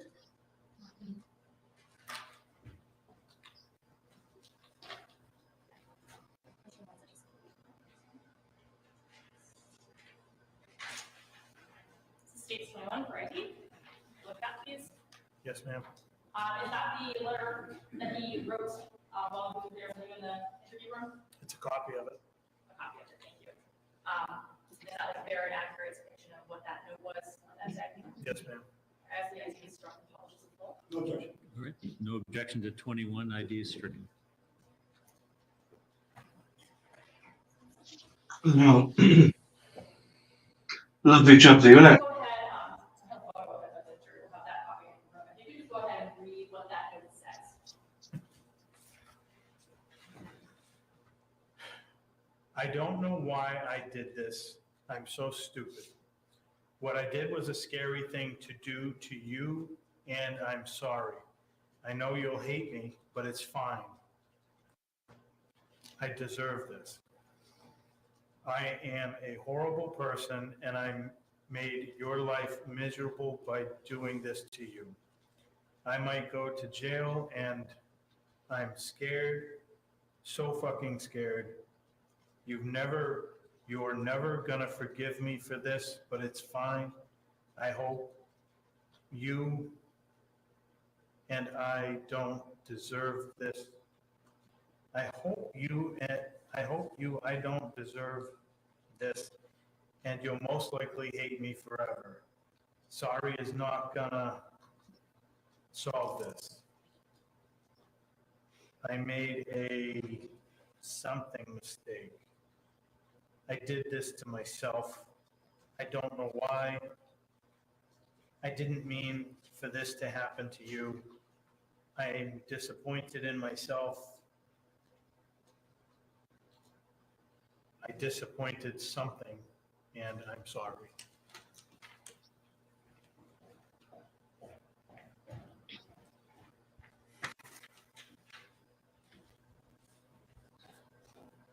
After this interview concludes, do you ask if the defendant would be willing to give a DNA sample? I did. What's the purpose of that? Given the fact that I knew there was a half-eaten hash brown in the attic, his DNA would be able to confirm that that was his hash brown. And do you ask permission to search his truck? I did. And does he agree for permission? Does he give you permission to search his truck? He gives a permission for both. So do you take his swab? Do you take his DNA swab? Yes, What ultimately happens with that? it would get sent to the state lab. And what about the search of the truck?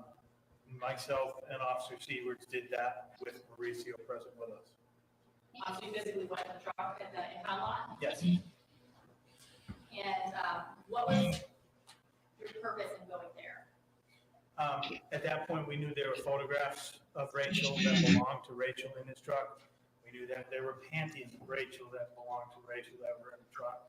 And we had a very strong suspicion that there was a red pry bar used to enter the windows of the truck. So you went to NEB's towing. Did you ultimately search the truck? Yes. What items did you find in the truck? We seized 5 pairs of female undergarments.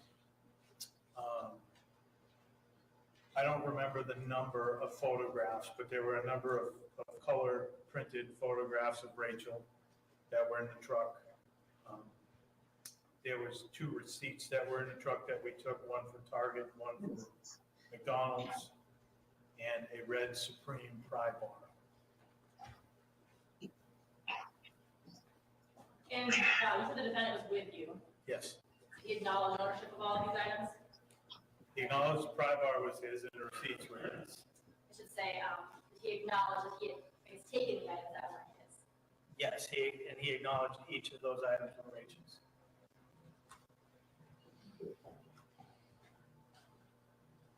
States 34 and 33 for identification.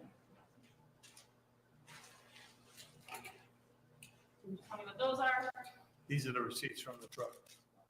And one, can you just tell me where they're to? Yes.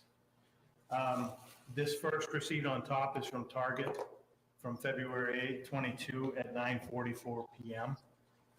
And what are the purchases? At Target, he bought a tile, bananas, and masking tape, and something else. And the receipt for McDonald's. McDonald's is from the McDonald's on Central Ave in Dover, dated 2/8/22 at 10:06 a.m.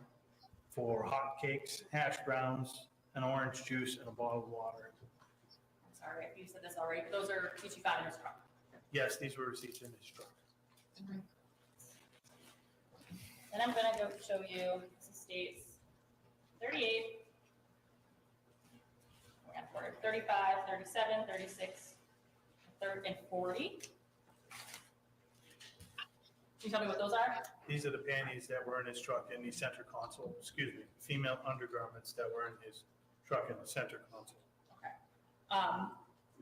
And 40, is that I guess I don't know if you could tell from looking at it, whether that's also underwear? I'm not sure if it's underwear or bathing suit. Okay. But one of the two. Yes, that covers the lower region of the body. Okay. I asked the ID be struck from the two receipts and from the undergarments, bathing suit or undergarments, it's 33 through, sorry, 33, 36, 37, 35, 40, and 38. Any objection? No objection, sorry. All right, so the ID is stricken. Sorry, that was not. So Attorney Grodd, we'll take our afternoon break now. Folks, we'll break until 3 o'clock and then we'll come back and finish the day to 4 o'clock. Please leave your notebooks behind. Thank you. Please rise.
Shouldn't read up on all this. Like, there's a lot of stuff going on.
Hmm.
Mm-hmm.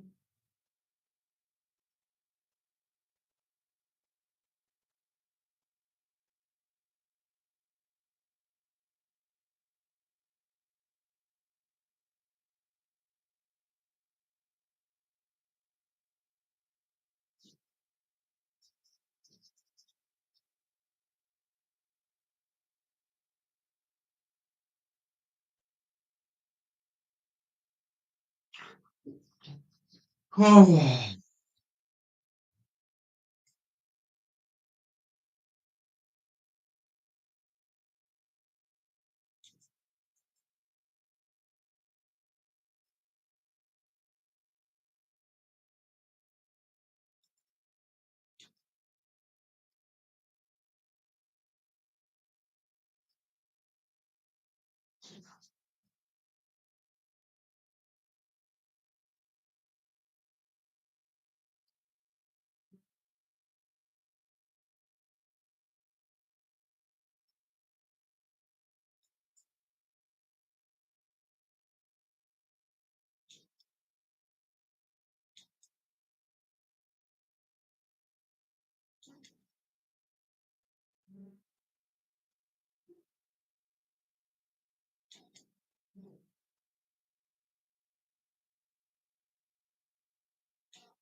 Please rise, jury entering.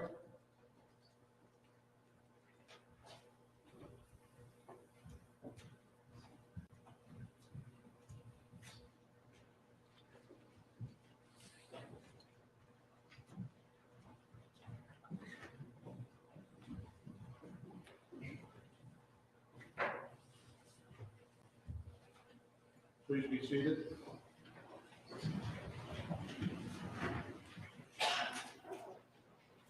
Attorney Garrod, when you're ready. I think I don't recall admitting, though, this looks like ID's off, but I don't think we talked about the pictures. Not yet. Okay, this is 39 to these. I think I might have moved it in maybe by the number, but do you have any objection to the photographs? No. So can you just tell me what those are? These are a stack of photographs of Rachel at different points in her life and from modeling.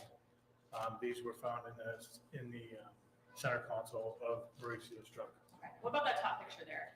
It is a photograph of her in a pregnant state. And these pictures, any of them like nude photographs or anything like that? I don't believe so.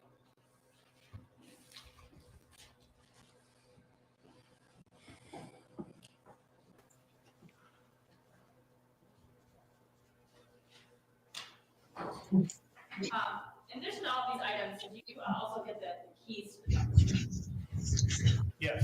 Let's talk for a minute about the keys. What, if anything, do you note about them? So when I looked at the keys to the truck, there were, I think, 4 house-style keys, if you will. And one looked very similar to the key from Rachel's house that was attached to her key ring that I took photographs of when I was in the house earlier. Did you ask the defendant about this? I did. And what did he respond?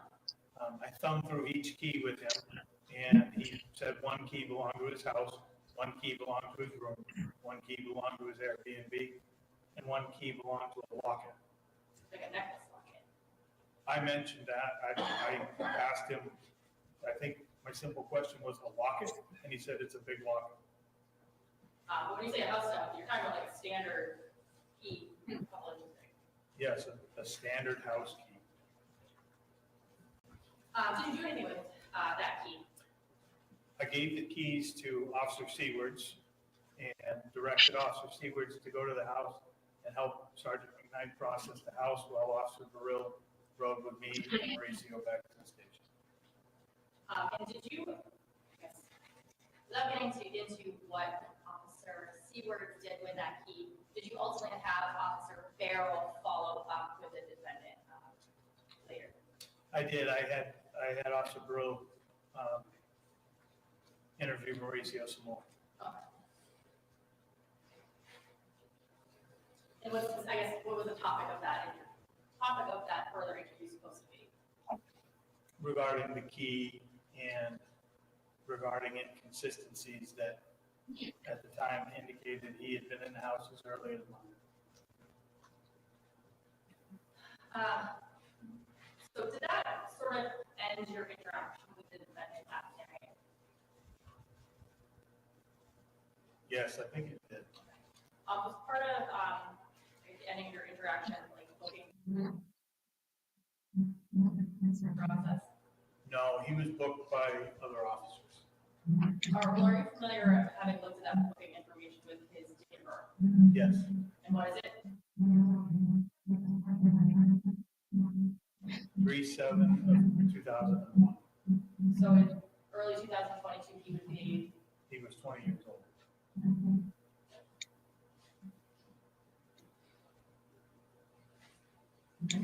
She was 25. following the night. Were you alerted to anything from NCIC regarding the defendant?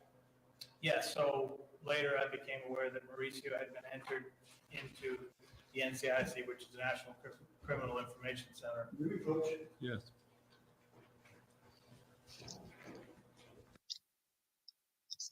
I do like this witness, I'll be honest with you.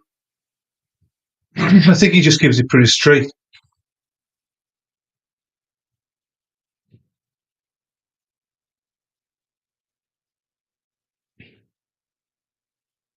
I think he's been around the block so many times that he's just like, do you know what? I don't give a fuck if he's guilty or not.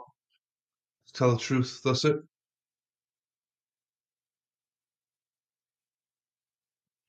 I do know he wants to be somewhere else rather than be there right now. I think that he's probably got shit tons of work to do.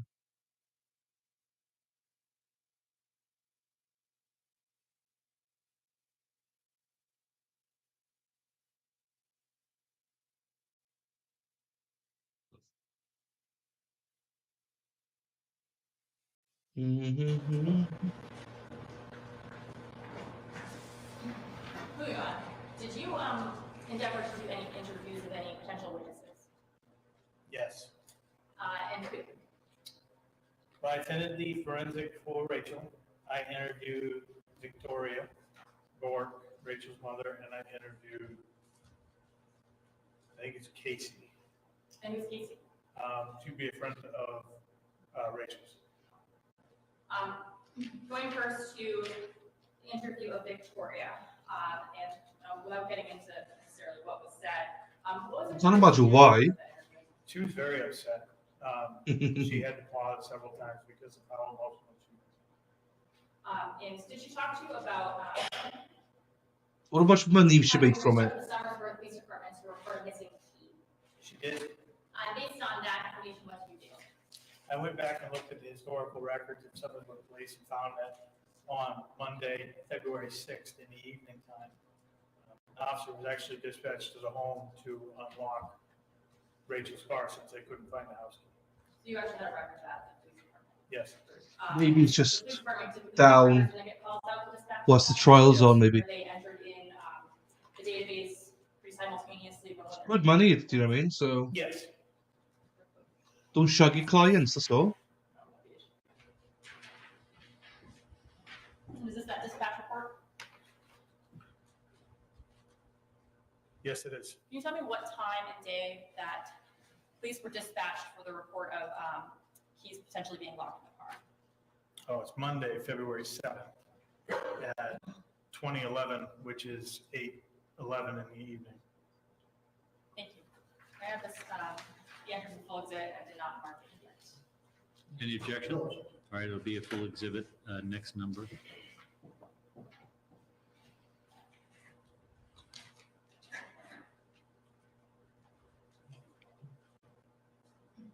And you mentioned a forensic interview of Rachel that we talked a little bit about. Did you bring anything with you to that forensic interview? I did. I brought several photographs. And what was your purpose of doing so? So they were photographs that I noted as either evidentiary or I questioned what they were. And they all came from my analysis of the phone over the next couple of days.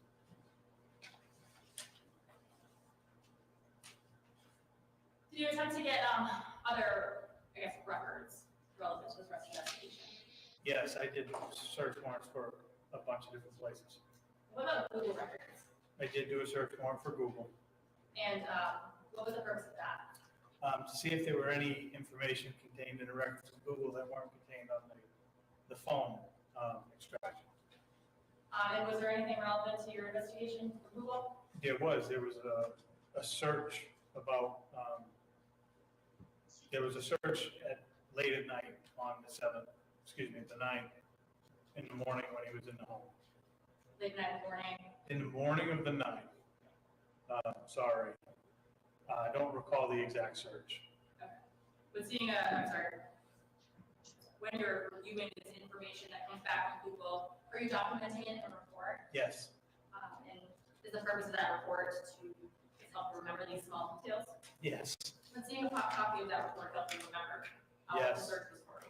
It certainly would. 75.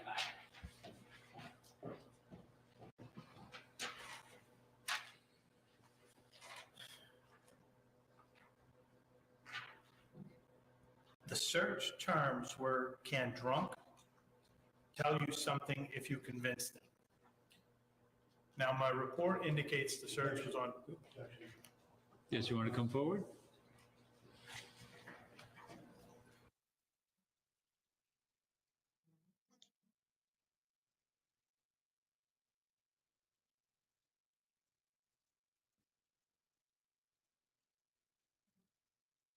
Oh, I have to do that sometimes. Your back and everything. Jeez, I have a lot of that. You gotta twist it. I can sympathise with that one. I've just been answering this, but what time was that search performed from the Google record? So my report indicates the search was at 7:12 in the morning. However, that's because the records from Google are in the universal time code, which has to be calculated based on where you are. That would make that search, given this time of year, at 2:12 in the morning on February 9th.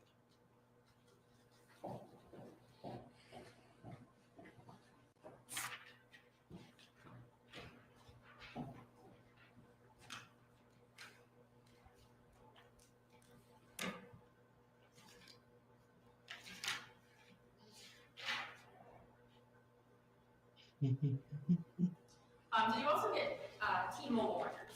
I did. What was your purpose in doing that? The phone downloads were, the phone downloads provided a lot of location information. It was actually so much that my system just couldn't process it. So I asked for records from T-Mobile, one, to verify communications that were in the phone, and two, to get the actual phone GPS data from T-Mobile. And did you do anything with that phone GPS data? I did. I sent all the GPS data to Nespin. What is Nespin? Nespin is, I can't tell you what the acronym stands for at the moment, but it's a group that helps law enforcement agencies with investigations. And what was your purpose in sending that information to them? What do you want them to do with it? So that they could compute the data and make the location information more readable, more friendly.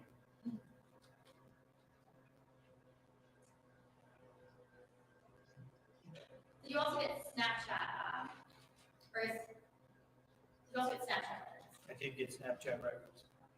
And did the Snapchat records, I guess, were they communicating with Snapchat? They were up to a point in January. And do you know why they stopped communicating in Snapchat in January? She asked if he knows. So the answer to that first is yes or no, and then we'll go from there. So yes or no? Yes. How do you know? Objection. Well, this is the foundation question. How do you know? Based off my searches of the phone. Did he also talk about in his interview whether or not they had stopped talking on Snapchat? I believe he did.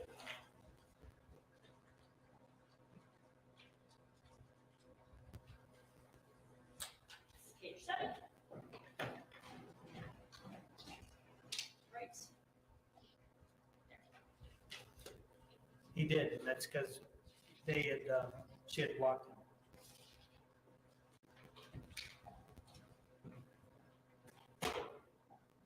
Were the Snapchat messages ending is consistent with his story that they had stopped communicating via Snapchat? Yes. Did you also go to Target? Yes. What was your purpose in doing that? To confirm that that receipt matched the purchase and that Mauricio was the person in the store making that transaction. And were you able to get stills from the surveillance of the defendant? We were. Is this a still from that surveillance It is of, Mauricio walking out of Target. and that's the still that you received from the surveillance from Target? Yes. I can have that entered as a full exhibit. All right, that'll be a full exhibit, the next number.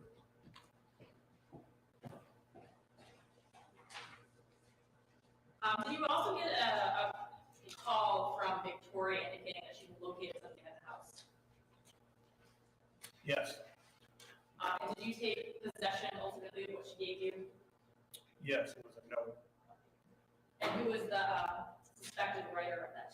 Mauricio.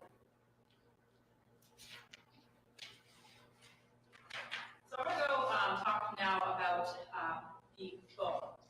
You had mentioned on the 9th that you had initially done like a search of that computer crash. Yes. Was that, I guess, before your computer crash, did you do an in-depth analysis of the phone? No. After, or I guess in the days following, did you attempt to do a more thorough analysis of the phone? Yes. What was your process in doing that? So at first, the first thing I did was obtain a search warrant for the phone. And then I brought the phone to, I think I brought the phone here to the sheriff's department for the gray key download, which is essentially a mirror image of the phone, to determine what changes had been made to the phone from the original extraction. Can you explain that a little bit further? So basically what the gray key is it's a mirror image of the device. Everything that's on the device is available in the download. Whether or not the system you're using parses all the data is a different question, but that would show me if items were removed, if items were deleted, and it would also give me a lot more information that wasn't available on my other downloads. So going back, why did you think that was a possibility? Why did you think that there was maybe potentially things deleted after you relayed the phone? Can you just talk about like that sequence of events? So originally, after the first download, we gave him his phone back. And I was aware, based on the investigation, that he had his phone for many hours. And even in the interview, when we had stepped out of the room, he would be actively doing something on his phone. So I believe he would probably been deleting information. So you had his phone initially, then you gave it back to him, and then you took it back for another download and compared the two. Yes. Was his phone password protected? I don't remember. I want to go down, look at the phone, the extraction, the data that was recovered from either the gray key, second extraction, or the initial one. Did you review going back to January of 2020? Yes. Was there anything to indicate to you that in mid-January, the defendant might have been in some sort of break-in? Yes. What was that? There was a video on his phone at either late at night. No, it had to be the early morning of January 20th. And the video was, simply put, the video was the phone on the outside of the building that had a wood frame window. I think it was a 6-pane window. And you can see the phone inserted through a missing pane and then go down to one specific corner as if the person were using the video to determine why the window won't open. Because the video kind of stops as soon as a nail comes into view, and then it comes right back up. And you said that video was taken in the early morning of January 20th? Yes. In the days prior to that, were there any images of anything to indicate that the user might have been interested in doing a burglary? That usually does. There were images in the phone of torsion wrenches. And a torsion wrench is a tool you use if you're trying to pick a lock. You use a lock pick and a torsion wrench. A torsion wrench puts tension on the lock, so as you're trying to pick it, once you get the tumblers to fall in the right spot, it will move. So January, do you remember when that image was from? January 15th. So January 15th, you find information about torsion wrenches? Yes. All right, and January 20th is the video of the phone going through the window. Yes.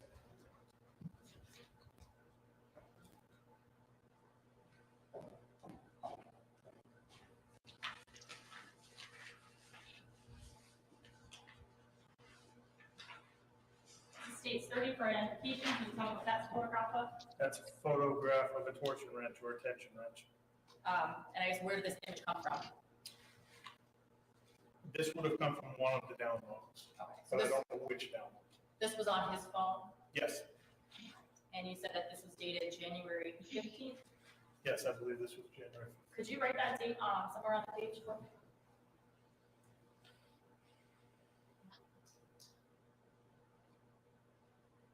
Do you want me to mention?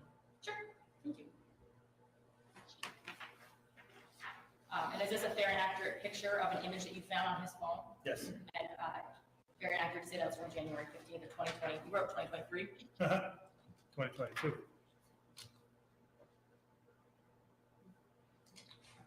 I ask the ID be struck on 30. Any objection? No objection. ID will be stricken on 30.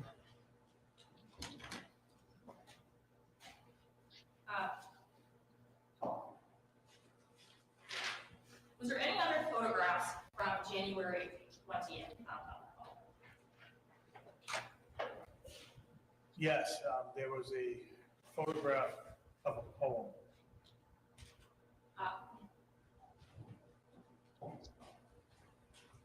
States 29 ID. Is that the photograph of the poem? It is What's the poem titled? Dear Summer Raindrops, And who's the author of the poem according to this photograph? Rachel Nunez. And is that the photograph you found on his phone Yes, from, I think it's January 20th? it was January 20th. Did you write the date somewhere on there?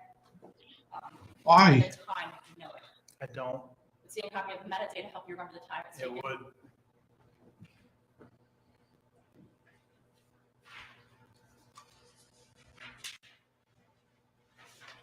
Why do you need to sign it and put the date and stuff on it? Who cares? so that was 3:28 in the morning. My merch is in the alternate corner. Go look at the store. The ID, I asked the ID be struck from 29 after his fault. A t-shirt. No objection. ID will be stricken. Got more hoodies here as well. Put them down because they're bothering me in the corner there. Pillow.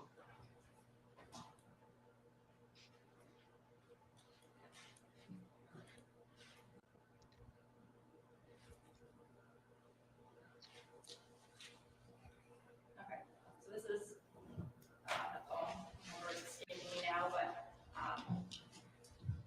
is this the copy of that poem? Yes, Okay, so that's just a photograph, literally a photograph of a written poem. yes. That was not his phone.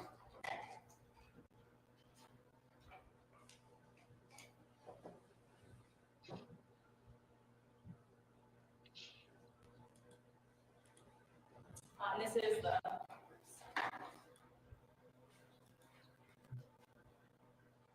What would this be? That's the photograph of the tension and torsion wrench.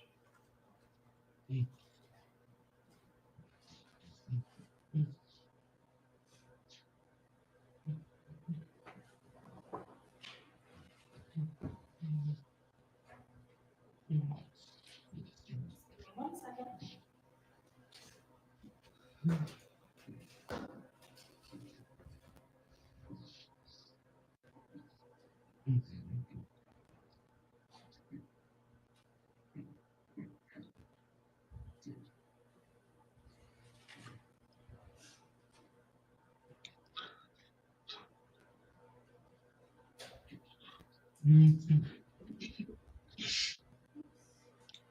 No idea what she's doing.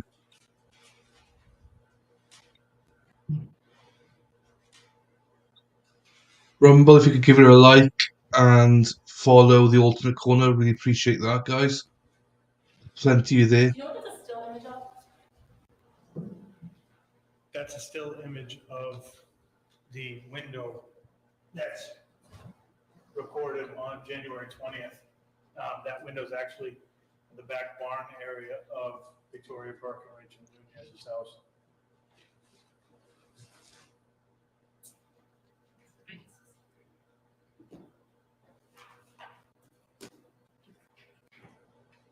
Alright, just trying to find a copy of this.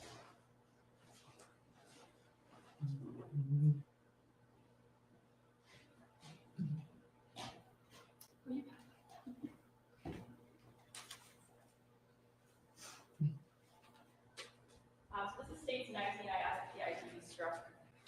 The number again, please. Sorry, 19. So it asked the ID be struck, entered as a full, I ended up having to mark it, so I guess I'd ask that that happened before. If this offer is full, we don't object. No objection. All right. Just So, didn't have to mark the time on it. all right. So if you could just mark with this Sharpie, has the date of January 20th, 2022, if you could just mark the time, I don't know the time. that's fine. My report would help. You also have that metadata that helps you. Yes.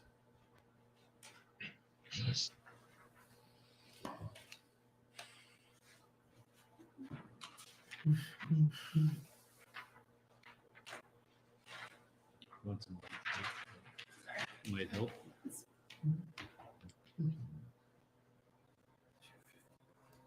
So that was at 2:51 in the morning.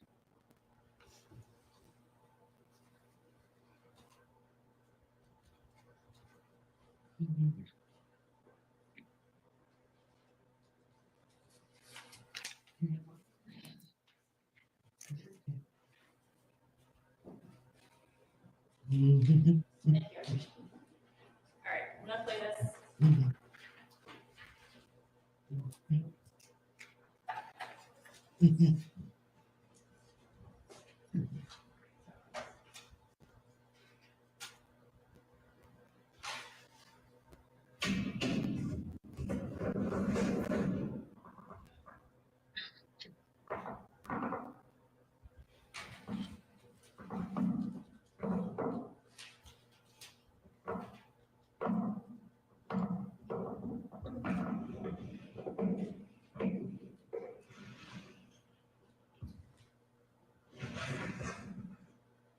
Let's do that one more time since it's skipped at the beginning.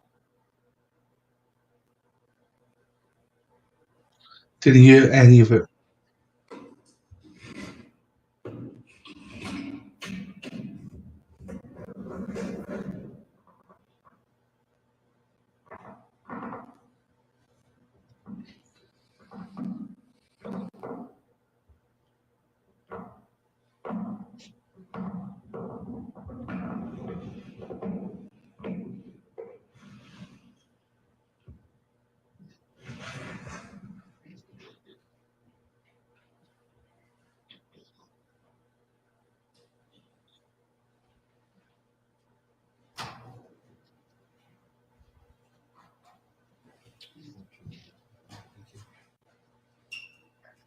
So that's the video you're referencing, the phone going in the window. Yes.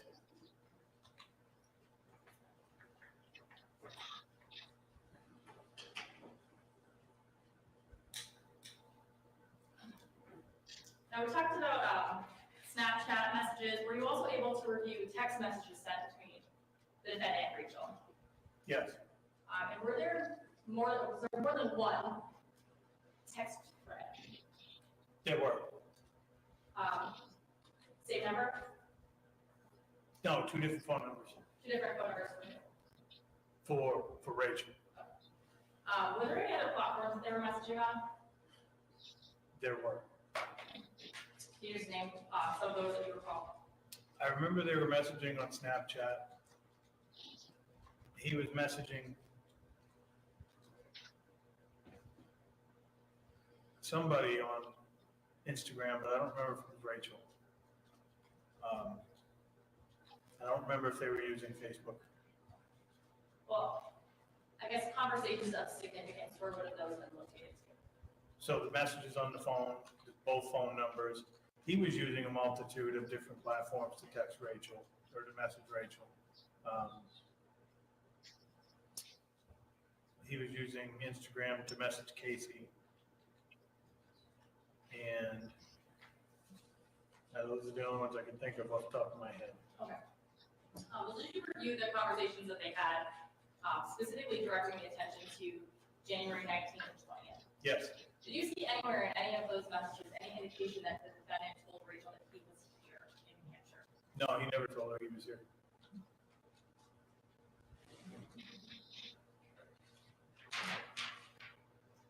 And directing your analysis of the phone up through February 7th, was there any media that you were able to look at his phone that had dates of February 7th?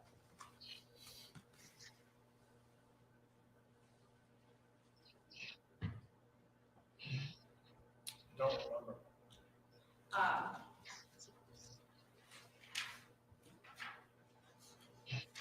We had seen a copy of the metadata.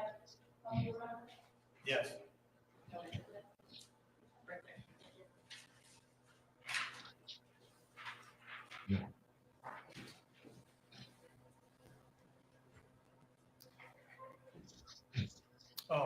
February 7th, there were photographs in the phone of him taking pictures of a router. And did you know if he was wearing anything in that photograph? I know it's just a hand, but. So it's a left hand with a bracelet that appeared to be the same bracelet that Mauricio was wearing at the time he was arrested, the time he was booked, the time I interviewed him.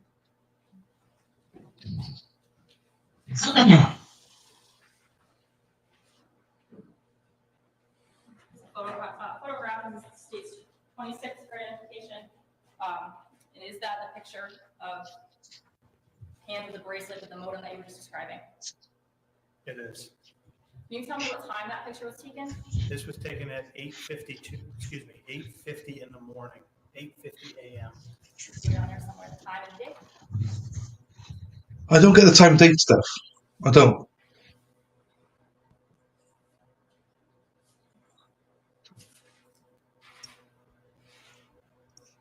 There must be a reason for it, but I don't think.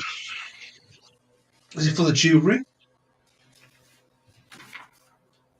States 26, I'd ask that be entered as a full. So the ID is stricken on 26? Any significance in the numbers in the bottom of the modem from the router, to your knowledge?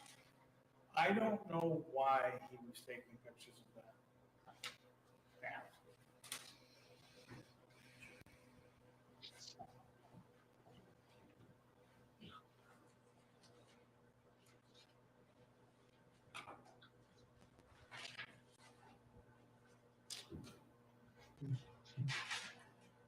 Did you also, in looking at his phone, get any location data information from that day as it pertains to wireless networks? Yes. Can you tell me how, if that works in a phone download, how you're able to tell where someone is based on a wireless network? So that's the grade key download. That's the download that gives you more information. The copy of the phone, if you will. It has the ability to tell you what devices and what networks connect or that the device connects to. And were you able to look at information from February 7th of what networks he was connecting to? I did. I don't recall exactly what network he was connected to on that day. I was gonna say, are you gonna be able to remember the exact time and dates for me? No, but my report went up. Okay, you wrote that down in your report. Yes. Why don't you hold on to that and I'll ask you a few questions, but first, can you tell me around early morning on February 7th, what wireless network he was connecting to? So around 03:30 hours, he was in the area of Rachel's home. He was connecting to networks on Grove Street, Grand Street, High Street, and Highland Street, among other streets in the Hilltop area. When you say Hilltop area, is that street? So their street, Highland Street, is a street in the Hilltop area, and it's called the Hilltop area because it goes up to the top of a hill. And it's, for the most part, you have High Street on the bottom of the hill, Grand Street at the top of the hill, and every other street connects in between. Can you tell me how long he's in that area for approximately, or when he leaves that area? So he leaves the area, according to the wireless networks, he leaves the area around 1 in the afternoon and goes to Target and Home Depot area. Can you tell what time he's leaving? What time he's back near Rachel's? By 2 o'clock, he's back on the road, heading back in the direction of Rachel's house. 2 o'clock in the afternoon, excuse me. In the area of Target, some people that are familiar with Stalker's word, what other stores are in that general area? So at the time, you would have had Home Depot, Target, Walmart, Steve Irving, the Walmart gas station, KFC, Burger King. Are you aware of any of those establishments? Yes. Home Depot makes keys. I don't know if Walmart did at the time. And when is he back? He's back heading towards Rachel's house at what time? By 2 o'clock.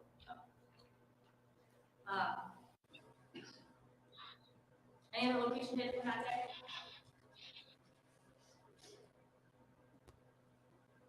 At 11:57 at night, he's again connecting to networks on High Street, and it appears that he's headed to Rachel's home. Moving on to the next day, February 8th.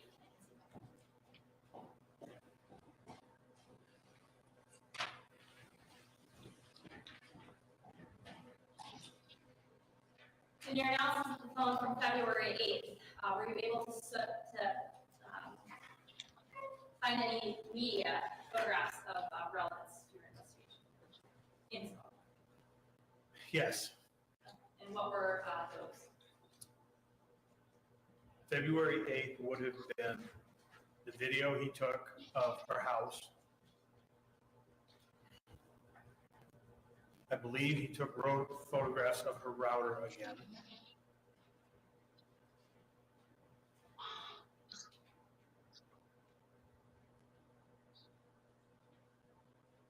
And I feel like there's something else, but I can't think of it.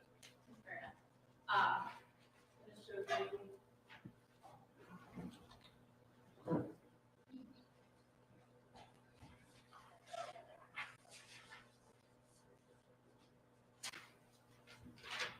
States 24 for identification. Can you tell me what that is?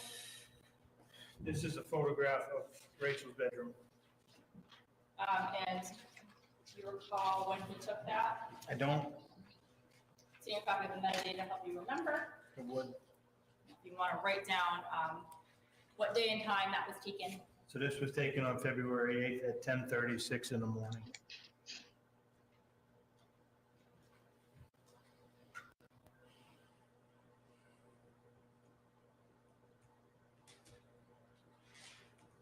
Anything in that picture of significance to you? So on the left side of the picture towards the bottom of the bed and in the center of the picture towards the bottom of the bed, it looks to be the red bathing suit type of item, or at least half of the red bathing suit item that was taken from the truck.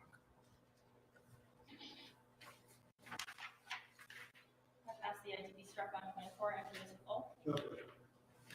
So ID stricken on 24, it'll be a full exhibit.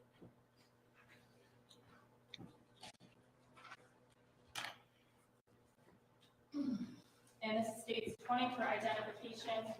Video on this, but I'm going to have you identify the still first for me. That still is an image of. This is of, the still is an image of the video? Yeah. And that That's was, what I'm asking. yeah, yes, it is. And can you tell me when that video was taken? 10:36 in the morning. Would you mark the disc with that, please?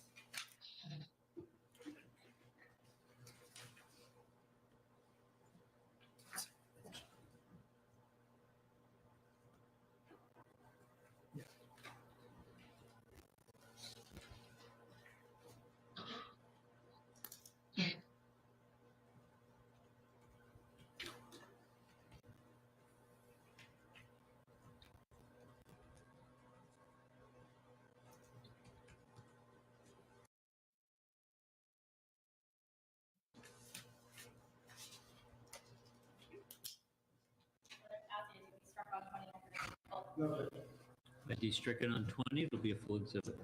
Publish both of those.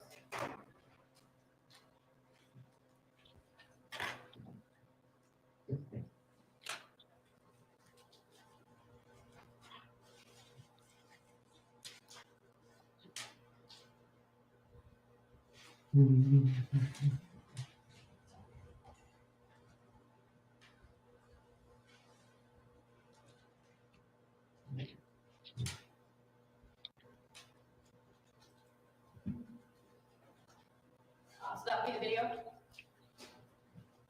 Probably more helpful. to Yes. display it.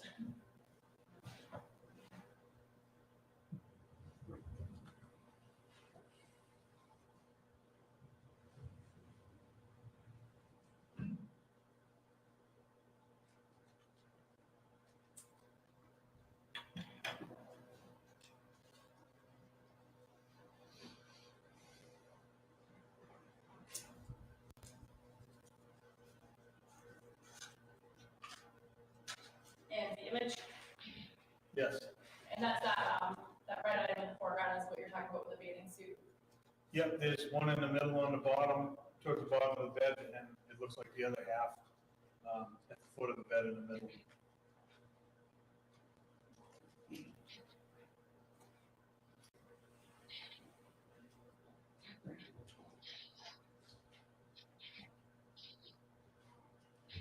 What about the wireless network location from that day?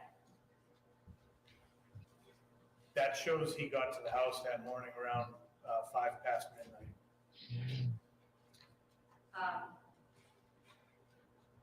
Were you able to confirm if he was in the home during the middle of the day when those pictures and videos were taken? I believe he was, but a report could certainly help. Page 97. So my report indicates he gets to the house around 00:05 on February 8th and is connecting to Grand Prospect, Highland, and other places in close proximity to the house. Then again at 10:19, he's back connecting to the same networks, or the networks on the same streets. And again at 6:35, he's connecting to addresses in the area of Rachel's house.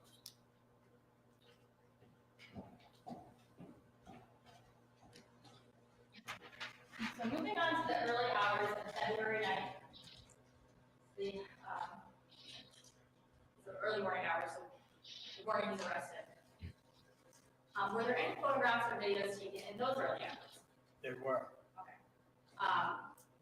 Talk about some of the items that were photographed. So in the early morning hours, he took photographs of her cell phone while the lock screen was open, and it showed a missed phone call. He took photographs of her driver's license.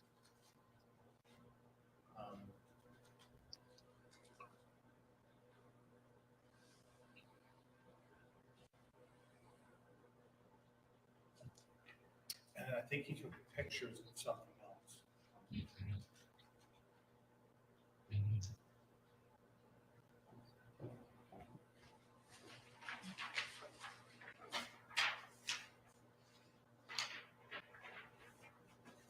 This is 32 and 31 and 32. Yep. What are those pictures of? So 32 is a picture of Rachel's cell phone on the lock screen showing a missed phone call, 2 missed phone calls. That phone being lit up shows the time that this picture was taken was 03:39 hours. And 31 is a photograph of Rachel Nunez's New Hampshire driver's license. You want to just note for me when those pictures were taken? And I have this in notes. I will need that for the time. But why? Why do we have to do all this all the fucking time? On the driver's license. And the driver's license photo was taken at 2:36 in the morning on the 9th.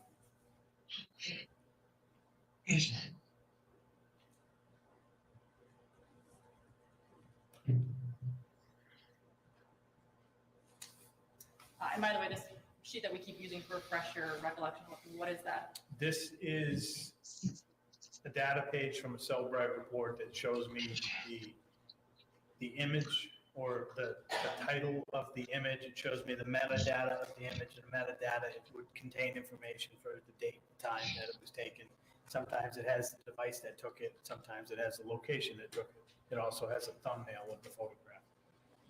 Ask the ID be struck on 31 and 32. Right, 31 and 32, ID is stricken. Was there also a, you talked about a little bit now, a video taken? Yes. What was that video of? That was the video of the vagina.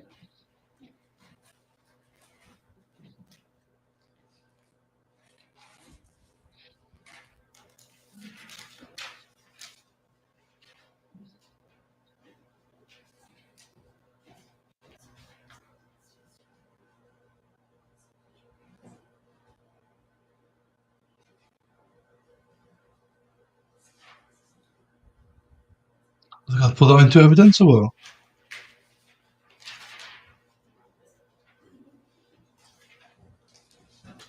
This guy's coming back tomorrow. Must be. So you viewed that video. Yes. Okay. I have it on disc right here. I'm not gonna play it, but if you could just mark for identity. Well, first of all, do you see that? Was that the metadata for that video on that sheet in front of you? Yes, it indicates the video was taken on February 9th at 3:19 in the morning. Would you mark that disc somewhere with that information?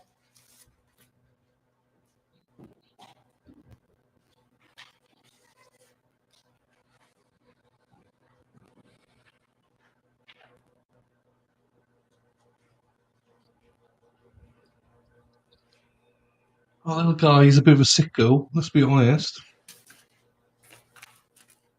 Taking pictures of vaginas while she's sleeping, that's not, And what I have here is you a, know. I guess, can you tell me what that is? It's 23 for identification. So 23 is a still shot taken from the video. And this shows that the video was taken under the white comforter. It shows that the female is laying on the red patchwork blanket. And it shows that she is unclothed from the waist down, her legs are spread. And this photo shows a black box covering her vagina. So is that essentially a still from the video that you observed with kind of a redaction around the prime area? Yes. Your Honor, so the defense that my intention is to submit the video, so the jury has it, but for now to just display the redacted copy. Of the still. Yes. So first, do you have any objection to the entry as full exhibits of what's I the, do not, I have no objection to the process she's outlined. all right, what's the exhibit on the So video? the video is 18 and the still is 23. So the ID is stricken and you can publish 23. Thank you. So they get to view it if they feel like they need to view it, but they don't need to view it.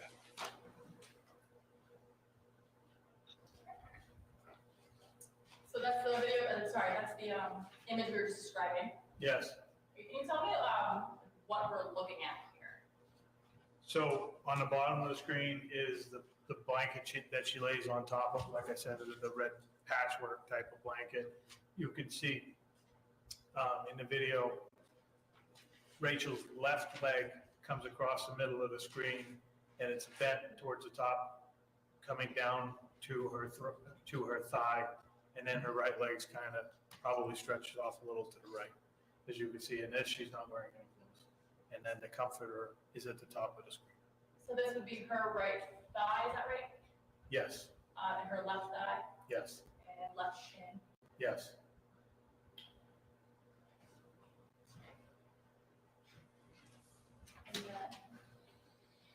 We couldn't see anything anyway, so. This is another image we just looked at. This is the image of her driver's license. Okay, and then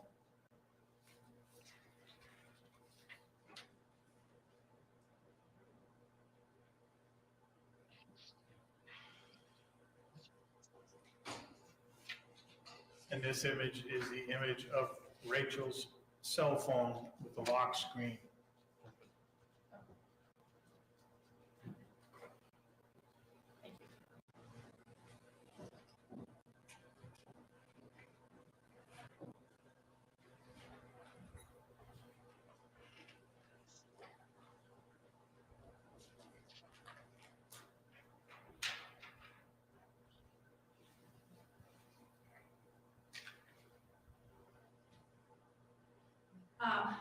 when you looked at the phone analysis for those early morning hours of February 9th, were you able to determine, looking at the phone download, what applications he was accessing in those early morning hours?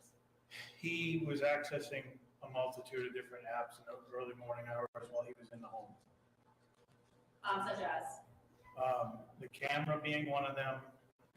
He was on social media sites. He was on messaging sites. He was he had the Note app on his phone open. I believe he was connected to the tile. Those are the ones I can recall off the top of my head.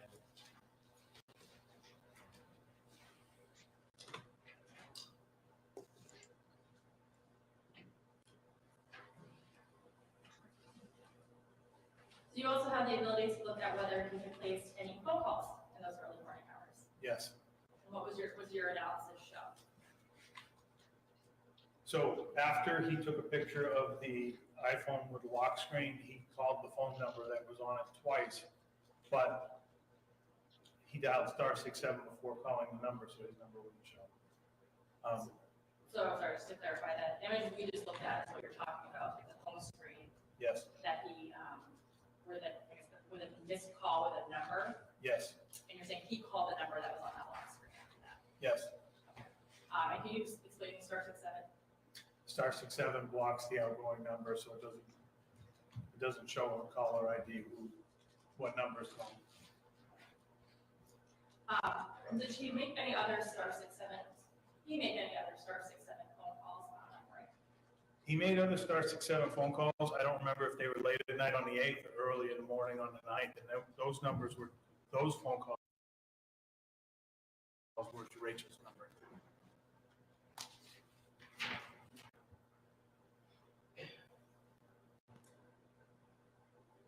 Next, into some of the messages around, I think this would probably be a successful place to for today. All right, since it's 5 minutes of 4, what we'll do is suspend for today. We will resume tomorrow morning. I need to check because I don't remember if it's 9 or 10 o'clock tomorrow, so hold on. Tomorrow's the 11th, right? 10 o'clock tomorrow morning. So please be here at a couple minutes before 10 and we'll get started. Please leave your notebooks behind. And just one more reminder, if you are inadvertently exposed to any media tonight, please report that in the morning. All right, thank you. Please rise. Okay. We will be back to watch this at 10 a.m. Eastern tomorrow. Like, I don't know what to think about this trial so far. I mean, he's obviously a creep, but she's also led him on. So I'm a bit like, And Crystal, can we stay on the record for a moment? oh, okay. And can we do the Anaya discussion at this point? Sure, man. Yeah, take a moment with.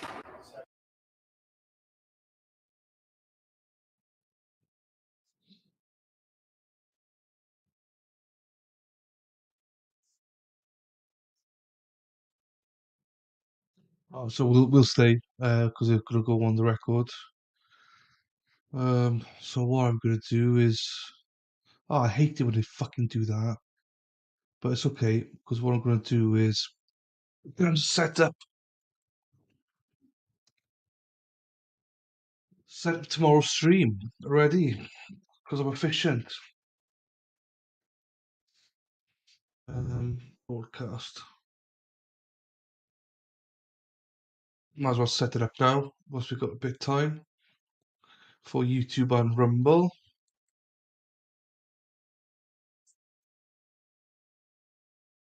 So I'll try and take 2. Ba-da-ba-ba-bam. Yeah, what's the thoughts? Any thoughts about the case so far?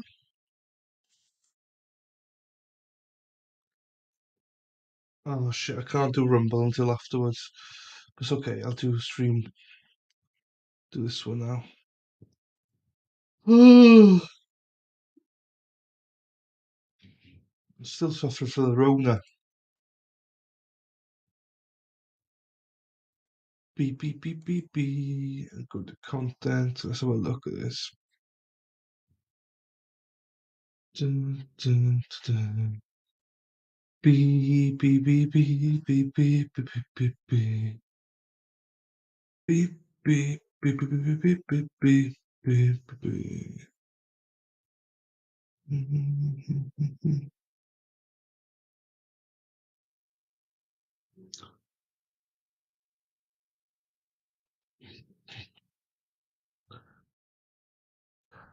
Put that one in. Description, schedule for later. Yes, I am. Little camera for a second. Quite simple to set them up. It's just pain in the ass to do it.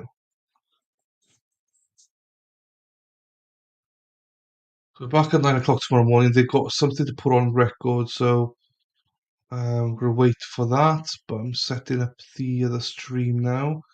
I can't set it up for Rumble until Rumble is finished for the day. It's all good.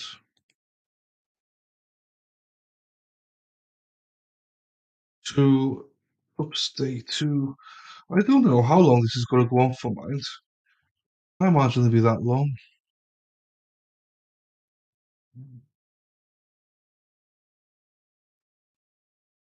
That's so shit. Download. Beep beep beep beep beep beep beep beep beep beep beep beep beep beep beep beep beep beep beep beep.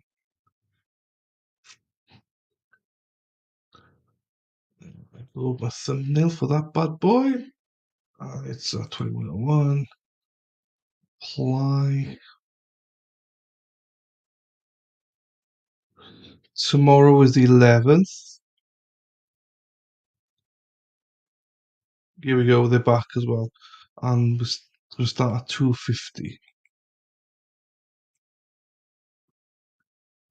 He said 10, 11, 12, 1, 2, 3, yeah.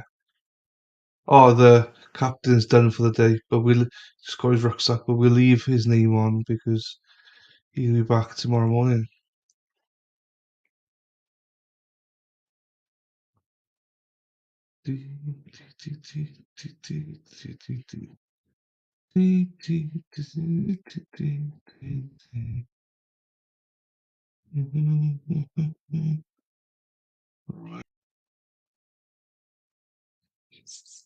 Yeah, so just needed to rumble later on. Well, that's it. As easy as that. Hey, look, I'm weaving. How are you, mate? How you doing? How you doing? Oh, weaving at her.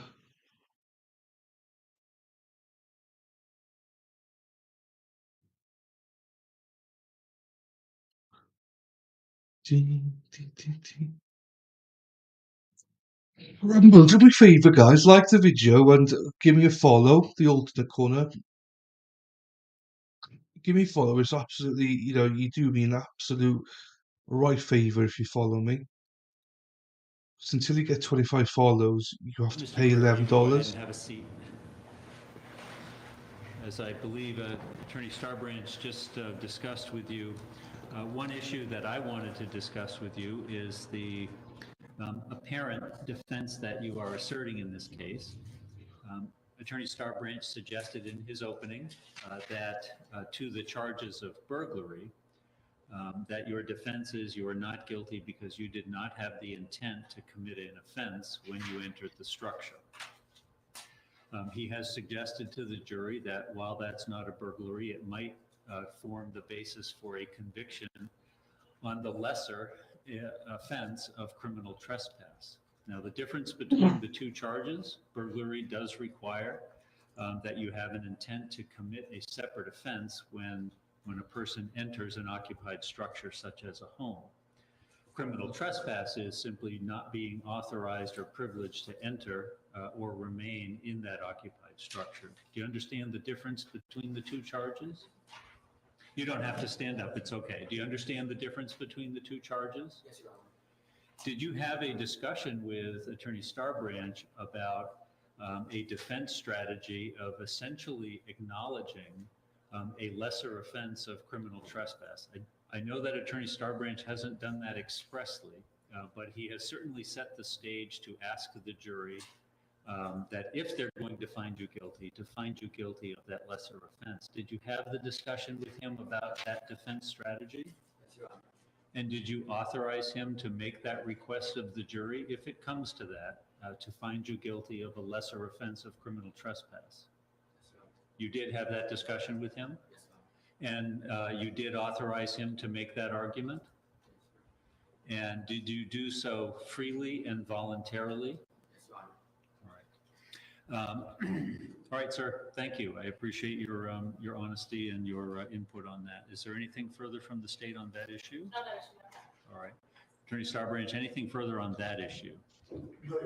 And judging from Attorney Garrod's response, I think she has something else to talk about. It was just very quickly. So we're gonna get into some messages tomorrow. And Attorney Starbranch and I agreed to redact a couple of words from the exchange. Sure, I was gonna say what they are. Okay.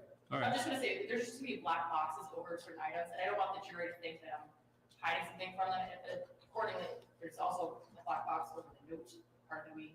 Sure. So I typically will instruct the jury whenever you ask me to about what redactions are, why they occur, and that they're not to speculate about what's been redacted that's been deemed not to be relevant to the case. Yep, that's all I would ask for that appropriate time. All right. Thank you. Anything further? Nothing further. All right, thank you. Have a nice night. 10 o'clock? Sorry? 10 o'clock? 10 o'clock tomorrow, yes.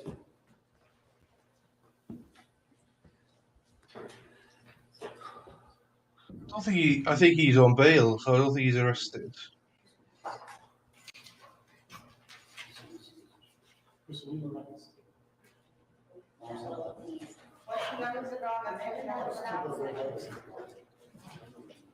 We'll take your mic. I leave that going all the time so I can hear everything you say. Let me tell you a secret, Kristen. Let me tell you a secret. They just sort the audio out, for fuck's sakes.